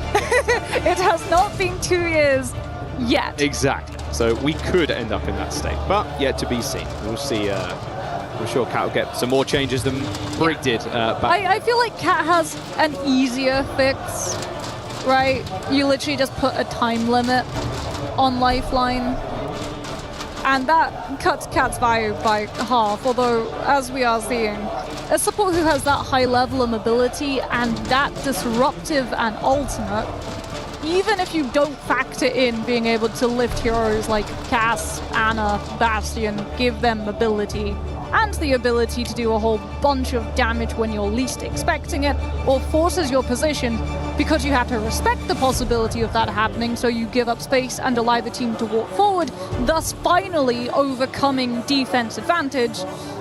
Cat's still very, very strong as a support, or DPS if you ask players like Bliss. Let's get in map 2, SSG, the final hope for NA, and Weibo Gaming, the final hope for China. Weibo down a map already.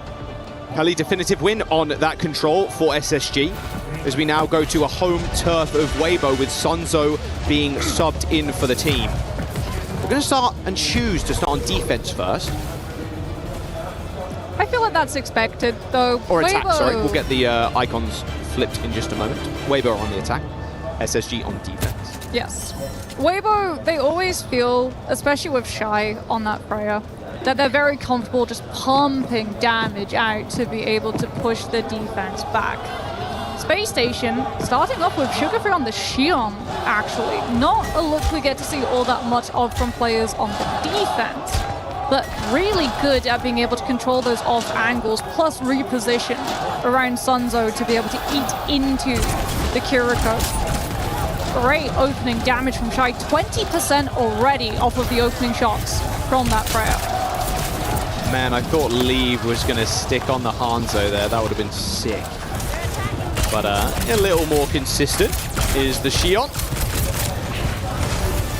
I don't know how I feel about the lack of Mei, though. It does mean that Lenny has to win the 1v1s. You don't have the Mei wall to stop Weibo taking space. Oh, that is a disgusting opening from Leave. I mean, even Shy, 2 different angles completely. Yeah. Forced them into the room with Leave, and, well, just Leave does the rest. Yeah, lack of Mei means that you don't have to worry about this as a Xion. Just fully pushing on forward with the help of your Wu Yang to be able to set up the damage and have the heals, and first is broken. Weibo pushing through second, have to wait for Train, which at this point actually gives them more stall than Space Station's first fight. Dude, that's facts. Well, you might be spinning with that one. Sunzo trying to hold this corner. Hawk able to get there pretty damn quick, though. But it's all about these off angles that Shy and Leave are going to take once again. High ground for Shy. Bowler in hand. What is this push up here from Ultraviolet? Instantly deleted by Shy, but they trade very quickly back. Leave on the cast. Sharpshooter connects with Lee Soo-min, but it is Shy getting yet another kill. China's best showing up so far on this map. Can SSG hold on? Can Lethal get another opening pick? Doesn't look like Weibo are going to give them a chance. Yeah, not with Maka's rush. Ready to go once the team regroup, and Space Station having to claw damage to be able to build Admirals to match. Keep up the tempo. Yeah. Pop the rush, force Admiral to do the same. Why not? Flux for Sunzo. Hawk's got one as well. Rock connects, and now where's Hawk's ult? Oh wait, it's in spawn. Weibo just run over the tank of SSG. They're making this push look easy. Yeah, here comes the snowball. Space Station likely going to have to hold ults and use them to stop Weibo's tempo push forward on third. This is dangerous though. Weibo is already so far ahead. 5:30 on the time bank. Space Station Gaming have to find picks or heavily invest in ultimates. As Shy off of the Freya onto the cast. Lethal so low. Space Station relying on Deadeye to be able to zone Weibo off. By literally 1 HP, Ultraviolet, Tidal Blast. Now to heal up Hawk for her. Anything can happen though. Now Shy is hunting on an off angle with Leave. Bike comes in, little miss, all good, not a problem. Leaf takes a headshot, and now Lethal can push on forward. A flux from Hawk connects with Sunzo, still got the grasp. The Suzu's going to come in, make sure he doesn't take any % damage as soon as he gets back down to ground. But that Tidal Blast, out of there on top, makes sure he's sent back. 4 and a bit minutes to go. Oh, wait, Shy's waiting on the corner. Hawk is able to live, though, backs off with the shift. Using those spheres, catching the AoE, making sure to see the accuracy marker, knows that the cast is still there. Weibo have to pull back and approach from main. Lee Soo-min, though, Tidal Blast combined with Spree could be devastating. Well, there's the wave to heal up the front line here.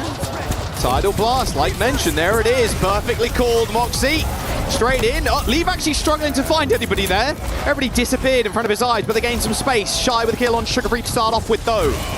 Marker very low on the side, almost had a skull above his head there. Lethal doesn't end getting rocked. Leaf shuts him down from the high ground, and with still a Spree in the back pocket. Hawk's going to have to be careful. Bike straight at his face. You can't need that one. There's the Spree straight to the back. Admiral falls into the spawn doors. Oh boy. Weibo Gaming running over SSG. The High Noon ends up finishing off Sugar Free. That final bullet takes him down. 3 minutes in this time bank. It's Hawk back on the Diva, but is it really going to be anything more than just stall? Oh, Shy falls, the Widow from Sugar Free. This is a rare sight. Can he get a shot off? He can, but it only hits the body. Sunzo with a triple at the end. 3.5 minutes. I mean, that is a disgusting push. Neon Junction in a nutshell. Win all of your fights. Cap with so much time. Lose one fight on third. See your time bank down the drain. Weibo just perfectly using, even though that Tidal Blast gets nothing, right? It still forces the respect of Space Station to have to disengage. And you only closed up the distance with the dash and the bike. So then you wait for the hands to be thrown from the Sigma, and then you throw your Shion Spree right at the entirety of Space Station when they have no defense versus it. Extreme elation from the fans' face, of course. They need this. You need some sort of momentum in the series, and this map is going to deliver that in spades. 20-1 for Leave on that first round. This could be a statement from Weibo. If they full push with that amount of time into full holding Space Station, we could well see that 5-map series after all. As Weibo actually starting with Lee Soo-min on the Brigitte, in case Space Station try to play fast with something like that Diva. Sugar Free showing the flexibility. Genji. So we've got Zarya bubble engaging Genji forward. What meta are we in? Juno break, apparently. A couple of metas ago we were seeing this. Really throwing a spanner into the works. This is such a major departure from what we've seen in entire tournament. In fact, almost the entire stage since Cat Bastion was released. Hawk on Zarya puts so much pressure on Sunzo on the 6-2.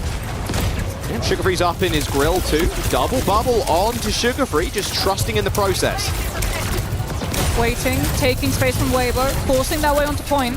So much energy as well. There's just so much spam from Weibo. It's so easy to put Hawk to be the third DPS here. Admiral's going to take down Lee Soo-min too, and now Hawk could just walk at them. They're going to flip here. However, Hawk's still chasing. And there's just nowhere really you can run. Lee takes down UV, sure, but still the spawn advantage for Space Station Gaming is apparent. That's first point over. Oh. Sugar Free. Nasty little reflect there on Leave, sends him packing. Yeah, here come the swaps. Weibo miscalled the composition Space Station rolled out on. Brig, brilliant into something like Diva. Great against the Genji too, but versus high charge Zarya, no answer, especially with only Brig Kiriko heals. That's just not enough. As Lee Soo-min swaps onto the Cat and drops Sunzo onto the high ground so that Weibo can hold close. He's going to want to drop in just a moment. As soon as that payload gets under this high ground, though, he's going to make use of the time that he has got here. feels like we're about to have Rush versus Orbital Ray fight. I think that's about it. Sugarfree dashing over Sunzo's head there as he turns his attention to Hawk now. Ravenous Vortex the back line, so they play for their lives a little bit more. Sugarfree gets a bubble, dashes straight in, gets out again. Now he's got Blade. Orbital Ray from UV as well, but Hawk's already dead. Yeah, you don't use that Juno ult when you're down a tank. Oh, apparently you do. The Blade's going to get popped as well. Sugarfree knows to go absolute demon time here with the Blade, and he ends up getting 2 anyway. Can he get any more? Deflect's been used, dash as well. He's going to get collapsed on here by Lee Soo-min and the rest of the team. They're still looking for him, but Hawk ends up spawning and bubbling him to get out. Space Station just taking advantage of how far pushed up Weibo were. Channeling all the damage on Zarya, chasing for more, walking to Space Station in a small room against a Genji with Blade through a Juno ult. Maka no chance to use Rush, but Weibo can use it here. It's go time. There's a Graviton Surge for Hawk, nice little Suzu, but on the high ground, Lethal trying to tag down the cat. Lee Soo-min showing his body yet again. Lethal making sure the train doesn't end up collapsing on him as he takes an off angle. Nice Graviton Surge, he's going to catch Sunzo. Catnap actually is going to steal away Lethal on the sidelines, but Lethal ends up getting away anyway. Now Riley's going to get popped from Avril. Means it's not there to stop Leaf's spree. Oh, Sunzo under a dire need of assistance right now. There's the spree into the back line for Leave. The deflect from Sugarfree, not enough to save UV's life. Weibo holds. This is just cleanup at this point. This is the hold that Space Station weren't able to find versus them. This is how, even if Space Station pushed through second, hit third, their time bank is so dwindled in comparison. As Hawk offered the Zarya onto the Orisa, wants to be able to have that walk potential versus this Ramatra, but Space Station have to play respect to Shy's overclock. They don't have anything to be able to shut it down, so just hiding and letting the time bank burn. All taking a lot of damage there, so UV and Admiral can get some more ult charge. He's going to get lifted in up to the high ground. Should be good for the time being. Still got to be a little bit careful though. Shy now is going to be met in a 2v1. Rips the OC though. Admiral just way too far out of position. Yeah, they were trying to drop Hawk onto Weibo past that Ramatra. And Shy just picks up Sugarfree. Time's ticking. Oh, they're so split, Jack. They're so split. Space Station lose Ultraviolet. The power slide from Shy. They want to collapse onto Hawk. They just want to get more. They just want more. Burn off as much time as humanly possible. 2 minutes to go. Maka has Rush as well. Space Station. If they try to wait for Ultraviolet to have Rush to match, you're down to a minute, potentially, to be able to complete this push for a second. I'm asking Space Station to give a little bit extra here. Sugarfree's got Blade, but locking someone down against this comp is going to be tough. What the catnap too from Lee Soo-min. Surely if Sugarfree 10%. uses Blade, Lee Soo-min just grabs him. Unless Sugarfree can take him out. But pretty impossible though. It feels like. Gonna get lifted up. Still looking for the Blade. A little deflect getting popped as well. A little dash in will earn him the Blade surely. There it is. Eventually. Soo-min goes for the dive in. Terror Surge is going to collapse. Lee Soo-min ends up going down. Blade still for Sugarfree available. Both rushes deployed on the point. Sunzu trying to stay alive, trying his darndest to stay healthy. Dancing around this shield, has to pop the Annihilation. Now Sugarfree's in danger too. Catnap comes in from Apple, goes wide though, but it still forces Sunzu all the way back. Oh, Lethal. Ends up picking up another one. Shy's going to follow as well. Space Station Gaming, they've still got ults. They've still got the Blade. Weibo Gaming can't say the same for them. They need to regroup. They haven't got 5 players to re-engage. But they do have players close enough if they want to make a play for it. They're going to try. With that spree, they'll try. There it is. He's got the spree, but Sugarfree can shut them down. Spree in the sky. He's going to tag Avril for at least one burst, but it's not going to matter. Now Sugarfree's going to give chase to Shy, but straight away, Lee Soo-min tries to get back to safety, but into the waiting arms of Sugarfree. 0.08 meters. It couldn't be closer, but Hawk hits that nail on the head. Yeah, and they get that second point. Space Station, they might just have hit a speed bump because that was their ult bank. They have nothing in the tank to push third. Weibo more than happy to burn Space Station out of win resources when Shy's about to hit that overclock. Hawk on the Ramatra. Sugarfree on the Mei, trying to find any way of shutting down where Shy can pop up from. Give Space Station the opportunity to kite and also stop Weibo from being able to push Lee forward. Shy's got the OC. This is looking like an OT finish here. Oh my god, come on, you can't go down like that. Oh, the body block. As cruel can be. And now with only a minute to go, they have to try and find something. At least we've been dead, whatever, who cares? Doesn't matter, we got spawns. Yeah, Juno as well comes back so fast. The true target, the prize, would have been Shy because look at how far forward he is farming Railabulk. Shy can be the hero and shut down this push from SSG. It's going to be a free attack, Moxie. That's to be stated if SSG can make it there. Leave dashing back. Hasn't got that now. Sugar Free on the May. Close to a blizzard, but he might not have time. Lethal could be the hero for Space Station, though. He's close to OCT. He's got ice in his veins, but can he actually land these shots? Shy's already opened it up with a perfect pick onto UV. Takes the sky, shut down by Lethal, though. But is it enough? The collapse from Weibo Gaming now as Leave gives chase. Spots Sugar Free in the corner. It's only the DPS left. Weibo Gaming now have to fend against 10 seconds. There's just no chance. Hawk on the Doomfist trying desperately to get that touch. It's just not going to happen, is it?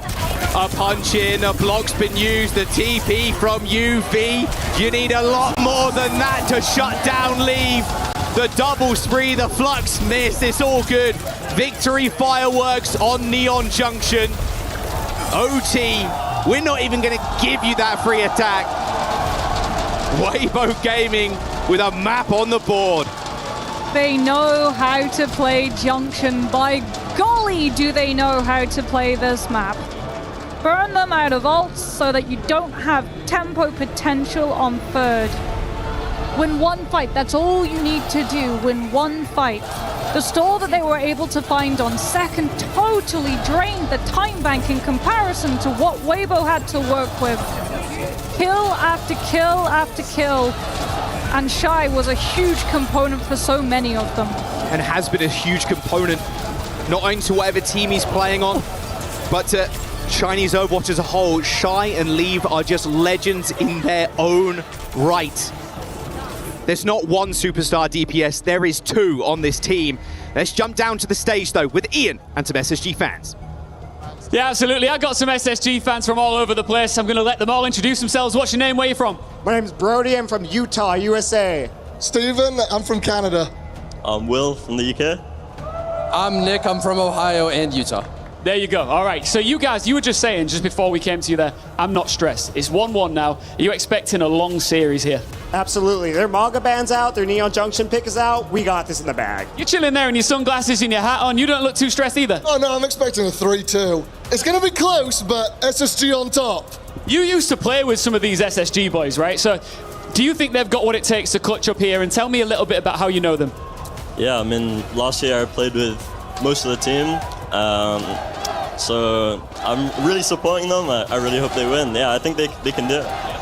What about you? Yeah, I think they got this in the bag. I think, you know, like Brody said earlier, they got rid of the Malgaban. Neon Junction, a very ground-heavy map, so I think going forward, SSG has a lot more advantages in the long game. So we've seen here that Weibo fans are pretty loud over here. You guys, there's not as many of you as them. Can you get super loud and make sure that they can hear you? I'm not sure. SSG! SSG! SSG! SSG! SSG! SSG! SSG! SSG! So you've come over here to Paris, right? Yes. America, Canada, North America, whatever. You guys have great food. What do you think of the food here in France? It's definitely interesting. What you guys call tacos, I have no idea what that actually is, but I've been well fed so far, so I can't complain too much. All right, well, maybe we all go for dinner after this. Just finally from me, score predictions for this quarterfinal. 3-2. I love Lenny. Come on, Sugar Free. 3-1 SSG.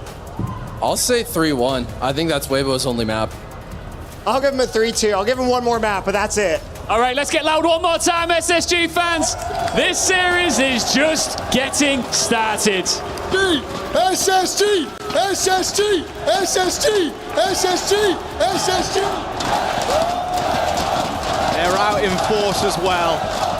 SSG now taking a map, and I gotta say, some of those fans were spitting.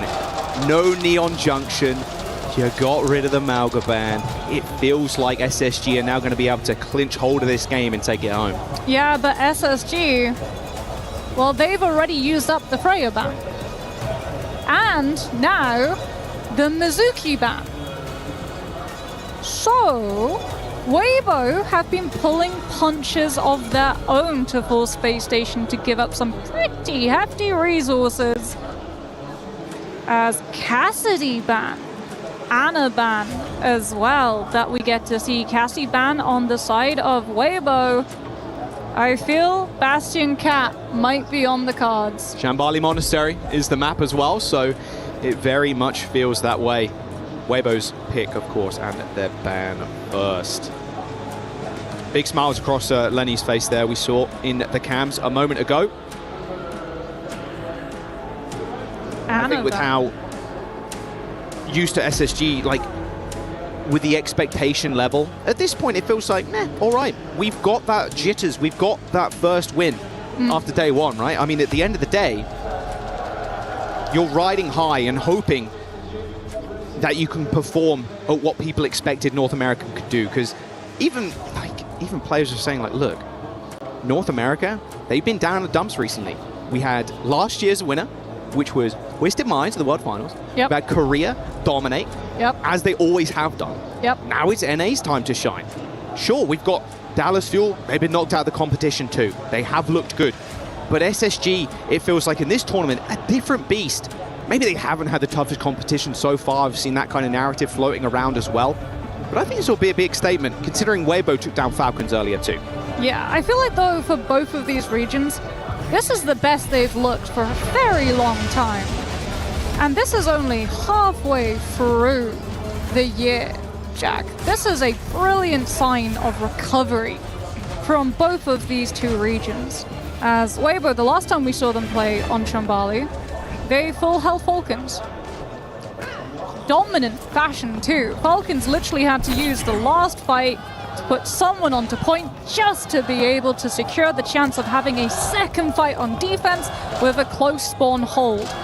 As Weibo actually foregoing the Bastion cap. Shy will keep the Freya, Lee Soo-min, the Mizuki. They feel if Space Station felt the need to ban it out, that it would be problematic for this team to face as Lethal gets grappled up into the sky, trying to find a player, but so I mean, that feels like cheating, though. Seeing Sigma Shield. You don't even use your own grapple. Feels like a cheat. Oh, Hawk's already half, thanks to a good chain from Lee Soo-min. Yeah, he's going to get healed up, though, no problem. But the Cat Bastion versus Shy and Leave. Thankfully, I think Shy's kind of thankful, like, look, we can't ban Freya again. At least we can maybe challenge Lethal. And maybe even double pop Admiral too with those take aims.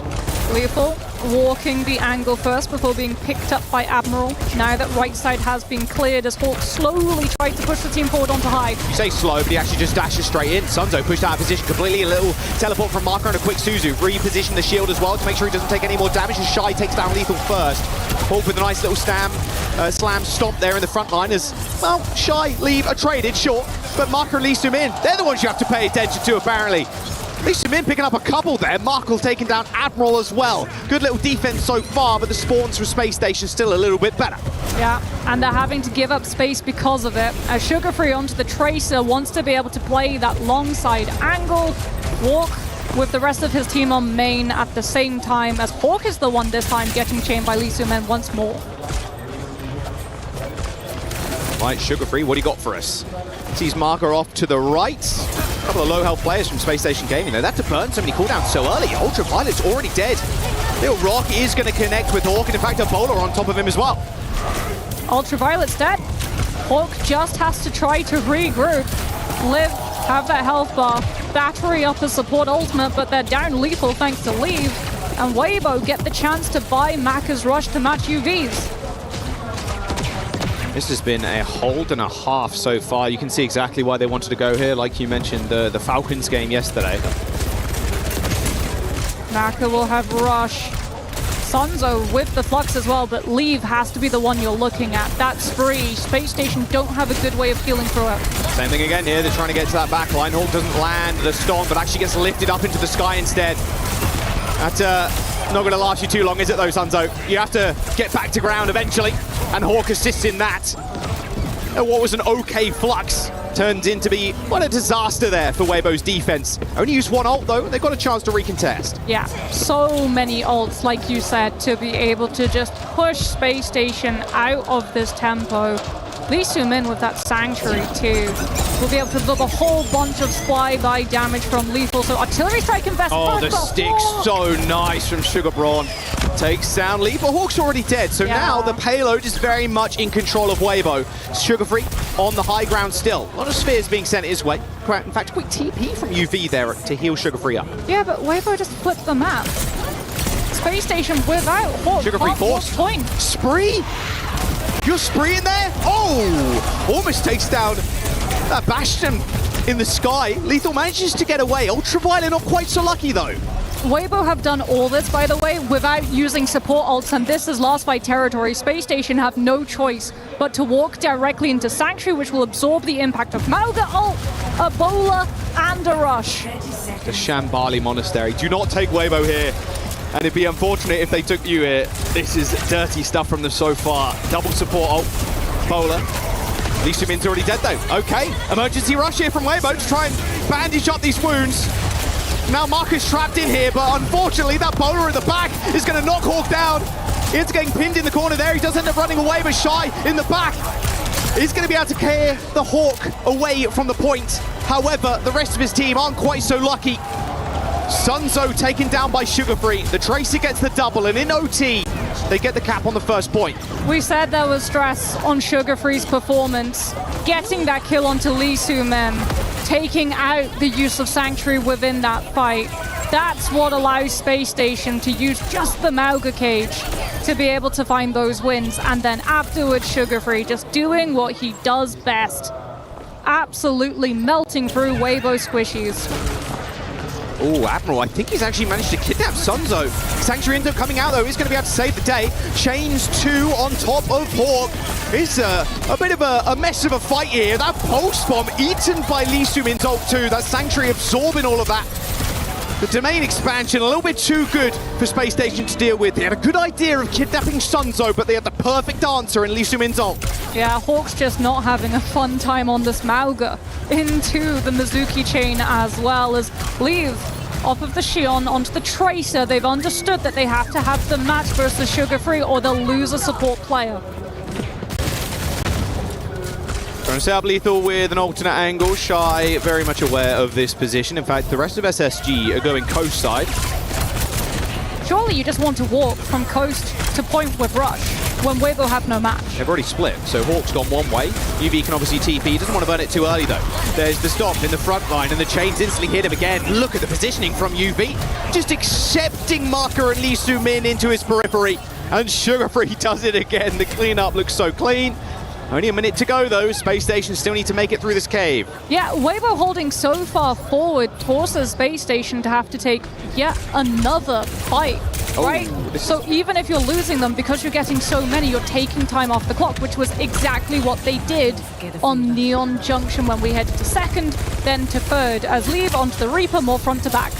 Yeah, they're trying to go real quick here. Another chain lands on Hawk and the Bowler too. Forced to reset, can't afford to lose any more players. But Weber Gaming are going to try and force something, even a teleport forward from Leave. Suzu, UV's got no CDs, but safe. Yeah, but this is what Weibo want, right? One-sided fight. Mac is able to build up Rush without any pressure of Sugar Free on that Tracer who has the Pulse Bomb, and he has to be the hero. He has to touch, he has to get a Pulse. Bowler a bit scared there. Lethal taking some take-aim shots. Sugar Free gets the touch. OT triggered. Pulse Bomb still in his hand. Really early Suzu usage from Weibo Gaming there. Sugar Free still looking for another entrance to get the Pulse. Oh, swing and a miss, unfortunately. And met with Shy. Dashes round the corner. Insta-kill on the Tracer. And that's going to be all she wrote for Space Station's attack on this map. Just a Flux. One last pick onto Ultraviolet. And a team kill for Weibo Gaming to stall out the point on second. Not even crossing into open space, stuck within the confines of Cavern. Same thing as Neon Junction. They love taking these fights. They'll lose the one-sided rush because they know that they can just front to back, all-out rush the Mauga and win the next. It feels like this is going to be a series on map picks. You win your map picks type vibe. I think with how this series is going now and how the bans have also been panning out, you are going to be so limited the deeper you get into this series, Moxie. Yeah, I mean, we're also seeing, like we said, okay, these bans have been burned on the side of Space Station, but Lee Soo-min on that Mizuki, he's doing so much damage. Like, okay, you've burned the Mauga ban for Weibo Gaming. Well, what if you just burn the Mauga when he's in the lobby? Look at the amount of damage he's on, 3.7k. He's almost out-damaging Lee. Look at Sunzo, though. 9k damage from the tank player. Highest in the lobby so far. He has hands. Like, honestly, we talk about the superstars like Gushue, Leave, Shy. Sunzo, he's a rising star. All right, no cheeky pick. Yeah, just Hanzo Sonic. Read the composition Space Station defend with, so you can model your attack composition to try to shut it down. No first fight win, no ultimate bolts. Sunzo's in a little bit of trouble. In fact, looks like Weibo just going to turn the tides on Hawk here. He thought he was in control of this fight. Absolutely not, as Sunzo shuts him down. Sugar Free still alive, so anything possible though. Lethal and Sugar Free coming up with the goods here. But still, you are down Ultraviolet, so the likelihood of you sustaining in this fight, cut in half. Hawk's had enough on this Mauga. He's too much of a target. Moves on to the Ram to be able to have some of that shield leverage versus the angles that Shy can't take. But Lethal falling, Ultraviolet being picked off as well.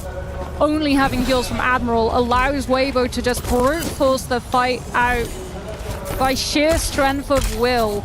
And Space Station have to walk Hawk forward when Lee Soo-min's just waiting for that Nemesis form to chain him in place. They're just trying to get a lot of free damage here. Hawk's going to be fairly far behind in terms of ult charge. Tried to dodge the rock, forced to use Suzu. UV, probably not too happy about that one as Hawk gets changed it yet again. Lethal at least gets a trade here, and in fact, Sugar Free ends up ending Sunzo's life with a Swift Pulse.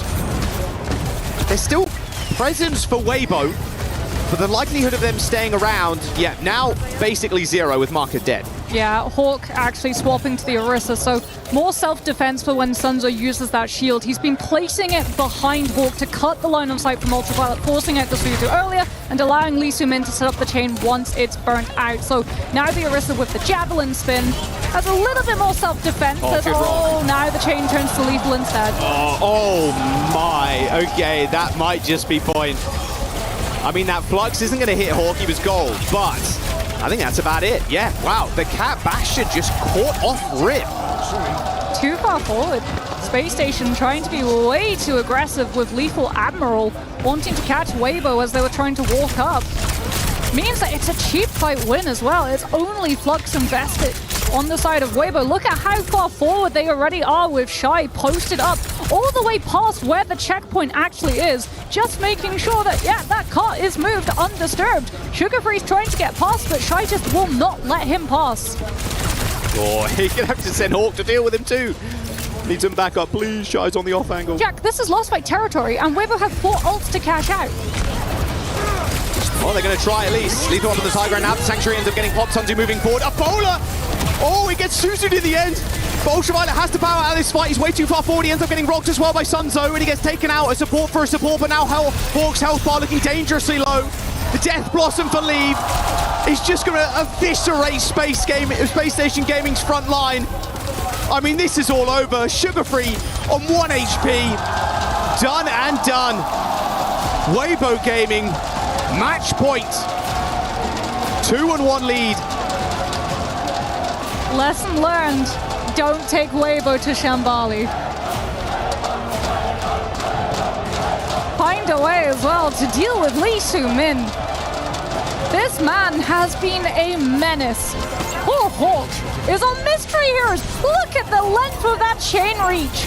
What a catch onto Lethal. A ridiculous amount of heavy lifting coming from Lee Soo-min in that last map. I think today has been the tale of the cats, tale of the support players, I will say. And Lee Soo-min is definitely one of them. Chinese Overwatch riding or dying on these next couple of maps. If we go to a map 5, they want to end it. They want to end it in a 3-1, get some rest, revitalize for tomorrow. Space Station, on the other hand, need to take it to 5. Let's toss down to Zoe on the desk, and they can talk about what's been going on so far. Thank you, Jack and Moxie. Zoe here, joined by Jake and Johnny to break down those first 3 maps in the series. I mean, things were looking good for SSG, but then map 2, Sanzo gets subbed in, and this Mizuki Sigma look just seems to really work for them, Jake. Yeah, this pace change has been huge for them. You know, Control, SSG came out looking great, and honestly, when they're able to bring that faster paced Overwatch, they look very comfortable. But Sunzo's been able to slow this down, and historically, this has been the stumbling block for Weibo Gaming. They have felt like a team that can only play these fast-paced styles. They haven't been able to really ice things out and let Shy cook, but that's exactly what's been happening in maps 2 and 3, right? Sunzo's just been this indomitable force in the front line, and it's created more than enough opportunities for these Chinese DPS to really shine.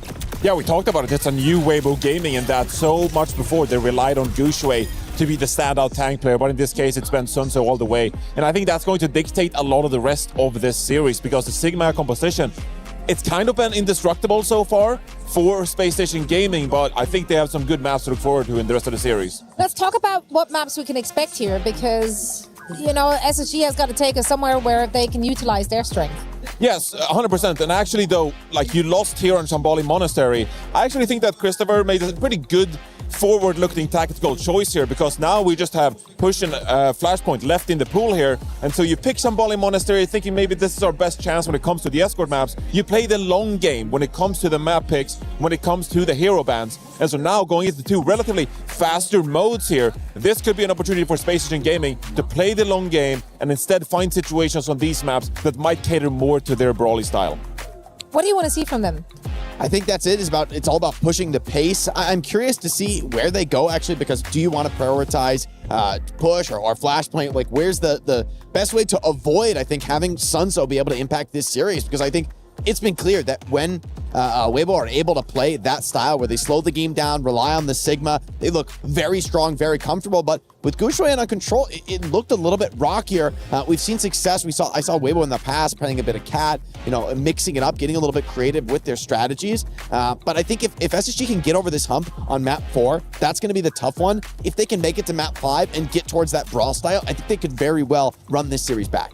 So we've already discussed at the beginning of this discussion, to say discussed about 5 times in a sentence, what worked for Weibo. Johnny, what worked for SSG? What should they rely on this upcoming map? Well, I think the Mauga is fantastic for Hawk when you have the opportunity to play that, and maybe not into a Sigma composition. But also, like, they want to rely on this Jetpack Cat, and now you're in a situation where obviously Weibo Gaming, they have a Jetpack Cat ban in hand, but it's not worst case scenario, because I think on these upcoming maps, you don't necessarily need to lean on them. New Junk City is going to be the pick here for SSG. So like, even if a Cat ban comes out here, like, it's not the best map for Cat anyway. You're probably gonna lean into whatever non-Cat support line you want to play anyway. I do want to say one player that is really important here for SSG on New Junk City is Lethal. And I think it could be argued so far that out of 4 amazing damage players in the servers right now, Lethal has been the quietest. If he could rack up a couple of teamfight wins with an ultimate, with an overclock, that could make a world of difference when it comes to the ultimate economy and have some great trickle-down effects for SSG. Having seen the map choice here, what are we thinking? Well, I think this is this is the Flashpoint map you pick when you want to push the pace, when you want to play these closer range engagements. Mauga has looked pretty successful here for a ton of different teams, and teams that have wanted to slow things down generally haven't been successful here on New Junk City. So I think this is a very sensible pick. This is like, gives you the best chance to go map 5. On map 5, I'm a little worried. I think Coliseum could be a really strong pick. Sunzo could come back out and be really effective in the way that Weibo has extended this series. But SSG, I mean, it's do or die now. You got to pick the map that just gives you the best chance to stay alive with your tournament life on the line. Well, let's dive straight into it. It's match point for Weibo Gaming. Let's see if they can close it out and send it over back to Moxie and Jack. Thank you very much, Zoe. spoke about how maybe it would be a map pick type series when you're winning your map pick, but the last one was space stations. And, well, we know what happens when Shambali Monastery is on the field when Weibo are locked in the server. Yeah, the desk there, they were talking about the fact that it at least allows Space Station to limit the map pool to map types where they can play very fast, very brawl tempo to benefit Space Station, but it comes with a huge risk, right? Weibo now stand 2-1, one map away from closing out the series and pushing themselves forward, crushing that key as they go. Even if they lose this map here, the map choice then slides back to them. They get the opportunity, they also get the chance to ban first. Orisa ban for Weibo. Did you see SSG banning that cat, getting that out of there? Whoa! All good. Thought we were going somewhere there, a little journey. Yeah, I think ideally you want the Mizuki, but they did use the Mizuki ban earlier on Neon Junction. As New Junk City, it tends to be the map of the Mauga, the Ramatra, less so the Sigma. So if Sunzo does stay for Weibo, you're trying to take away from the impact that he could potentially create for his team. Removing the Jetpack Cat as well obviously takes away the threat of that Bastion Cat combo that Weibo have started to lean much more heavily into. Shy of his seat currently, but we see the main man in the middle. Oh, wow, on the left-hand side of your screen here, Gushwei back in the lineup for Weibo. Yeah, Mauga Ram. Probably for Weibo's playbook when it comes to those tank compositions. The Orisa ban does mean that Hawk will not be able to flex to that one, so potentially the Ramatra will be able to find more of its footing.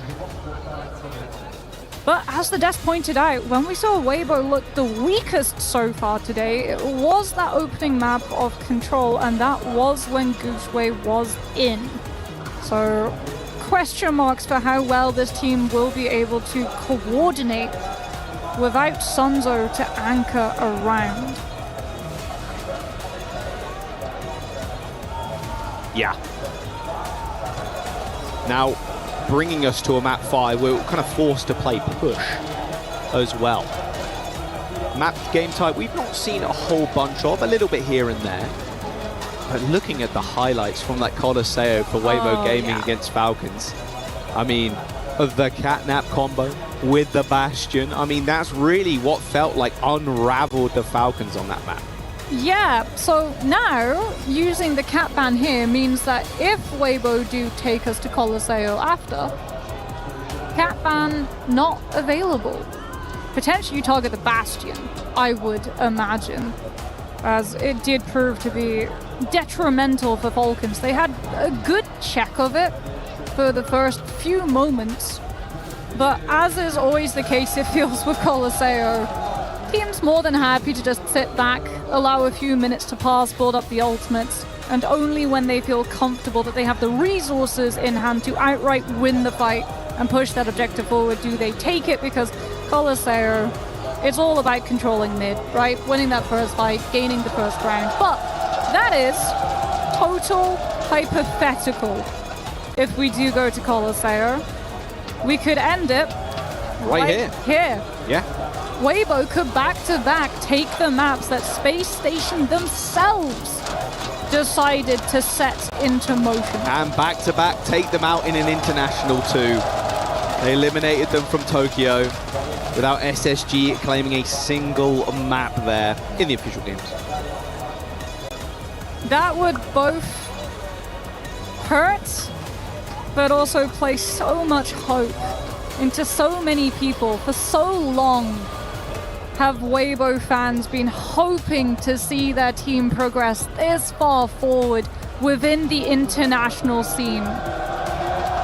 They're on the precipice of being able to break through, of featuring on the last day here for the Overwatch Mid-Season Championship. New Junk City, your next map, map number 4, Space Station, up against the edge.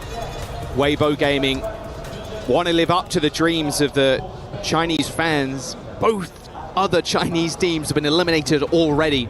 It's all on them. But the same could be said for SSG, whose brothers in the Dallas Fuel got eliminated a little earlier on. Cat ban and Amalga ban, or an Orisa ban, sorry, as we load in. 20 seconds to go, as we see Gushwei rejoin the server. Well, the Tracer flanks were huge on Shambali, at least until Weibo went for counter swaps to be able to keep Sugar Free in check. How much can he get done here within this first fight? Mauga versus Mauga, Kiriko versus Lucio. Straight up mirror match from both of these teams. It's about how well you hit your shots. Quicker rollout for Weibo, using that Juno speed ring first before they amp it up with Lee Sumin's Lucio. Doesn't mean Lethal's not going to get a good angle on you though. Wow, they've already found an opening. Would Leave just isolated on his own. Tried to go for a recharge here, did Gushwei, but put himself in the line of fire. Just go past the Mauga, hit the squishy behind Space Station, take Leave out, go up players. Point still not unlocked just yet though. Space Station not going to have the cap until now. They think that they can catch Gushwei's disengage. Yeah, they're not going to have any kind of priority close to that point. No space even. They still have to fight through their own little main choke. Looks like Leave is going to try and open things up. But quickly, Hawk piling on the pressure. There will be a reverse stun here from Gushwei, as Suzu is going to save Gushwei's life as Hawk dangerously low. Eventually picked off. Too far forward. Weibo will be able to pick up more for it, but not before Ultraviolet and Sugar Free find two. Yeah, Maka down, Space Station still hold the point. Yeah, look, Gushwei, they're still trying to find picks. They haven't touched the point to try and get the cap. They're going to return with a rush. There was no pressure from Weibo Gaming at all on the point. Yeah, misplay. This is lost by territory now because they didn't find the flip. All right, Lucio Min's going to have a sound bar in a couple of moments. A rush was already used by UV there, but they might end up wanting going first. Sugar Free ends up killing Leave, and Lee Sumin is a solo beat. Oh, it's a disaster. Oh, that's first point. And Ambrose got beat for next. Oh, huge misplay. Wait, Lethal pops OC. Whatever, we'll trade for beat. Let's chill. Fine by me. What is going on? Weibo had that flip in hand, and just no one goes point. Overwatch, guys, objective-based game. I know that the kills look pretty and shiny, but you need to control the point. Insult to injury. Yeah, Lee Sumin picked off. Come on, man. You can't be doing it like this. Not on your map point here, Weibo. That's just cap for Space Station for free. No ult required. Weibo, they'll try to get a contest touch, but something has to come off of Maka's rush. Might be able to. It doesn't look feasible at all. Hawk's going to pop down that cage. Admiral with the B ends up hitting 3 players. Now Shy on the periphery. It's just going to rail Sugar Free in the head. And in fact, Leave too, just dumping ult into the fight. And by the way, Space Station didn't cap. Insane stuff. You got a cap. Shy, go back to the point. Okay, we're good. Oh my, okay. I was about to freak out. Both of our teams, it seems, allergic Forgot the point. to capping objective. Space Station, though, they won't be allergic to walking onto objective next fight. Ultraviolet will have rushed the Space Station to try to take this retake. Weibo, no ultimates to be able to hold them off. A kill before the rush can pop, or a perfect kite to make sure that you can play for second stage. Feels like a few nerves maybe setting in for the team. Oh my word. Ultraviolet just turned to cinders. Gushwei ends up picking up Admiral as well. I mean, that is Space Station's backline crumbling to dust. That's Space Station Gaming's backline just evaporating, with Shy hitting 1 rail shot and Maka the kunai to be able to follow up. We said Weibo required a pick before that rush comes through, and they find the perfect target, the one who would have set the rush in motion. Space Station still have to approach the point yet again. Sugar Free onto the Reaper this time, just to run at Weibo, be able to play so aggressively within Ultraviolet's rush. Ooh, Sugar Free taking a little bit too much damage. Here comes Gushwei though. They're going to try and flip the fight at this point, and they found another early pick. Lethal dead. Regroup for Weibo. They take the point at 99, however. So Weibo now can re-engage with a rush, with a beat, just with ults, an overwhelming amount of them as well. Only the rush required. Hawk, Admiral dead. A point, we'll let you cap it, no problem. And Lethal's OC, yeah, gone to the wind. Oh, no kill from OC. Maka stops the one that could have been with Suzu, which means that Lee Soo-min holds beat for the team to survive into Hawk's cage. What a great rotation from Weibo. They let the rush come out and they collapse onto Lethal when he doesn't have the overclock to be able to stop Weibo from utilizing Maka's ult to walk on the rest of his team. One apiece.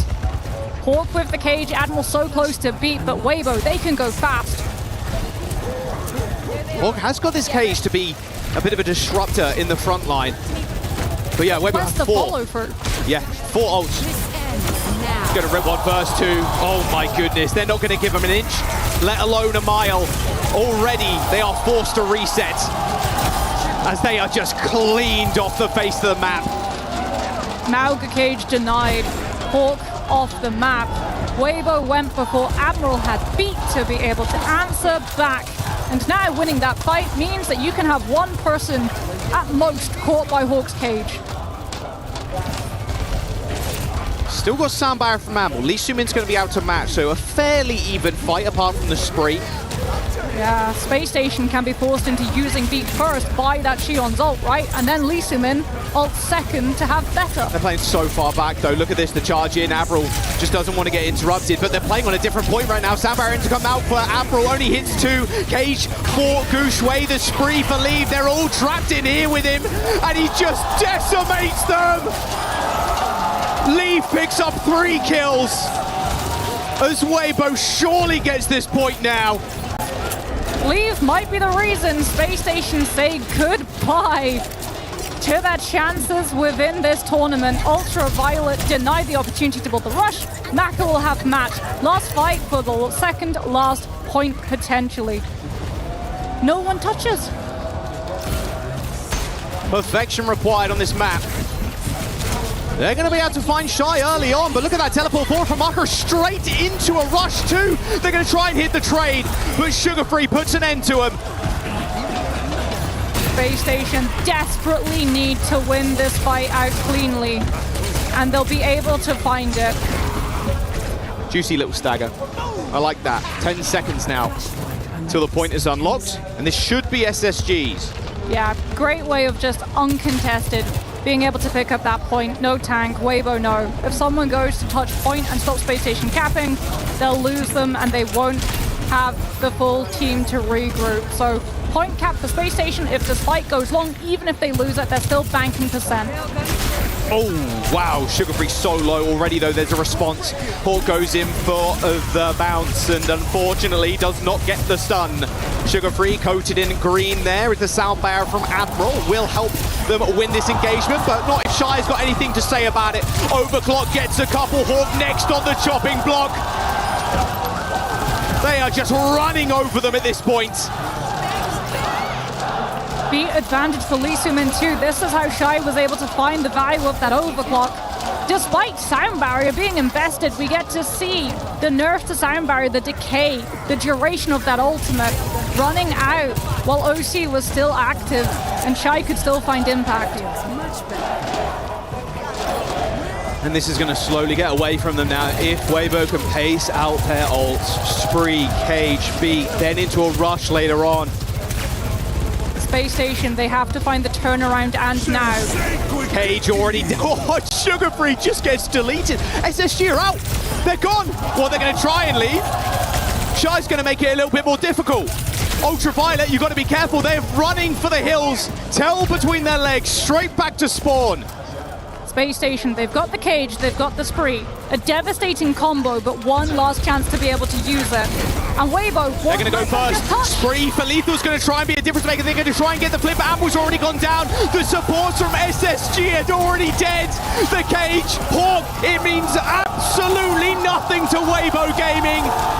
The crown jewel of Chinese Overwatch, making it as far as they've ever done. They eliminate NA from the competition, and they can hold their heads high. A dominant performance from Weibo. That was Shy and Leave playing at their best. Pure domination on that last map. Back-to-back wins versus Space Station Gaming for Weibo. Lee Sumins, Mizuki, Sunzo, Sigma, Shy and Leave, Gushwei leading the team to victory. Chinese Overwatch pushes out the last American team. And we're so back, Jack. We're so back. China finally resurges back to the esports Overwatch scene. You can see how much it means to the fans, of course. Every single international, they are pouring in to the audience. And they are living for days like this. Their toughest challenges, though, are yet to come. This bracket is difficult, to say the least. But they've upset Falcons. They've taken down Space Station Gaming and eliminated NA from the competition. And now they can rest up, refuel, and play again tomorrow. We're going to jump down to the stage, though, with Ian and Sunzo. Thank you, guys. It is so loud down here, as you might expect. The Weibo Gaming fans are right here, and I'm standing by with Sunzo. Paris, make some noise for Weibo Gaming! 我们在这里非常响亮，那么我们恭喜一下微博团队，我们整个巴黎都在为你庆祝。 The wonderful June here as well, translating. Does this feel like such a breakthrough moment for Chinese Overwatch? 对于我们的中国团队来说呢，在这样的一个游戏当中，是否觉得是一个新的突破点？我觉得是的吧，因为确实我们很长一段时间没有就是到达过这个地方了，所以真的很开心。Yes, I think so. And for a while, we haven't been reached this peak, so we are really happy for this achievement. 23 years old, you only went professional 2 years ago. What has that journey been like, and can you believe that you're standing here right now? Well, 你仅仅是这个就23岁，那么刚刚2年前呢，才正式的成为我们职业的赛季选手。那么你有没有想过，现在站在这个舞台上，你的感受是如何的？我觉得还是非常开心能够站到这里的吧，然后也很对得起这么就是过去来那么努力的自己吧。然后也很感谢各位粉丝能够这么的支持我，让我能够走到这里。Well, thank you very much indeed. I'm amazed to be here. I would like to thank my fans for all your support all this time, and I will work hard. I thank myself for my hard working as well. I think your fans are thanking you as well. As you look behind you, you can see the key crusher. Would you like to go and crush a key? 那么我们的团队的这个粉丝也都是非常支持你，感谢你的。我们可以在身后看到这个去刻印这个奖牌，你是否愿意过去刻印一下呢？可以的。Yes, definitely. Let's go and do this. It's never easy to crush a key at the Esports World Cup, especially when it's in the quarterfinals. Every time SSG were pushed, they found a response. Every setback, elimination match, and challenge, they bounced back until they met Weibo Gaming. SSG's run is over. Sunzo, let's go right over here. 我们一起到这边来。I want you to soak this up, enjoy the moment. 希望您能够享受这样的一个欢庆的时刻。What would you like to say to your fans? 你想要对您的粉丝说些什么呢？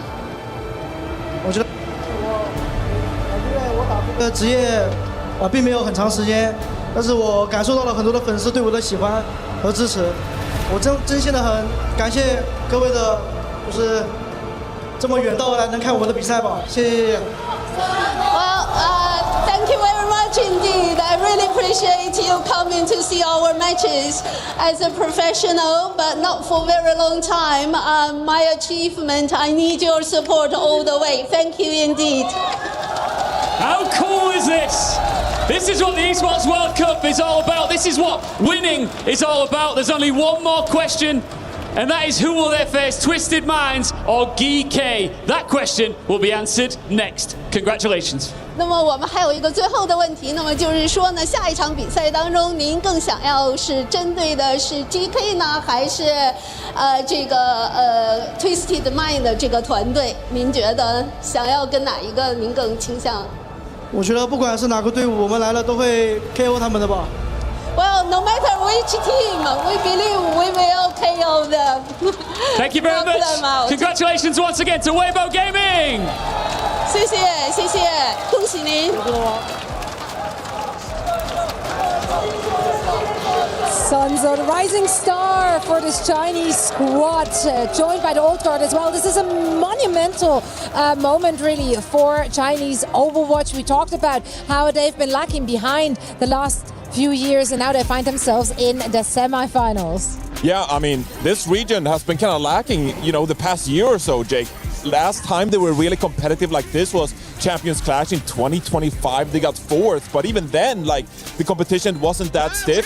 You have to go back and look at 2023. That's when they got 3rd in the Overwatch League playoffs, the last Overwatch League playoffs that was, and then another 4th placement before that. So this region always just kind of falling short of the top 4. Now back in the top 4, finally here, Weibo Gaming. And you're thinking okay, you got one more opportunity. You got one more opportunity to finally make that grand finals and give yourself a chance. And it's hard not to look at the Chinese region as kind of backsliding historically after some big results in the past. It's been a while for Leave and Shy to get into the top 4, but the way in which they did it, I think, is crucially important. It was not only the addition of Sunzo into this team, adding a new dimension that makes them a much more serious competitive threat, but also the fact that they can close it out in 4 on New Junk City with Gushui back in the lineup, playing a faster paced comp. Looks very good for them that they have that extra dimension. They can't just be fully reliant on Sunzo if they want to stay alive in this tournament. And we absolutely love to see those subbing strats working out for teams, because it can really trip the team up when they have to change the tempo and their playstyle, really, when players coming in and out. But yeah, this is incredible. An incredible performance we just got to witness from those individuals as well. It looked like the Shy of old is what you said, Johnny. Yeah, it really did. I mean, that on New Junk City, you're thinking I thought, okay, this is Lethal's opportunity to maybe fight back with the Sojourn in this case, but it felt like Lethan even forfeit and subbed over onto the Xion instead, because Shy was just on fire, and that was shades of Hangzhou Spark in 2022. Just took over the game with every single overclock, and obviously the team always doing a consistently fantastic job in setting up Shy for those moments. So that felt like they're on form like they used to be. Yeah, and this incredible squad is now finding themselves in the semi-finals, awaiting their opponent, which will be either GK or Twisted Minds, and we're going to find out on the other side of this.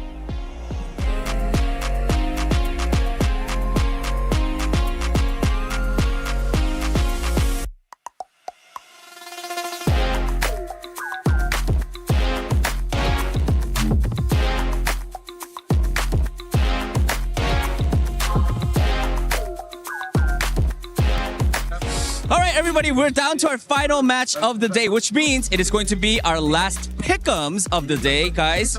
Get out your EWC app and let's do some match predictions. Our last match is going to be Twisted Minds versus GK. Brother, who do you think is going to win and why? I think it's Twisted Minds 3-1. You're giving GK one map? Yeah, I think they get second map. They maybe get lucky, but not convincingly. Not convincingly. I think it's gonna be Twisted Mind 3-0. I feel like Twisted Minds, they have a land buff. Every time, they are on land, they just pop off. So I feel like that's going to really be shining on their match against GK. That is what we think. How about you guys? We were there. For every click, every clutch, every respawn. We were there for the years of grind. And we're here. Now, the proud founding partner of EWC.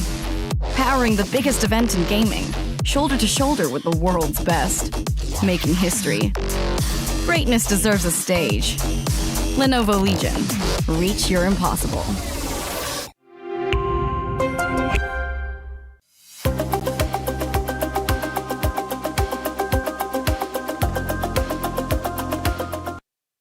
오늘 뭐 밥 안 드셨어요? 오늘 밥 이제 먹으러 가야죠. 이거 끝나면. 배 너무 고파가지고 지금. 그러니까 지금 밥 먹을 시간인데. Yo, Oh, I'm bored. hello. Let's play a game. 뭐 술래잡기나 할까요? Hide and seek? Yeah. Good. I'm ready. Who's counting? Yeah, I'm gonna do. Yeah. Okay. I'm ready. Let's go. Yeah, let's do it. Let's go. 빨리 숨어야 돼. 10, 9, 숨어. 8, 7, 여기 뭐야 여기? 6, 5, 4, 3, 2, 1. 제발 절대 못 찾았으면 좋겠다. 살려줘. 너무 두려워. 안 돼. 들켰어. 어딨지? 어디 있을까? 여기 있네요. 들켰네. 다 찾았네? 게임이나 하자. 갈까? 게임이나 하러 가자. 가시죠. 안녕.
Welcome back to the OWCS Mid-Season Championship, coming to you live from the EWC here in Paris, France. Our next two teams are taken to the stage. It's going to be Twisted Minds going up against Geeky, and this ought to be a good one. We saw them clashing all stage long, and now it comes to a head in this elimination match with the semifinals on the line for this one. I am Zoe, and joining me are Jake, Johnny, and we also have a special guest in Psycho from Virtus Pro. So Psycho, thank you so much for joining us to set the stage for this last match. How are you feeling right now? How was your experience? Unfortunately, of course, your road has been cut short, but we're so happy to have you here on the desk. I mean, I feel great. Obviously, I still feel a little bit sad about yesterday, but I mean, I still have to enjoy the event. I'm with my parents here now as well, and it's always amazing with the amazing crowd, and just soaking it in. Soaking it in. That's what we all do here, and there's a lot to soak in. And we have a banger match coming up as well with some players that you're very familiar with, as Twisted Minds has taken to the stage, a team that you played for. Is this one of those moments where you're rooting for them because they used to be teammates, or are you doing the opposite because you used to be teammates? I mean, I'm no stranger to both of these teams, like you said. I have friends on both teams, but I'm rooting for Twisted Minds. I want to ask you, I know we're gonna get a lot of time to talk about Twisted Minds and about what makes this team so special with their pedigree playing at this level. But first I want to talk about GK. This has been a team that has had an incredible trajectory over the year. Like at the start of the year, they kind of just coming together, rebuilding the team, trying to find the pieces, but they leveled up through this last stage in particular to become a team that a lot of other people have been talking about. So what is it about this GK team that has taken them to the next level where they can now compete with these top squads? I think confidence always plays a big thing, and obviously the addition of Killix in stage 2. Killix just adds so much to the team. Like he always makes sure everyone's, happy, the vibes are funny, and I think what also makes Killix so good is he's very realistic about what the team will be good at and what the team is bad at. So they always play comps that fit their team. So they very much copied us and Twisted Minds in like the styles, just play the comps they're good at. Don't touch comps like Cat, Kiri, like angle comps. Those are more like Korean comps. Right, but if we hone in on, some of the strengths of these teams, like we're probably going to see a lot of Symmetra. It's an EMEA matchup like that. So you obviously having been part of Twisted Minds and you've been playing a lot versus GK. When you look at the more intricate details of like the Symmetra, is there anything that kind of differs between these two teams? Do they have a similar play style? When you face these teams yourself, how do you prepare for what the different teams cannot do? Yeah, I mean, you guys see, every team plays something else. Literally every team. But then there's the EMEA teams who have very similar styles. So I think what you can expect is a lot of RAM sim mirrors. And I think the advantage that GK has is they're more flexible. They have the sim ban, obviously. They also have the Mauga comp that they can play, while Twisted Minds more focuses on their style. Obviously, always the sim. They always find a way to make it work. They were really bad at the Sig Mizuki sim comp. But so instead of trying to learn the comp, they just try to find a way to make it work by playing Reinhardt. And, that gives a lot of teams a lot of troubles. It gave us a lot of troubles, and yeah. Yeah, the Ryan has been pretty fantastic to watch that hero kind of come back into the meta. We were talking about it a little bit in Japan with the good matchup into Mizuki. Now it actually has been looking pretty effective in pretty much every matchup for TVNT. He's been making it work, finding the big shatters. That seems to be something that only really Twisted Minds wanted to play a little bit from Falcons as well. How do you see that matchup now, having, of course, just played against it, seeing Twisted Minds in the field of battle there? Yeah, we obviously tried to play Dominant Bastion into it. That didn't work. So I think the win condition for GK here is to play Ram Sim. I think Ram Sim beats the Rhine comp, so I think Twisted knows that as well, so I think you can expect a lot of Ram Sim mirror in this match. We were all really excited to see the Dom, whether or not it worked, trust. But for now, let's get some insight from the camp of Twisted Minds. Dani has an opportunity to chat with Simple.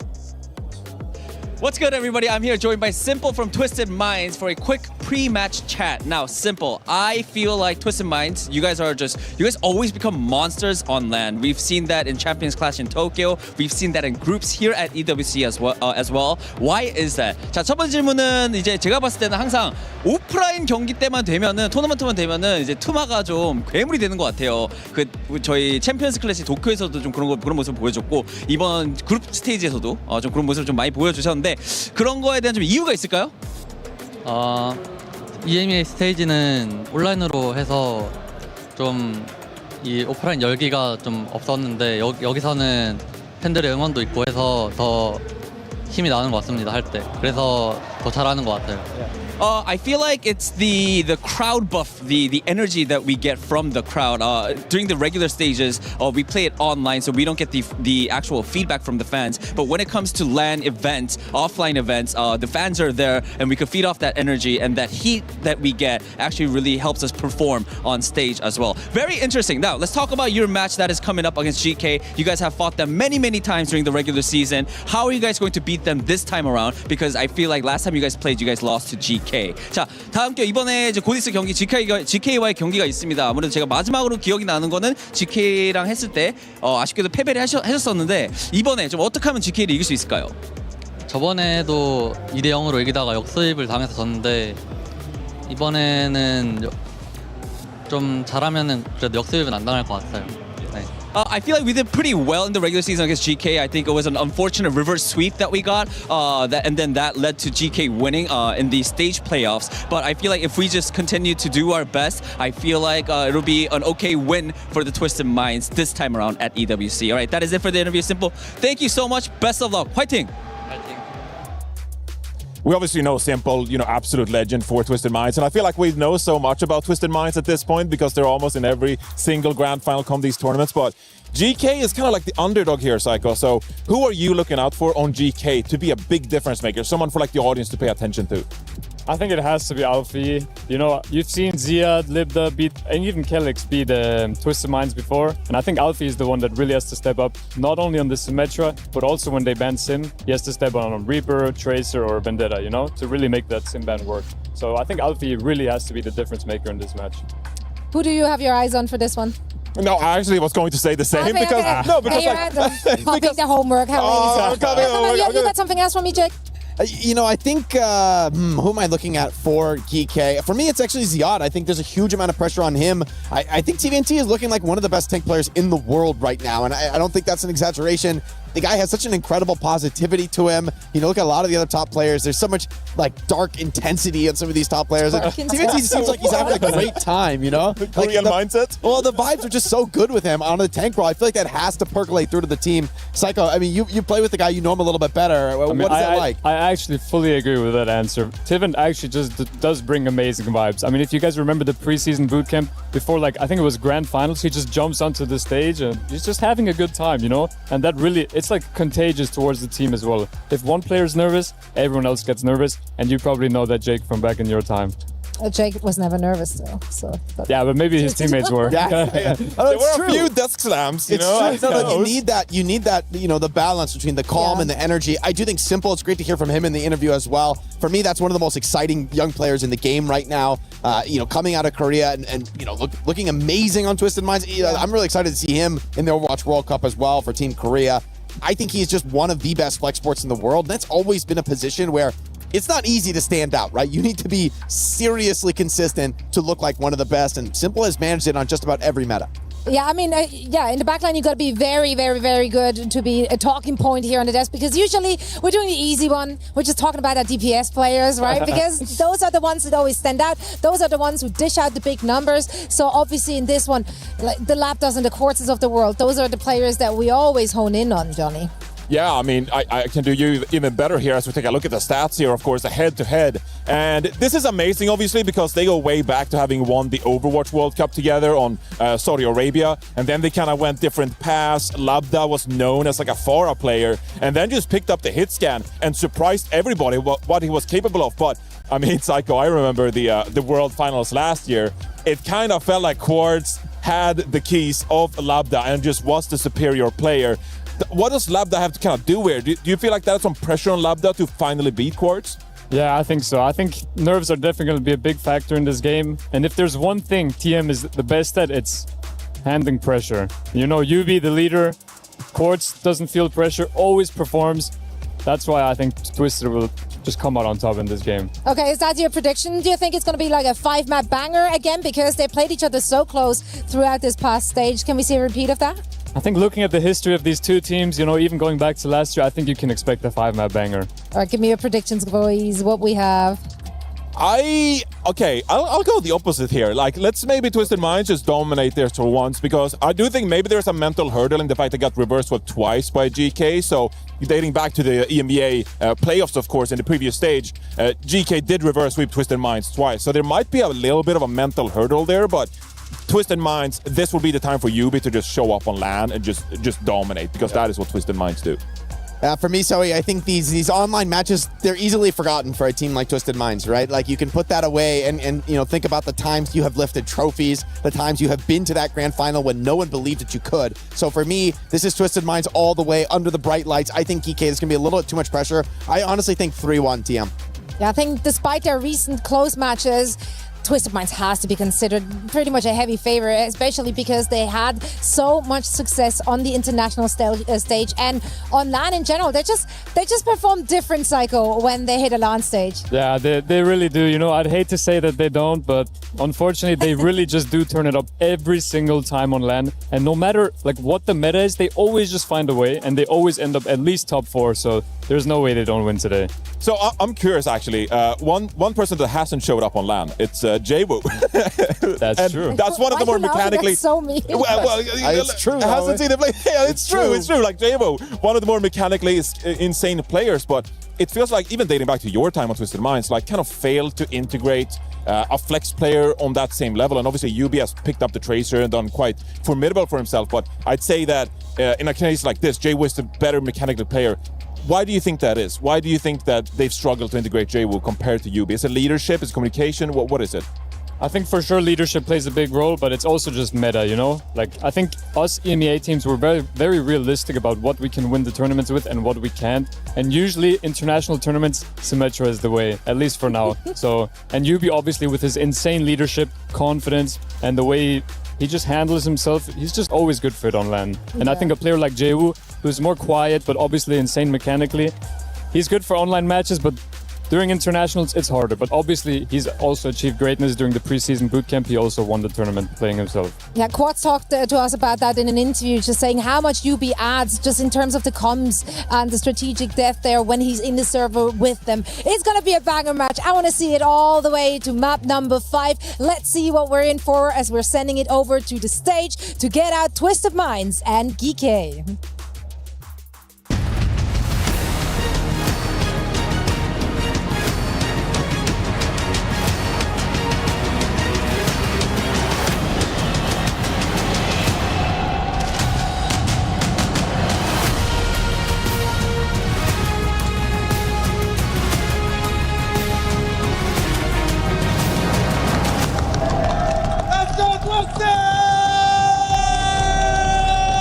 Ladies and gentlemen, here in Paris, we've been witnessing Korea's finest 2 teams locked in. A China's gem as well that took their ticket to playoffs. But there's one more spot on the line. And happily for us, it's going to go to an EMEA team no matter what. Today has been amazing. And now one more team gets to march on into the semi-final. For the other, their key gets crushed.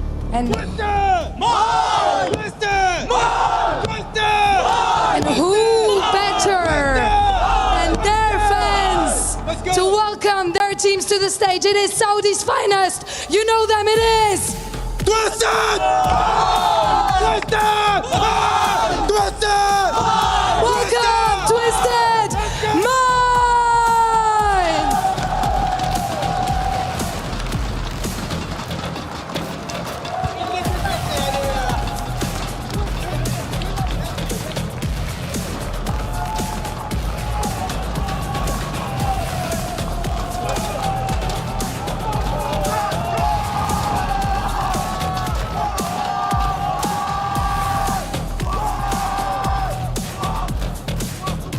And their opponents, GK Esports!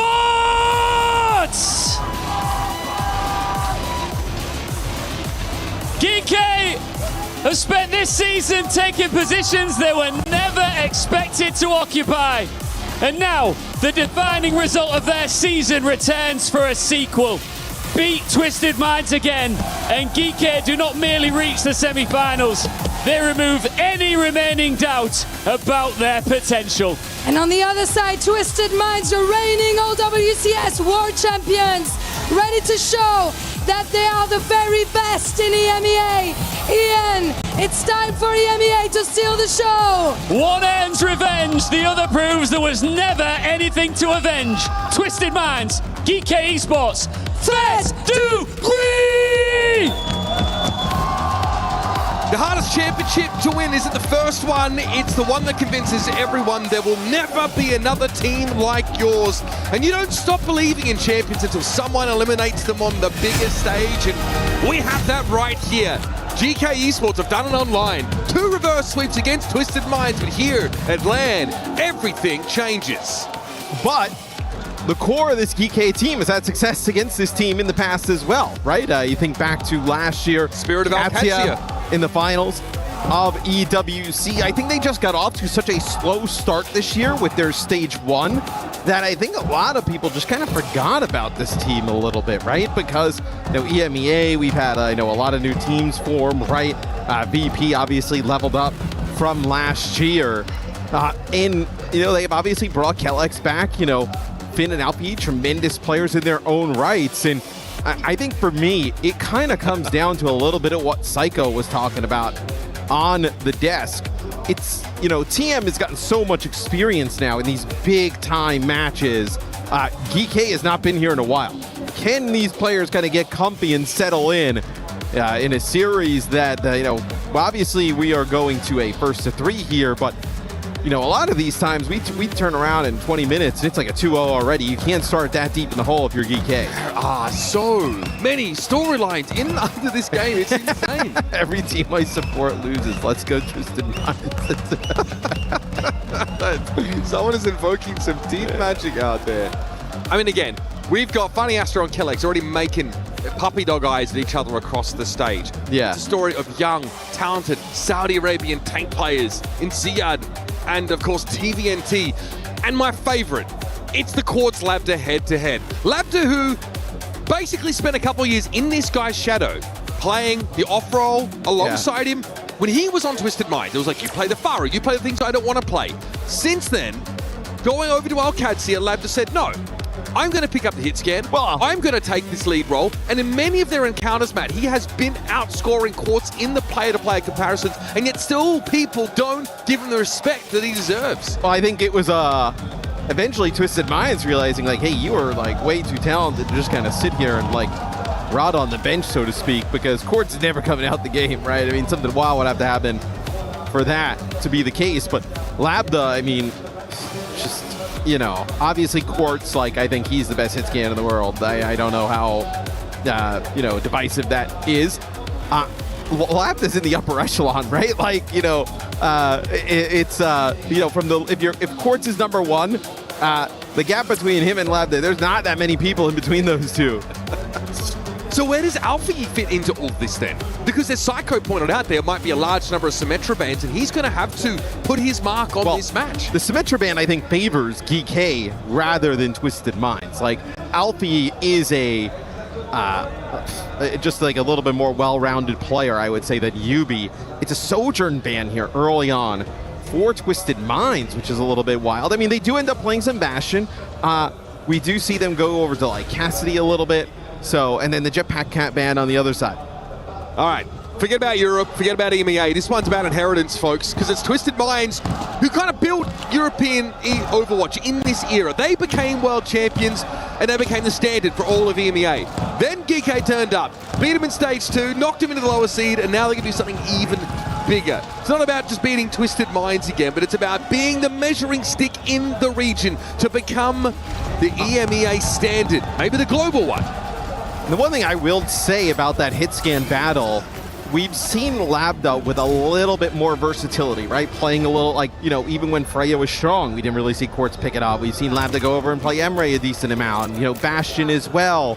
Which is why the Soj ban seems a little odd to me, but... Well, it seems like they want to play this Bastion, and maybe it's that Bastion with that Reinhardt, right? Which is what they roll out with here off the rip. Remember, Psycho mentioned he felt that Ramatra Symmetra was the answer to this Rein comp.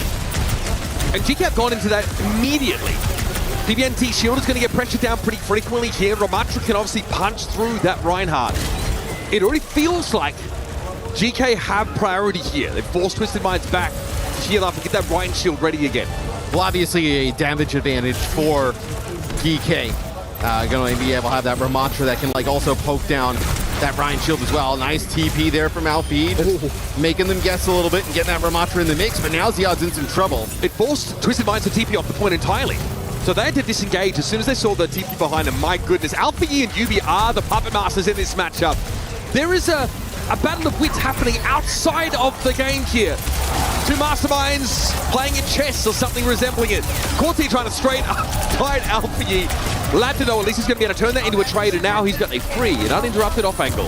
Yeah, and I think this comp definitely favors GK. Like, I think Twisted Minds, you know, they've obviously been able to pilot the Bastion in certain compositions, but it's not their strength. That's why the Sojourn ban, probably a little bit of a surprise here early on. Is I also feel like Labda is happy to take that matchup. Yeah, this comp definitely like is a little bit more of a comfort for GK. Yubi takes a lot of damage there. I mean, almost dies with the hands. Up Lambda yet again. This is a bit more zesty from Twisted Minds, isn't it? TVNT tries to charge forward. The Kitsune Rush ideally was supposed to help them to that effect, but Yubi's able to find 2 kills after having lost TVNT, and the numbers favoured Twisted Minds until now. Quartz is down. Sound Barrier coming midway through the fight for Funny Astro. It's a later BD for Twisted Minds. But GK able to set up on this high ground. Wheels mode now for Lambda, forcing Yubi to take cover. But it's a TM flip amidst all of this, and the Reinhardt has returned. I mean, Yubi, they do such a great job keeping him alive. A Suzu there allows him to kind of continually ramp that damage. The sound barrier, he ends up getting 2. They flip the point. It'll be artillery strikes for both Bastions here. Some damage down on the TVNT. It's going to be Yubi getting to the point. A contest here with that sim wall, but Ziad does not care for that at all with those punches of Ramatra. Ziad on the defensive, he's going to pop the Annihilation, but needs healing before he can make use of it, and it expired because nobody was being impacted by it.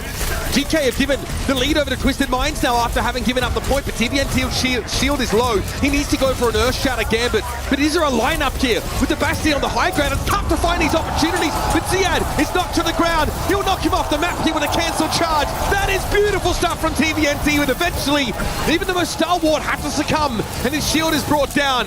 Finn trying to navigate behind that barrier, but Yubi is punching damage out, and Twisted Minds have held on. And I think what you're seeing here is a little bit of just the mastery of Yubi on the sim. Just like the teleporters constantly here from the sim of Twisted Minds. Just always in the right spot, being able to put everybody in position. And TVNT almost acts a little bit like a decoy, right? Such a big target they're trying to take down, and they're getting Quartz in great positions around the map. That TP unusable for Twisted Minds is too far forward, but Quartz has been able to find the opener against Laptic here, and now GK are in trouble. TVNT's able to push up, and he's nice and healthy. The shield intact as well. GK have not found a way to break through. Now they're playing in a really disadvantageous part of the map, and Ziad was staggered out on that death. 95% here. He's on the ball. Yeah, Ziad's going to go over the ball just to get a touch. But, I mean, he's going to get to the point, but they're going to lose everybody else in the choke pretty much, it looks like, as TP comes in, deleted right away. Nobody else can get on, and Twisted looked great there in round 1. Like you said, it felt like there was a pretty clear damage output advantage for GK in that round. Playing the Ramatra setup into the Ryan. But honestly, some brilliance here, especially in the early part of these fights. Both Lambda and Quartz had to work hard to really harness these Symmetra teleports. And this is extremely high-level Overwatch, folks. I say that without a hint of irony. Reinhardt or Ramatra can't exactly fix their mistakes in a pinch if they're positioning poorly. It just feels like turrets are really hard to play around. Yeah, I think it's just the sim TPs of UV are just like so good, right? Like Ziad will end up popping Nemesis for him, try and run down the Ramatra, get into that brawl with that Ryan, and they'll just like TVNT out. They'll TP him back in, right, once it's up. They do such a great job maneuvering their players around the map. The Ryan shield is down, but Alpha Yi and Yubi are punching again above their weight in terms of Symmetra's damage output. Alpha Yi takes a solid maneuver into the backline. That is insane. Can he back up? There's a health pack to be picked up here, and a Reinhardt charging after, and Alpha Yi taking every health pack like it's going out of fashion, but can't use that TP to get back to safety. Yeah, I mean, he just every health pack, it feels like, on that side of the map, he just made a beeline for there. And like the Anthony Bourdain food tour. Getting a bit of everything. Yeah, I mean, look, they're still able to get the point first here, though, GK. Ramatra, though, Ziad dies yet again. I don't think also, like, this is the comp that GK should be playing against this, right? Like, you wouldn't be like, let's try and mirror this. Ziad does not really play Rhine in that regard. I think Yubi is being given enough time by TVNT Shield to really get charged up. And then he starts looking at Quartz, starts looking at Alpha Yi. Ziad can certainly hold up for a long time. Look, they forced him to use the TP here, like they're just going to get out of the spawn, and then they TP right up to the high ground, they beat him here. Yeah, Kitsune Rush is in play, but Lamp has been taken down early. Positionally, Twisted Minds is so good. The measure of GK in this matchup. Almost at every turn, it seems. And this Reinhardt comp is really hard to retake into. That's the issue for Twisted Minds, or rather for GK. The Sim TP is such a powerful ability, and to like use it to just kind of change course there. Twisted Minds, you notice they don't actually use that Sim TP straight away, right? They speed boost everybody back towards the choke, then TP, beat them to the spot on the high ground, and the damage output is nasty. I just love that rotation there for Quartz, playing so safely back, getting maximum value out of the grenade there. Target selection also was primo. Bastion ultimate comes down, GK able to shrug that off for the most part. They're going to have one of their own now to throw at this situation. Look at how healthy Twisted is, though. That's an early Suzu, though, from Simple. Shatter comes in, Ziad knocked to the ground, and no chance to use that Annihilation. Yubi's able to find a quick couple of kills, make it a hat-trick. And Twisted Minds have got this one figured out. GK are in deep trouble. The entire time, Twisted basically full HP. They do such a great job not giving it up. Look at this. They're gonna play close again. It's gonna force this Sim TP potentially out. They're just gonna speed boost out and then beat them to the spot. They're gonna get absolutely no value out of it. Let's see. Doing a nice job here as GK is not investing that early on. It's gonna be the sound barrier here used. As Kellick's trying to make it to the point. I don't think they're gonna have anybody in position to touch. Quartz saw him coming and he just lined him up there on wheels mode. Nothing much you can do about this, GK. Completely beaten in the positional game. Say what you want about compositional difference. Twisted Minds bring that land difference.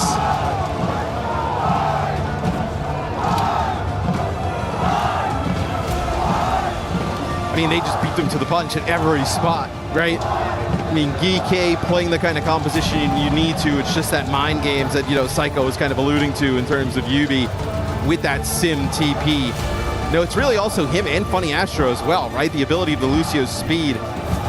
Can't go unnoticed here, but they just put everybody in the right spot. That's a great shatter from TVNT, getting the other side of that Sim wall. I feel like he's carrying the torch for Hardy here. The Reinhardt play has been phenomenal. Yubi is on a different level, reading these Symmetra TP setups perfectly. Let's head down to the stage, catch up with Ian and Glitter Explosion. All right, the Twisted Minds fans are very happy down there, and they could be for multiple reasons right now. I'll get to that in a second. I'm standing by with the one and only Glitter. She's phenomenal, doing a magnificent job out here in Paris. Now, we talk a lot about each individual trophy, Glitter, but we've got to talk about the club championship. Every organisation competing here wants to get points and climb the table. How are things going over on your stage where Warzone has been going on all this week? Well, we've got a lot going on in Warzone, to say the least. Specifically, we already sent 6 teams home yesterday. Group stage now done. We're heading into survival. That means 10 squads have already claimed their spot in finals, and we've got some heavy hitters in there. We've got defending champs Twisted Minds already in the finals, and then, of course, we've got other big names. We've got VP in there. We have AGAL in there. I mean, these teams are going to be looking to get some points on the board when they're already at the top of our leaderboard. But today, survival stage, we're sending 10 more teams home. Only 6 can make their way through, and the big clubs that we're following are Falcons and Vitality. They need to stay alive to make their way through, and Falcons really need these points right now. Yeah, they're in trouble. The defending champions need points desperately, but then on the flip side, if you're a Twisted Minds fan, like these guys are down here, let's say they pick up a big W in Warzone and then go on to secure the victory here in Overwatch. Am I right in thinking that skyrockets them to #1? You are correct, Ian. Great math. Additional 2,000 points puts them above Navi from 13th place all the way up into first, and to do that in week 4 with so much time left in the competition is actually massive. It is. Are you surprised? We're talking about massive. Are you surprised by, I'm not going to say Falcons' demise because there's still plenty of time left, but has it shocked you how they've been performing so far? A little bit, specifically in Warzone. They were the favorites heading into this game, so I think it's a little bit of a fall from grace for them, which they were not expecting. A lot of people weren't expecting, and they kind of need to get a bounce back here, even just for the club's mental, kind of give them a little bit of a snowball. You've got a crazy big brain, and we cannot wait to talk to you more. Can we do this again sometime? I'd love to, yeah. I'd love to too. Big thank you to Glitter. The club championship rolls on. Thank you very much. Finally, a reminder that there's much more at play here than just this mid-season championship, especially for a club like Twisted Minds, who've got their finger in every pie by the sounds of it. Yeah, but you got to win one game, right, to be eligible for that club championship trophy. And obviously Falcons, it was Overwatch who did it for them last year, right? Twisted Minds, one of the best Overwatch teams in the world, could be the team for them that puts them over the line. Neon Junction, don't know something interesting. We have not seen any other of the hybrid maps outside of Neon Junction. It's been Neon Junction the only one picked. Obviously with Eichenwald and Paraíso in the pool as well. The newest map in Overwatch seems to be the favorite out of those. And we've seen Neon Junction already. I think it was from Twisted Minds. It was VP picking it into Twisted Minds, and we had the conversation about, because I've done basically EMEA for the last, I don't know, maybe 3 or 4 stages, but like they're pretty awesome, at this map. It's a Maga ban, so Twisted does play some Rhine here. They can also play some D.Va. Maybe that's why they also get rid of the Mizuki, because they think that they think they'll get an advantage when trying to play that Ramatra. Maybe they're scared the Ramatra would be banned. So they get rid of the Maga. Although the Ziad is a pretty good Maga as well, right? I think the Maga ban is interesting, considering I don't think Twisted Minds care at all playing here. But I mean, trying to go after TVNC's hero pool also seems like a bit of a fool's errand at this point. They're going to do exactly what they did the other day, exactly what we've seen them roll teams with in EMEA, which is a pause. No, I'm kidding. Which is a Reinhardt composition up on the high ground. Twisted Minds with... So it's not Ziad going potty this time. They lead the league in pausing, Twisted Minds, I feel like. Just getting some ready checks. It looks like people just making sure that their comms were working heading into the map. Do you realize you can't hear one of your teammates? The first thing you're going to do is call a pause. It'll be in just a moment. Kellex and Funny Astro, both in many ways lead their rosters. Both have rubbed shoulders for years and years and years. In fact, I think I've been casting Kellex for literally 10 years. 10 years. You have 2 kids in the time that you've known Kellex. Yep. He was on like some of the early Danish stuff. I think he was Quick Esports back then, but very, very early Danish teams. We had a pop filter fall off someone's mic as a broadcaster. That's definitely a no-no for the players. Yeah, we're setting records with all new different types of pauses. It'll be the Ramatra into the Reinhardt yet again, like we discussed. Could be a pretty favorable matchup, we believe, but it obviously doesn't work out that way for GK in map number 1. They do get the Sojourn back in the mix, though, right? That's a huge addition. I want to contend that the problem with the matchup was also positional, that Twisted Minds had point control, and it's just hard to retake into the Rhine, right? He can just charge at you. He's got the shield, buys so much time for the rest of his team. This is good, though. They get Labda up in this position, just trying to deny it from that Bastion. We want to see him rotating up there pretty frequently, right? He used the TP off cooldown, get back up there. There's a TP behind them. I like how Twisted Minds have tried to flip the map here. They've also put Quartz in a position to be pretty darn dangerous. But there's cover, hard cover for GK to play behind here. And Labda just moves up on an off angle and does TVNT in. It looks like there's a real game plan here for GK, and they're trying to execute it. The Simple and Quartz have thrown a wrench into the works. Ziad, though, in Nemesis form, is going to be tough to beat, but is that already a Kitsune rush from Simple? Ziad's fallen! What timing to find that ultimate! And one of the most surprising prospects, I think, in EMEA out of South Korea, Simple gets the fight for his team. I mean, him and Funny Astro have been definitely the best backline in the world for a while. I mean, Funny Astro, just the master on the Lucio, and Simple has shown us so many different looks. That time they lose TVNT and Quartz, but Yubi's so charged up, they use that rush. Keep him alive. It'll be an artillery here for Quartz. Alfie takes some serious damage. Same with the Ziad. Oh, early Suzu and Rush, by the way. Ziad is struggling to get back to health, even with that haste increase for Finn. Where is Alfie? Where do they get picked off? It's unclear. Simple's done it yet again. Alfie was like kind of the left, the statue over by that staircase, and he gets hit with like 2 shots of the artillery. They end up using the Kitsune Rush, thinking maybe they use that to kind of keep Ziad alive. There's actually no beat or panic in response from TM. They actually just use that sim wall. Lab to force the trend back here a little bit, but can make use of this statue for cover. The poke damage, though, keeps coming on in. Frankly, everyone on GK is feeling it as Alfie goes down first yet again. It's annihilation time. But look, there's a sound barrier for Funny Astro, and he is just going to wait. Just sit. There's an Earth Shatter opportunity here for TVNT, should it be required, but I think they've got Ziad handled. Yeah, and Ziad is in, it's 2 here with the annihilation, so hold on. He ends up falling here to a turret from Yubi. Let's see if they can kind of keep this going. You're going to get back in the fight pretty quick here for Twisted Minds. 2 checkpoints, though, for GK. But Twisted Minds didn't have to use any of their support ultimates there, or their shadows. That is insane composure Kelex now will be looking for a beat opportunity. Simple does let that Kitsune Rush now go. First time he used it on this map, it won the fight outright there and then. This time it's going to take a little bit more work. But there's no hurry. TVNT now has lost his shield. Maybe get past the Ramatra and go for one of his own. Finn is knocked to the ground, but the sound barrier for Kelex is good. Finn's able to stay alive, and if he gets a Kitsune Rush to keep Ziad standing, it would be massive. It's not enough. Quartz and TVNT, final eliminations in the same breath, and once more GK are cut down to size. The problem is their time banks looking the same. Kelex will fall, I believe. Alfie here as well. Don't think he's going to make it out with his life. Does get Funny Astro, but the speed, he'll be able to get back in the action pretty quick. No, they're using this Reinhardt, right? And, you know, TVNT's just got his shield up, and they're allowing Yubi to stand behind that shield pretty safely and just farm up damage on the Sim. And Ziad can't really kind of contend with that. Yeah, would love to surge ahead now, but there's just no opportunity. He needs to bide his time. Can he make that space? But Labda and Alpha to convert into some eliminations. Kelex has already fallen. Not ideal. Scant seconds remaining in the round, and GK have crumbled, capitulated, otherwise utterly fallen to pieces. Unreal gap here on land as Twisted Minds hold them off. TVNT just puts the shield up, allows Yubi to just kind of get so farmed up.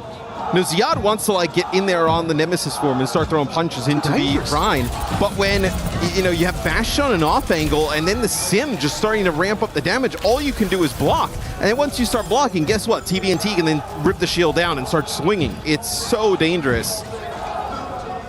Somebody just told me that Hottie and Backbone just signed up for Face It League coming up here. Watching all the Reinhardt Sim stuff. Yep, Sparker switching games back to Overwatch. Watch out for it. Get the band back together if this is what the play is. It's been rough here for GK.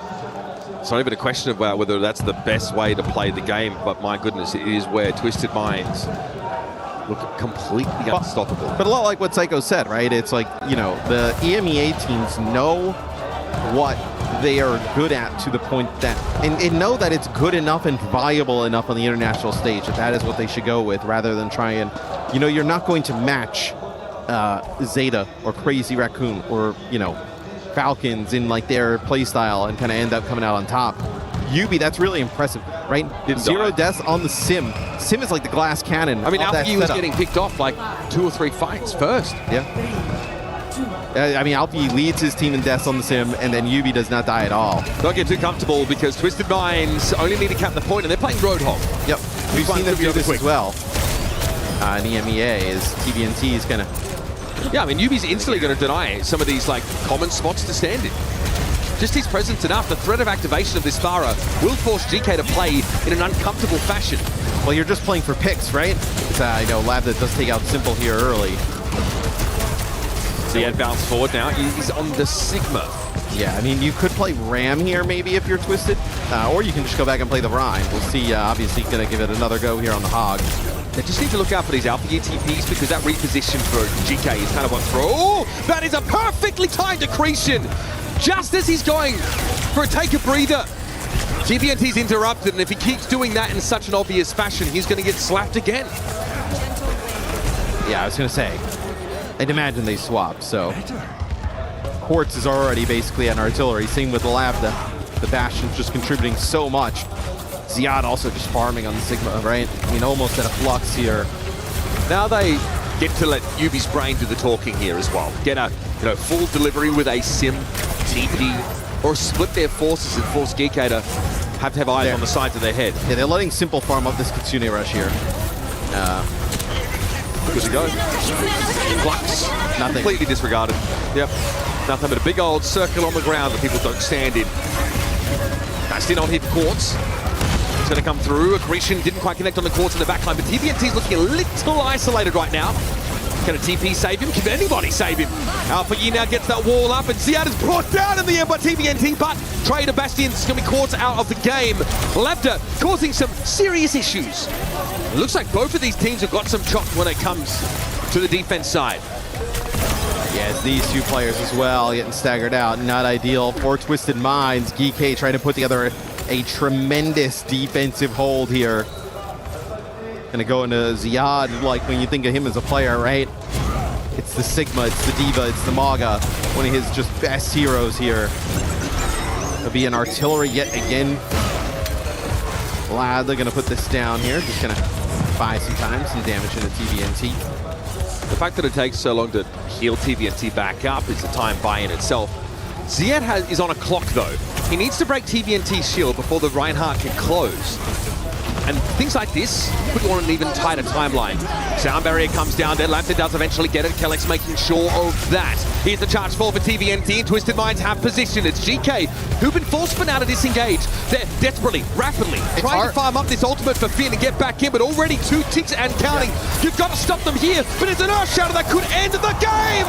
Big connection there. Alpha Yi flatten, and Kellex also falls as a result of that stun. Now swinging that hammer as Twisted Minds hit the gong on GK's map pick. That's 2-0, folks. And the Sigma's main struggle is the moving forward retake against the Reinhardt, right? So once they kind of force him into the choke in that position, it's kind of game over, right? TVNT has that little barrier right by the payload to kind of play around, you know, doesn't have to use his shield. And then as soon as you see the shield of Ziad come out, he's fully LD, he just moves right on past his shatter. I mean, there's nothing they could do about that. Another great way that they just kind of force positional advantages there for Twisted Minds. Some moments there from Alpha Yi, who had to fight to stand up in this matchup. Knows that Yubi's a bit of a mastermind when it comes to the sim plane. So much rests on his shoulders. Here's what's hard, Mitch. They kind of, like, you know, these EMEA teams, they kind of want to do the same thing. So, like, any map selection that GK has here is probably going to be pretty decent for Twisted as well. I mean, you know, could be something like a new Junk City. Let's go to Ian there down on the stage.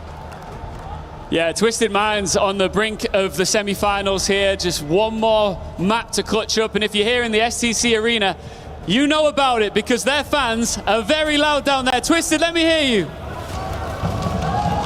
Now, I did manage, though, to spot a little pocket of GK Esports fans as well. There's not as many of them here representing their team, but I'm going to come and join a couple of fans here. Hello, guys. How's everybody doing? Everybody okay? What's your name? My name is Noah. Where are you from? I'm from Germany. Are you worried about GK right now? Well, looking at the first map, I was a little bit worried, but you have to consider that they banned Lip, strongest hero, which is Sojourn, as you can see. And I'm a big fan of the Sojourn, so I'm hoping that they can once again reverse sweep them. Okay, let's see. Hello, what's your name? I'm Saki. Hi, Saki. Where are you from? I'm Japanese. Yes, and I need to ask, do you believe that your team here can come back, and why? Sorry. Do you think that your team can win? I'm GK. GK win. Do you like it here in Paris? Are you enjoying yourself here in Paris? Yes, really good. GK win. What about you? So this is going to have to take a lot of courage from this team. From what you've seen from them in the season so far, coming into this tournament, do you think that they've got that? I think looking at the last few matches they played against Twisted, I think they have a chance here, yes. Twisted is very strong in LAN, but I think they can win. Okay, you've got some people all around the world watching this, including in Japan. Would you like to say hello to anybody in Japan in Japanese? Konnichiwa. Perfect, konnichiwa. That's a perfect way to end. Thank you so much, guys. Let's get right back into this one. Despite faith from the fans, GK are up against the ropes. Twisted Minds are here to reclaim ownership of the rivalry where the lights are brightest. And so far, we have not seen enough from GK to make this compelling. And I think Twisted, you kind of hit this little bit of a level with a team where, you know, regardless of the regular season, as soon as you get on the stage and there's big money on the line, like, all right, we know we're just going to turn up, right? I mean, going into Champions Clash and at Champions Clash, I mean, going in, they were like a favorite, but then when we got there, speaking to them and the players, they were like, this meta is not built for us. And then they're in the final, right? Here, it seems like the meta is obviously much more favorable for a team like Twisted Minds. This is a jetpack catless game so far, in fairness. What is this meta? I mean, the real test would be, can they kind of continue to do this against, like, you know, the Cat Ana and things of like that nature of, like, you know, what Zeta are doing, or I mean, dude, if you're Twisted Minds, you are probably hoping T1 wins. Like, it feels like a game that you can kind of navigate to. There'd be a lot of vendetta in that series if we got there, but obviously they still would get through Weibo. But TM looking to try and just kind of recapture that kind of global crown. Are we past the point now of GK actually trying to mirror the Symmetra comps? Are we now going to end up in a situation where they want to play Vendetta or something to try and punish this setup? Is there a way forward for them that doesn't involve matching? You would think, but see him EA Overwatch. We're just going to see I think, like, pretty much what we saw. I don't think we're going to, like, Alfie can play like a Vendetta, and you can play something like that. But I assume we're just going to kind of see them. Maybe there's one where you ban the Sim, right? You just put, like, Alfie on Tracer and see kind of how it goes, right? But it only gets you one map. What's going to happen the rest of the series? New Junk City, yeah, this is kind of what I thought it would be, right? I was talking about how this is like an EMEA staple. It's great for Rush. Yep, they ban Ryan. The Vendetta ban is great, right? That kind of basically locks them in to Sim at that point.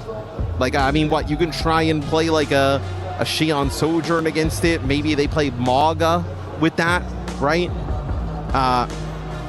But I don't think, like, TM is going to shy away from just playing Maga with a Sim, right? Like, I wonder if it opens up, like, Labda to play Freya a little bit, or something that might be also, you know, have some level of disruption against Malga, if that's going to be the case. I don't think TM's really worried in the slightest about that, though. No. Right? What's on the other side of the horizon, GK? Is there a series waiting behind this map? No Vendetta available. I refuse to believe the Unrun is going to be an answer. We saw our boy Psycho try the Unrun during EMEA Stage 2. I respect it. On this map. I think she's going to get stealth buffs until she is quite powerful. Yeah, it was not a Virtus Pro win, but they tried. Out of the gates we go, folks. Time for New Junk City. His Twisted Minds are poised to drop the guillotine on their regional rivals. And Twisted played the SIG, so obviously a really good hero for TVNT. Is interesting enough that Quartz has not decided to take, like, the Sojourn head-to-head. Has been really kind of relying on this Bastion. It's a pretty good creation. Wow, man, I thought that might have been something there, but Labda is able to punish Quartz.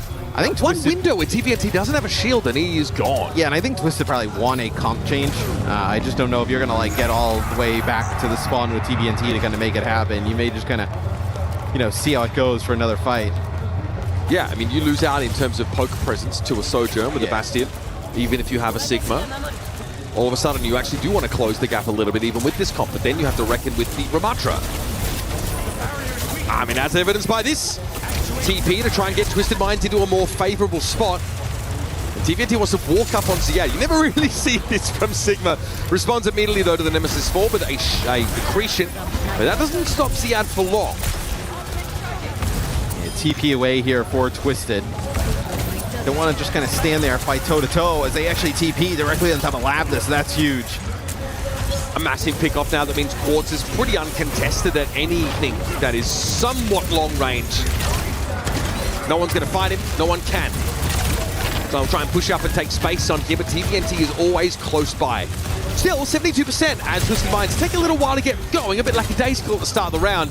Means that they're going to have to hold on here for at least 1.5 fights. Yeah, artillery healer available. They're going to back up all the way. They actually see that they rotate out. So they're going to use a speed boost here to get out of dodge. It's going to be it's Dune Rush, and they just TP back to the other side. That is just, I mean, that is why they're so good at these Simcom. And it puts a lot of pressure on Labda here to deliver from this kind of long range. But funny, Astro apparently got a little bit too close.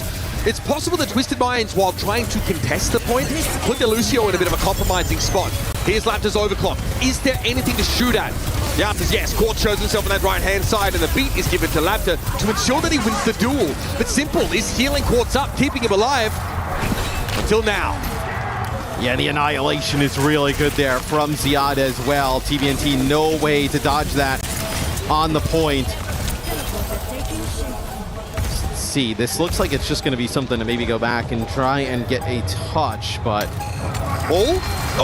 hate to see it.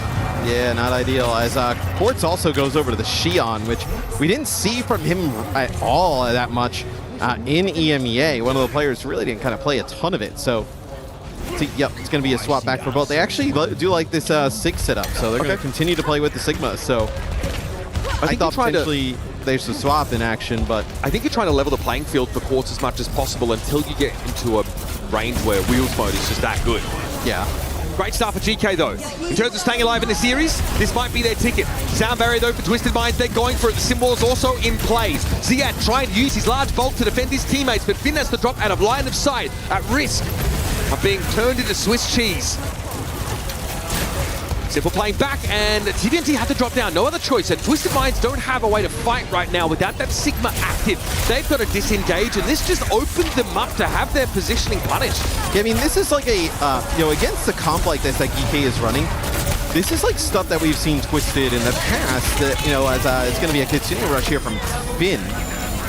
That'll actually just get them control. We've seen Twisted play like Sojourn plus Mog in the comps like this, right? So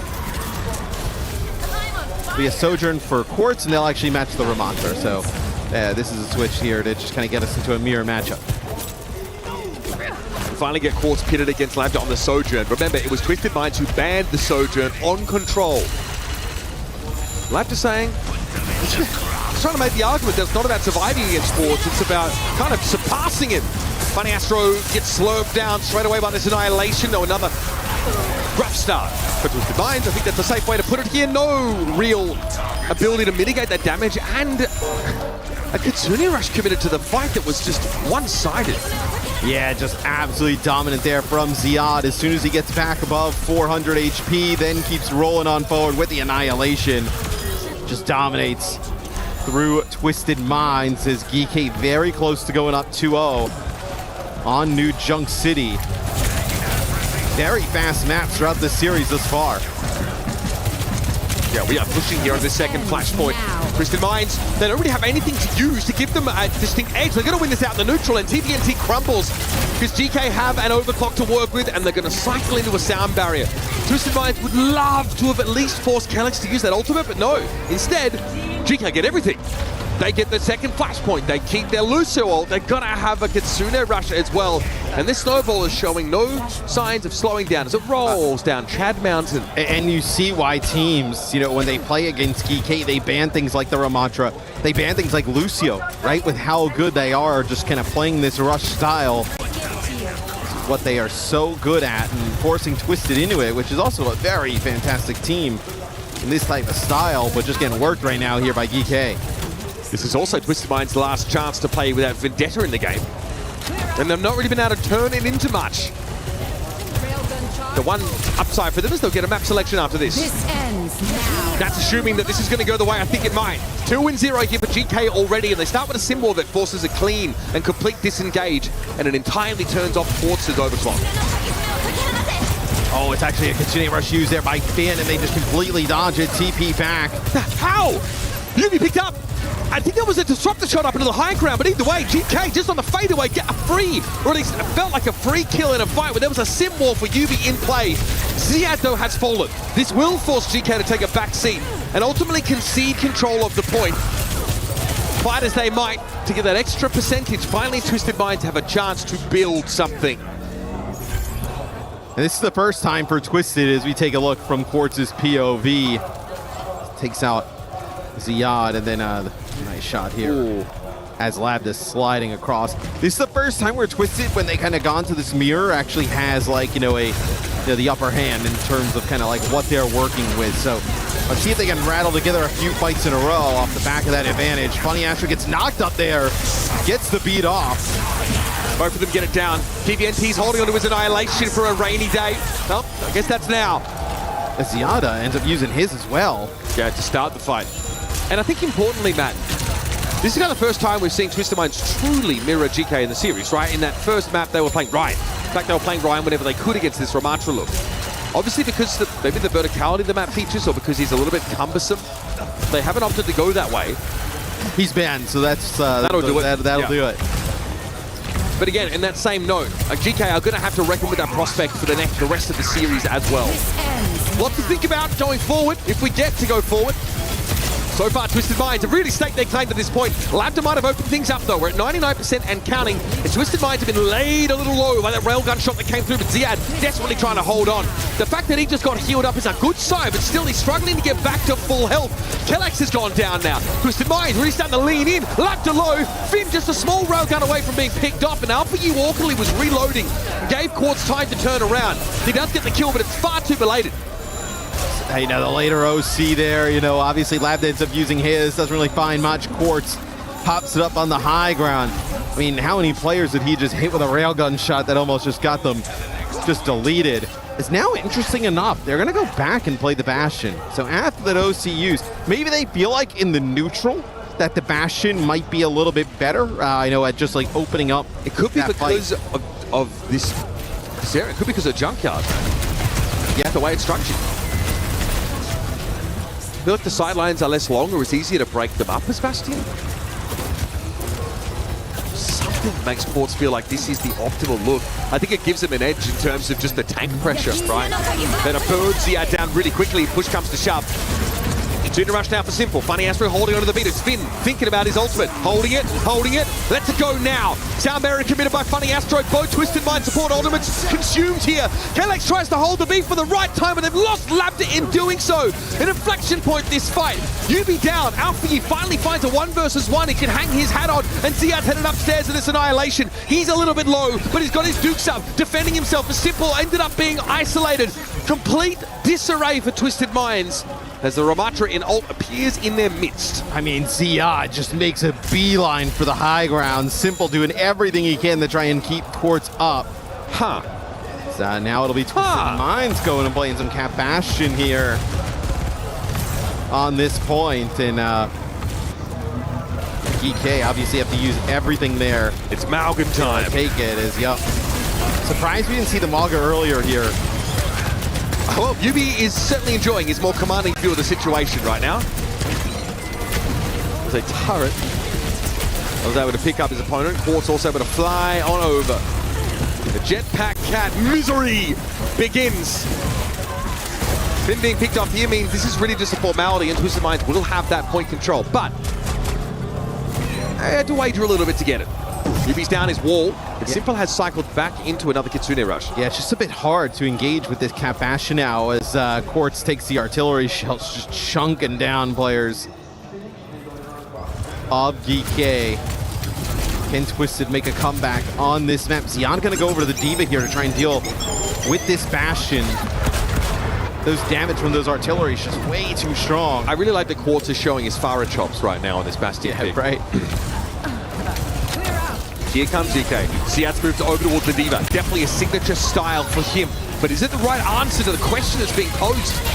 Kitsune rush, excuse me, from Simple. TVNT looking a little bit low. Needs that raw throughput to keep him in the game. Finn gonna find his own Kiriko ultimate. Yubi just caught slinking around behind Garden Shed. Lambda's able to pick him off now with that railgun. This would be it for GK Esports. This would be signs of life, signs of a resurgence, and finally, signs of hunger.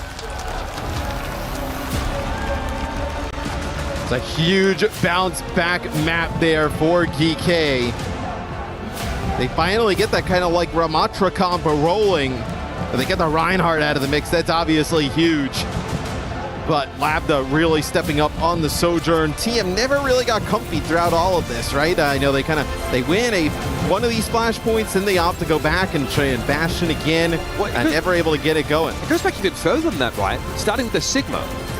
And just playing that into the Ramatra, really leaning on, I mean, the Sim TP to ameliorate their mobility problems. I think, we've seen Lambda already look dominant on that first point of this map multiple times this week. Still looked phenomenal on the Sojourn, and he is begging Quartz to fight him in a Sojourn head-to-head. He is desperate to settle that particular score. Twisted Minds are more well-drilled, though. They want to play the Bastion style. They even switch over towards the Malga. Jetpack Cat. It's not enough in the end. But that was with Reinhardt unavailable. Yeah, as I know, obviously, GK has some experience with these reverse sweeps, like the Des talked about earlier. Let's go to the studio to hear their thoughts at halftime. Thank you, Matt and Mitch. Zoe here, joined by Johnny and Jake, and we're going to break down our first 3 maps. Thank goodness, that's what I'm here to say, because that started to look like it's just going to be a 3-0, which would have been a little uncharacteristic given how close those two teams have played it over the last couple of weeks. Let's go all the way back, starting with Control, Nepal. I mean, it was very Twisted Minds heavy. They were in the driver's seat for most of this. TVNT, man, he is driving the bus on Reinhardt. The Sojourn ban actually, I think, really hurt Labda on this Control map, which it's felt like maybe a key asset for GK, but man, Quartz, he's just so good on anything you put him on. The front line's so solid. This is exactly the kind of Twisted Minds we expect to show up here in these key moments on LAN.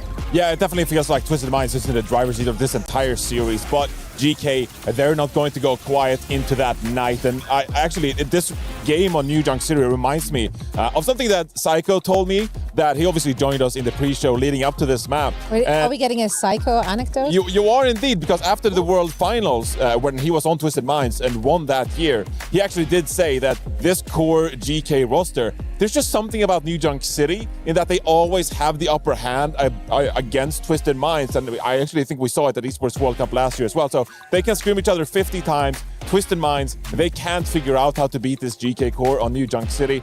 So GK, they still remain in this series 2-1, but it's going to get really difficult with a couple of these bans out of the way.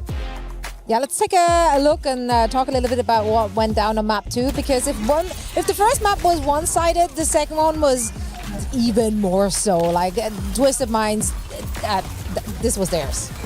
We've seen this from them before. I mean, the full hold on Hybrid is just a devastating death blow often for teams in Overwatch. So it's huge that GK could bounce back from this, because frankly, it just doesn't get more dominant than this. They rolled out with the Roadhog, maybe getting a little bit ahead of themselves, but just making so many plays with this Tivant Rhine.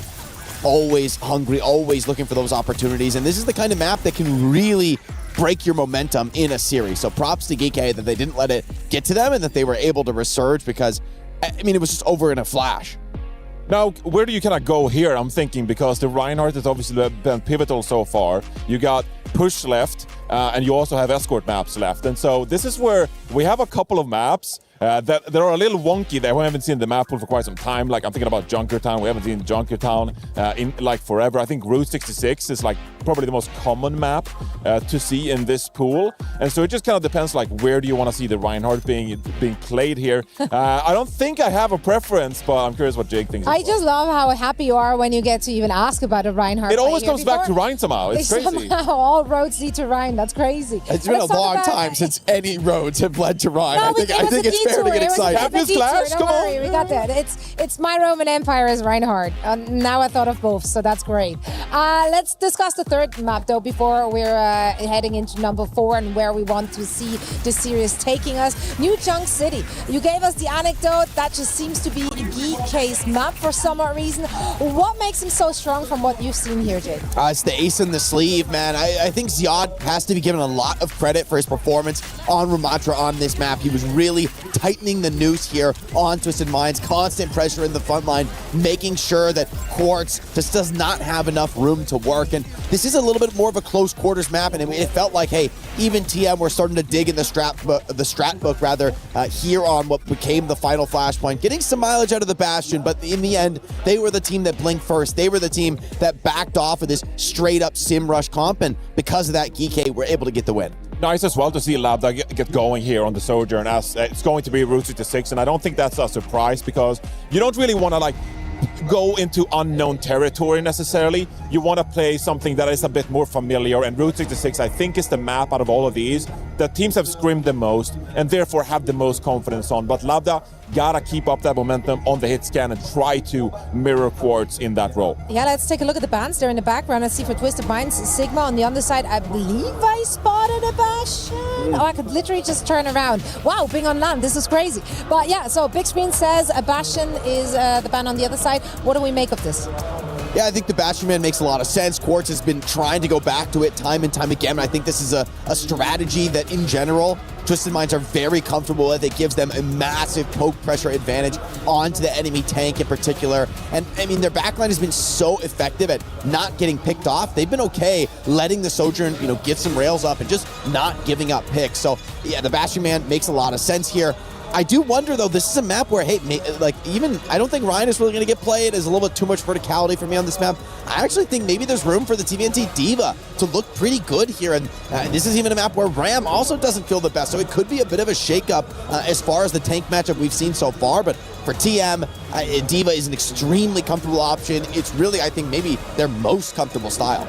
Yeah, I gotta say as well, Siad would love to play the D.Va here, obviously. So this might be a bit of a change-up when it comes to the compositional matchup, but it's going to come down to the Hitscan players. It's going to come down to the Symmetra. These teams know each other so well. It's about who can deliver come playoffs time. Let's find out. This is a match point for Twisted Minds. Can GK tie up the series and go all the way to map 5? Let's find out and send it back over to our favorite flavor of M&M. Twice in the span of one weekend, Twisted Minds were one map away from defeating GK. Twice!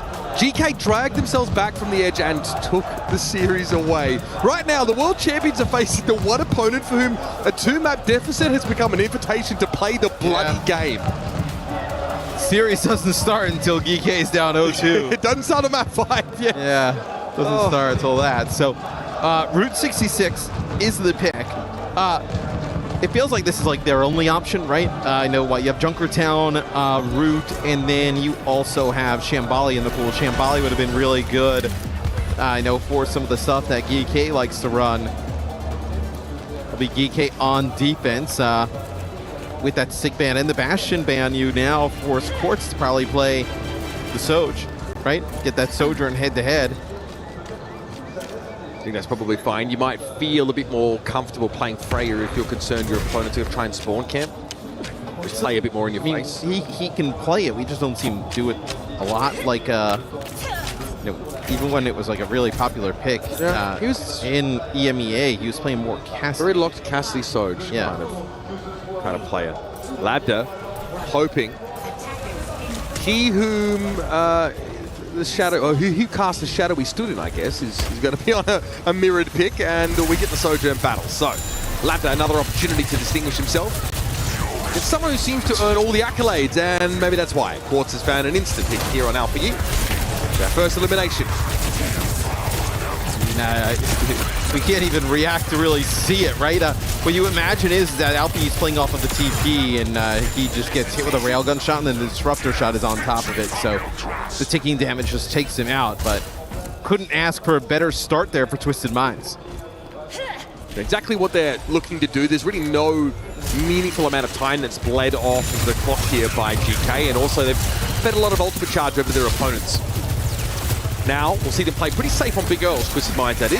Just trying to use the sign to break up line of sight and get as much free card push here as they possibly can. It's not that the TVNT wants to commit now, but Ziad really fancies stalling things out. He actually drops down and throws up his dukes, and the rest of his team are just not on the same page. You know, we've seen this before, right? Quartz just starts to, every fight is, Quartz with a railgun shot on this player, Quartz with a railgun shot on this player. That time, it is Labda, the first casualty. I mean, look, hey, this is what you asked for, right? You got rid of that Bastion and put him on the Sojourn. Get what you wanted. It just may not be the ideal scenario. That is just damage there from the Disruptor shot, and then TVNT just uses Nemesis Form, pushes on up. I mean, it's such a hard part of the map to play into. That was cute from Labda. But the amount of space that TVNT just created for Quartz there, you're never going to find these fights, I mean, let's take a look here from TVNT's POV as... Alfie just gonna... That's exactly what the job description is, by the way. Yep.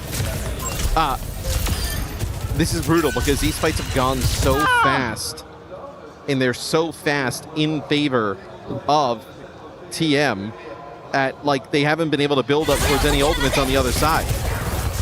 Yeah, Twisted Mind's going to have a match Titsuna Rush though now. Ziad does not have Annihilation, and he's not even close.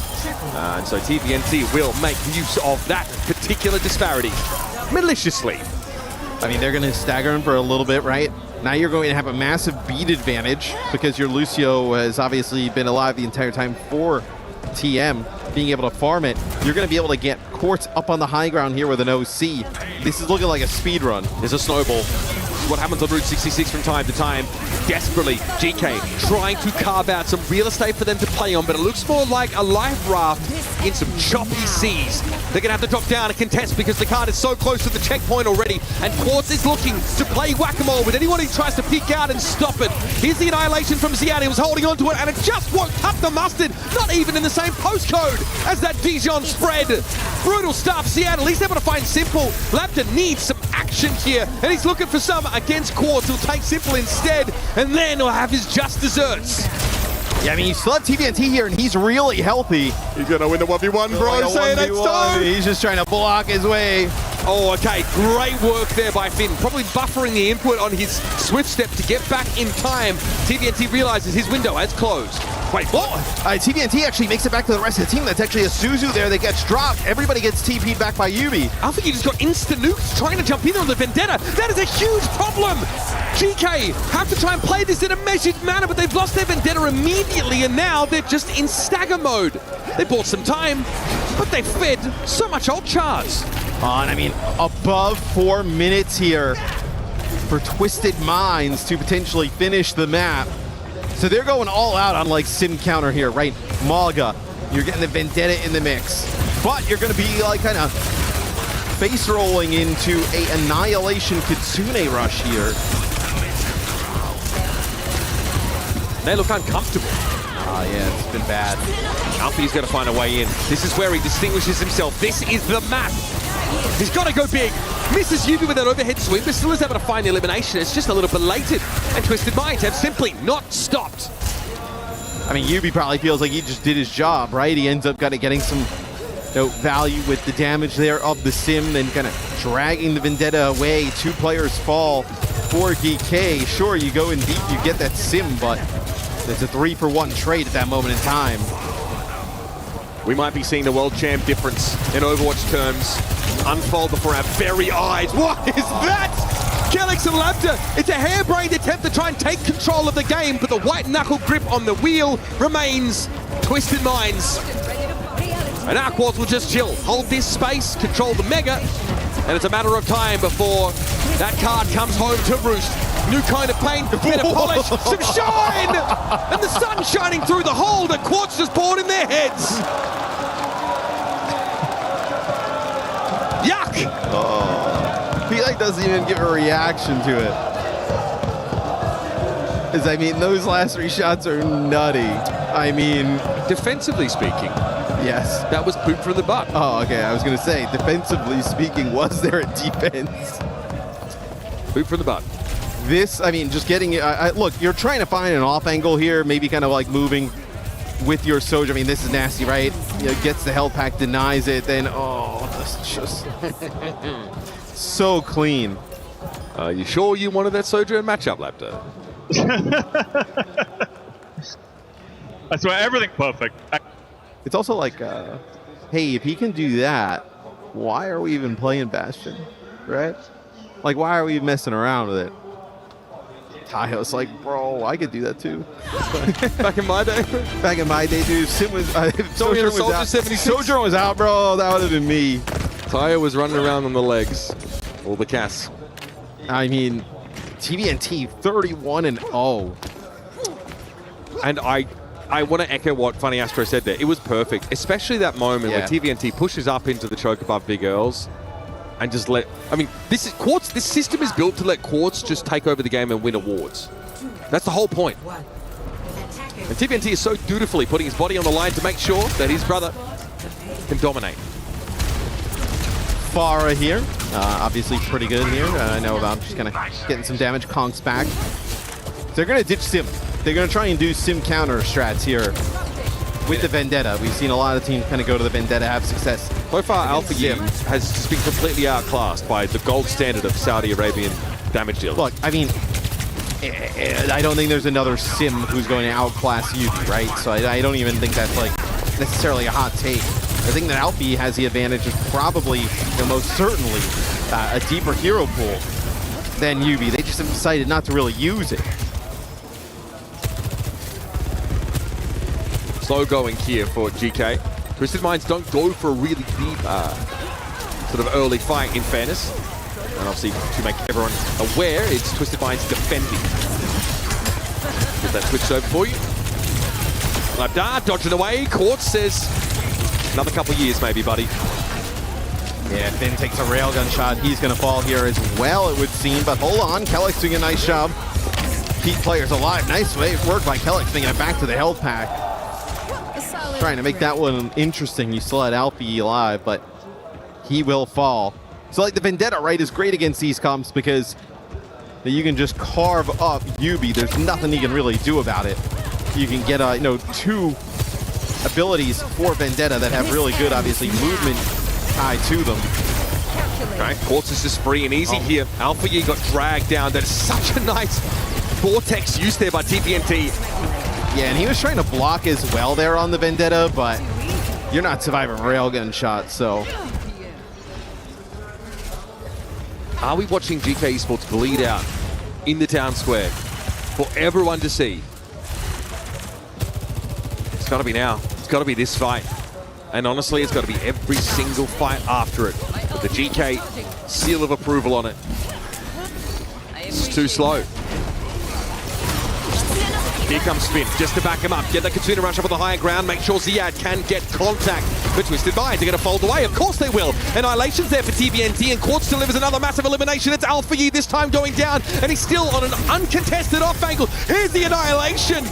The churning Maelstrom collects up GK and will force them to disengage. Lab did not just one up in their head-to-head, but it's a team game. We all know it, despite what your ranked teammates will tell you. And GK have been forced to slow it down again.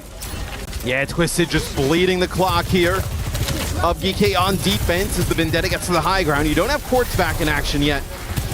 But TDNT is still here. Simwall, it's going to buy them some space, force back GK. Now Quartz is most certainly going to be back in the action. Funny Astro up in that corner. Sound barrier. The centerpiece of this next fight. A Sundering Blade could be a problem as well. An early beat here for GK to try and start the fight. Yubi clapped up first, but Labs is down. The Sojourn difference would be exacerbated as Quartz is trying to stay alive, and Yubi comes to his rescue. Eventually he falls, but is the damage done? Funny Astro from a commanding spot notices Kellex slinking away at low health, and Ziad, not so much slinking as barreling the heck out of dodge as he almost got brought down. 30 seconds left. It's do or die for GK. Otherwise, Twisted Minds take the dub that matters. I mean, Alfie here over to the Pharah, just desperation time. Labda here with the OC does find one. Oh! A huge shot there. Quartz was building up towards his. Finally, GK breakthrough. It's not even the most costly fight in terms of ultimates. It's Labda going for an overclock. He saved their bacon. Here's the setup, Matt. Yeah, and you see the slide across there from Quartz, just trying to maybe like wrap around bigger Earls, then uses OC, be a hero one more time for TM, but GK will not go out without a fight. There'll be a TP to the high ground here for Twisted Minds. Alfie has to be so careful. One railgun shot here puts him away. Here's the overclock from Quartz. He's trying to fold on out of there, but Labs found him. That's a pretty big pick. Perhaps there's a snowball building here now for GK. The time bank disparity is an issue, but it's one that you just need to put in the back of your mind if the attack side. This is good progress, whichever way you slice it, through 66. I think if you're TM, right, you're just playing to bleed this clock. You finished with almost 3 minutes in the time bank. Really impressive time. You know, you will have Cage Barrage here. You know, you will be able to kind of use this Annihilation while inside of it. So, nice job destroying that TP instantly. Big barrage there for Funny Astro, thinking that the wall ride might save him. Alfie might have found a comfy spot to be for the time being as TVNT's Annihilation gets himself two. But where the teammates, where's the healing? None of the infrastructure TVNT has been standing upon so far is present. And so he exits with a couple of, I don't know, ego kills. Yeah, and I mean, you end up using your rush there as well. It's going to be the barrage there from Alfie, takes out Funny Astro, then also finds Yubi on the low ground. Nice direct hit there on the Quartz. 3 in the fight. Now with TVNT going over to the D.Va, that's going to be like, okay, let's move off of the Pharah because now you get a good matchup with the Sim and also D.Va for the Vendetta, right? The Vendetta can just swing through the D.Va, doesn't care about the defense matrix whatsoever. Vendetta also just doesn't, you don't want to be on Farik here with the roof on this room. Stomp comes through, Double back here for TVNT into a stun, immediately knocked out of Mech. Okay. Something starting to work here. Momentum being built as GK spent this entire attack side spinning their tires. But when they broke through, it was a burst of impulse that gets them back into a reasonable spot.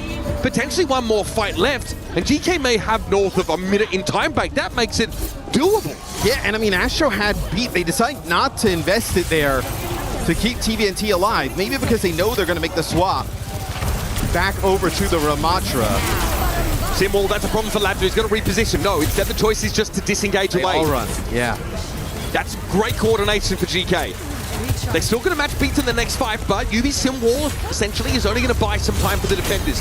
Here they come again. Alpha Yi in over the top, but who's the target? Telex needs a beat from this corner and gets it off just in time. Labda was looking a little bit lower now. A cage fight here for Ziad, who's caught inside. I see Simple, I see Funny Astro. I see two supports that are taken to task instantly. UB falls while Labda might be out of the picture. Alpha Yi is still running through them, and TVNT is down. Sundering Blade here to cut the victory cake. It's a round win for GK, and they'll take it. 2-minute difference, yeah, that's rough. But this is within the realm of possibility now. So the Vendetta really strong towards the end of that map. Obviously, the Pharah play from Alfie unlocked a ton in the mid game. I think it's hard for GK because what do you... Well, it's also hard, I think, here for TM because, like, what do you come out with? Right? You want to keep Yubi on this sim, so you're inviting the Vendetta kind of like into it right away, right? And then maybe you just are choosing between the Vendetta or the Pharah, depending on the tank option from TVNT. This is a heads-up switch for Alpha Yi. Certainly feels like the damage had already been done with that snowball through the second phase of the map. But this time it's Alpha Yi whose flexibility gives you the option for that Firefall, for that Vendetta. Yeah. So he's kept them in the game and he exits around with a pretty healthy amount of damage. It's still Quartz I'm looking at though. 40 eliminations, 13,000 points of damage. Like what, 4K damage better than Labda on the other side, right? Yeah, you're tracking that stat also over Alpha Yi. He has been dominating there. He's looked good as well. So Twisted on D. Nothing too surprising, right? I mean, you know what they're going to play. It's just depending on what TVNT comes out with. 1 minute to play, Matt. Yep. So with the Ramatra, they decide to play the Pharah here off the rip. So they're going to, like, it seems like what they see at least here is that if it's Ramatra, we're going to go Pharah. If it's Viva, we're going to end up going with the Vendetta. GK are pinning their hopes on Alpha Yi here, leaving Labda to try and navigate his hit scan matchups and try and keep Quartz busy enough so that the Pharah could get some nice poke damage, can force the defenders back. And if you're Quartz, you don't want to, I mean, they don't want to end up having to try and play Cassidy, right? Not going to work out for them. Quartz is too busy trying to deal with the Pharah. Labda's able to find one and get an edge on him. Here's the charge for Ziad, caught in the corner, but still getting reasonable enough healing. He's worried about his backline, and he should be. Fit is very low. Labda's been forced away, and Funny Astro needs not to linger too long. Ziad wasn't able to get the mega health pack, but miraculously, he's able to walk away, run away, alive. Yeah, the damage reduction there of Maga obviously helping out with the charge. So we're going to get into OT. It is GK, though, who control the top of Big Earls. Quartz is a little bit low, but he's looking after Alpha Yi, who at the time was also very close to being picked off. Critical health. Up in this high ground, Quartz is going to watch out. Pharah pops up, but he's going to look at the Malga in front of him as well. There's so much to juggle right now as the soldier for Twisted Minds, and still Quartz has found success. Alpha Yi's picked off, Yubi going to be traded, but Quartz is still the man of the moment, and he's in a position to do some harm. Desperately running away is Ziad yet again, brought low, but still alive. The Annihilation is going to complicate that further though, and Funny Astro invests the sound barrier to make sure Twisted Minds can lock it down. Rains from above. This It's going to have to be a legendary hold for GK if they are going to extend this series. As you take a look here, Quartz at the end. Oh, such a difficult shot. He makes it look so easy. The hit on Nikelix here, double slide over the top. Quartz is the only one that can really interact with the enemy Sojourn and the Fire at the same time. Yeah, Yubi's job becomes trying to control the enemy tank. That is really going to overload your bandwidth. Any lesser hit scan player would have crumbled in that scenario. gonna be so difficult though. GK on defense, right? Like if you're gonna play this Vendetta, Vendetta with a Freya, interesting enough. Like you can only play the Vendetta aggressively, right? You can't just kind of sit back. So you're going to have to take a lot of risks here. I think the idea is that hopefully Lambda can be less of a drag on the healing resources of GK. They can really invest in trying to set Alpha Yi up to be aggressive, find success. You have to play close here. This is going to give you, at worst, 2 fights. If you get any more than that, you're starting to cycle into some very potent support ults. What's simple thinking here on the Zenyatta? Pretty powerful against the Malga, but a little bit vulnerable to dive. He switches off just as well because I just saw the health bars of Twisted Minds almost disappear, but they found the first pick. I mean, that's your main source of healing as well. Absolutely cannot lose Finn off the start. They've got to run in and stagger now. They've got to try and get something, but even a 1-for-1 here is just not good enough. I mean, could you have lost any player that would have been like worse? I mean, maybe Ziad there at the start, but like, but that's as bad as it gets. Yeah, losing the Kyria Lucio comp instantly is about as bad as could be. At this point, you can start to forget about stage 2. 2 reverse sweeps in one weekend. It's brutal, but it doesn't matter. These are the games that matter, where the lights are brightest, where the fans are loudest, and when the stakes are highest. 2 minutes for Twisted Minds to basically get this first checkpoint, even less than that. It is very doable, especially with Quartz creates a path forward for you with a pick on Telex. Lambda's not even bothering to look at him right now, and why would you? The sun is too bright as well. A Virtue Rise, because Quartz is in charge. Alpha Yi's pummeled into pace, and Ziad is in no man's land. Doesn't know where he's supposed to be. Confused Travolta stuck inside that tunnel. In the dying seconds of GK's claim to glory here in Paris, we'll see Kellex desperately throw himself at the problem.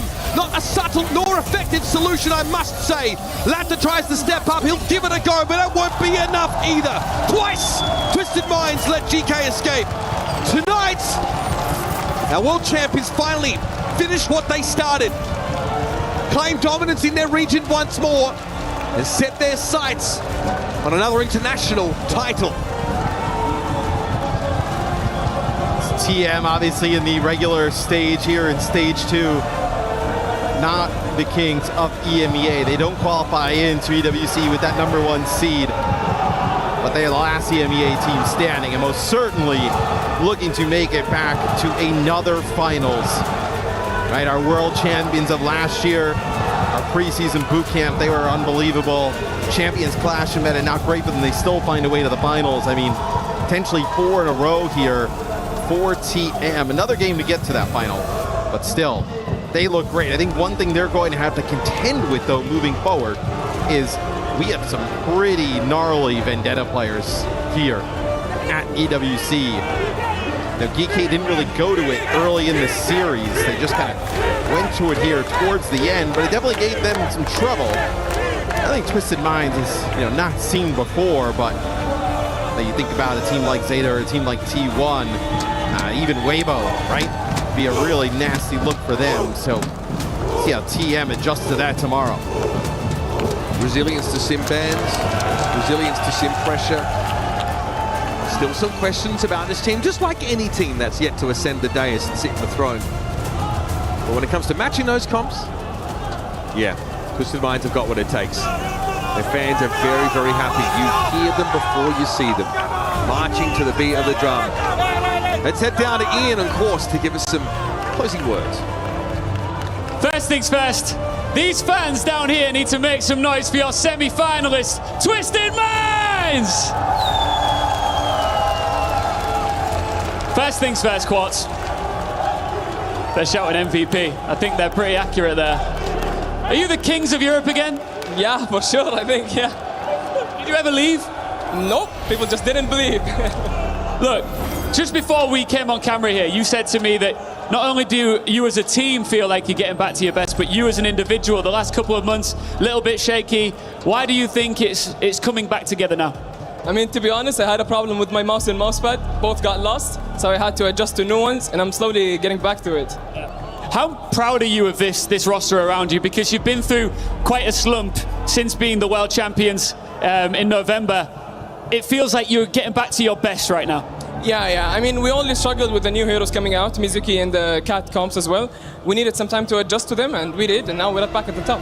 Absolutely, you are. You're in a semi-final. Still a couple of steps to go. The next step for you now is to crush a key. You want to do it? Let's go. Let's go indeed, Quartz. This is your moment as you step into the darkness here. I'm sure that we will brighten this place up a bit for you so you can see exactly what you're doing at the Key Crusher with our Key Master here. And for Geeke, this is a tough moment.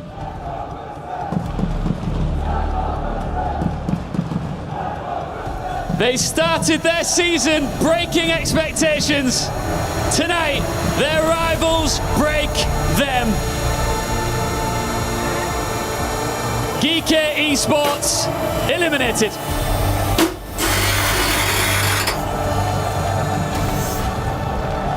Quartz, come with me. Let's go see your fans. Let's go. Come with me over here. Because these guys have been supporting you loud and proud from the moment that you guys stepped out here. What do you want to say to these guys? شكرا لكم حبايبي يعطيكم ألف عافية على دعمكم. Thank you all. One second, we're not done yet. Let's go.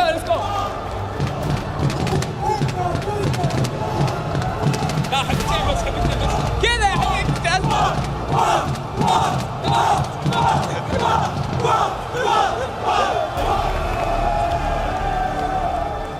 Two more steps to go. Weibo in the semi-final.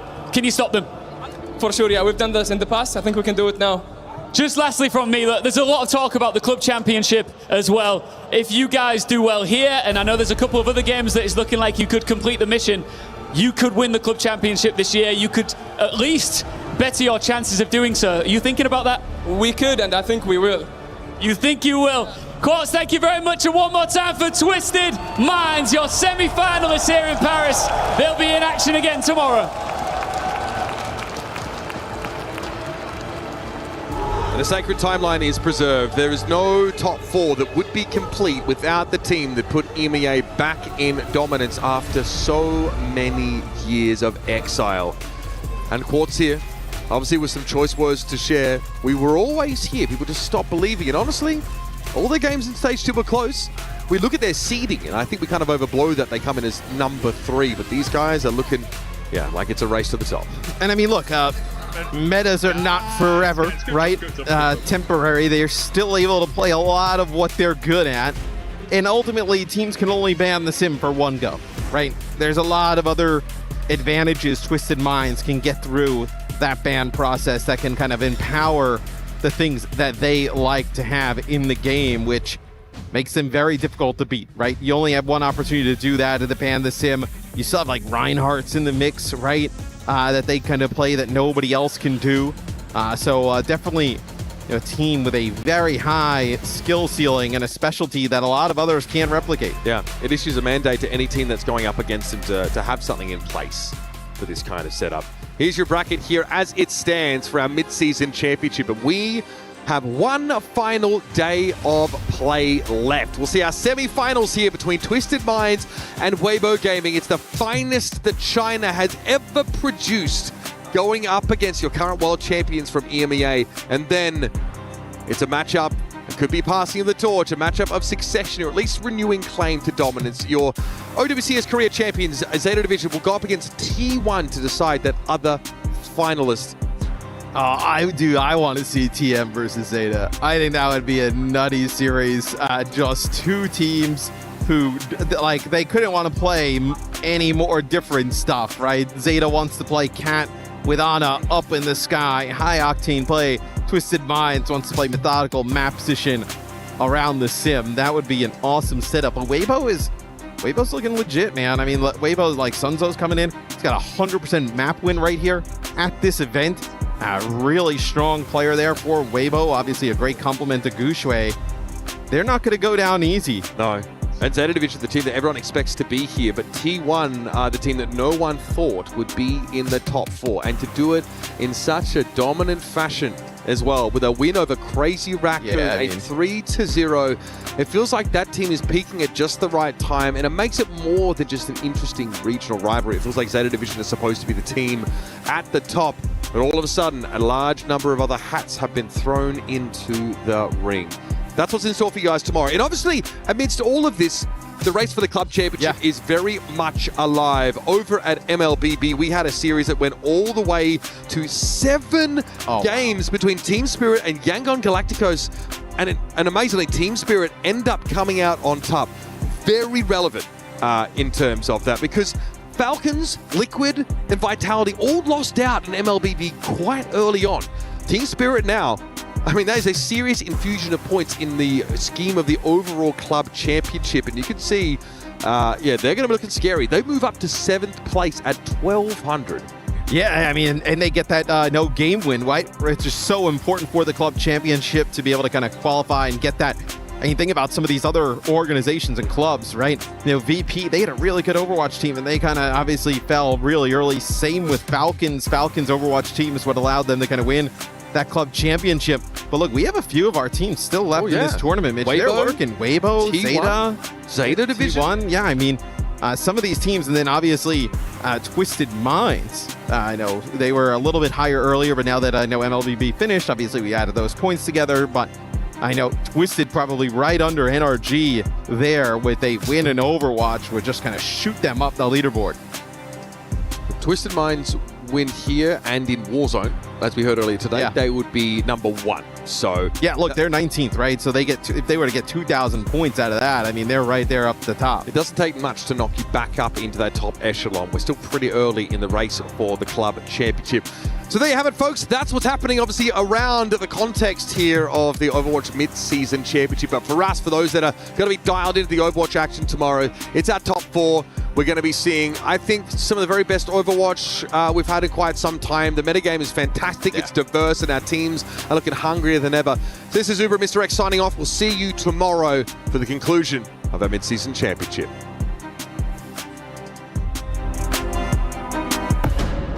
Korean. Nothing is granted, everything is earned. And that is pretty poetic to start off the day here. Championship weekend begins now.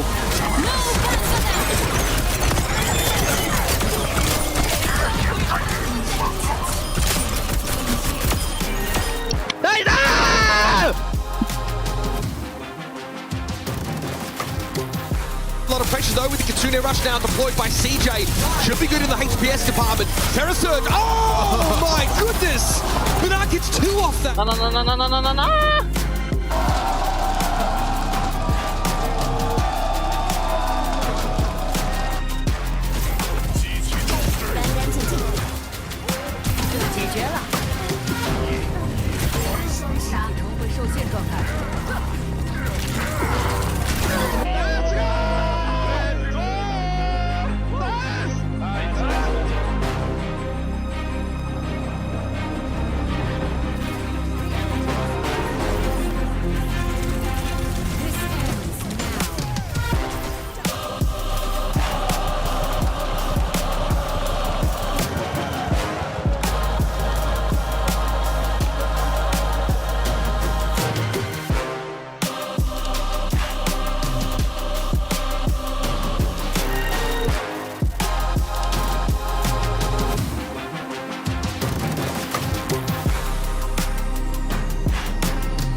Play is in our DNA.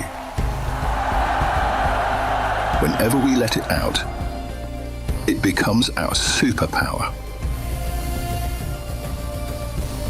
Now imagine an entire city being built to supercharge it. Kadir City, powered by Play.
This is by far the best international ever for MLBB with the results, with the quality of the matches as well.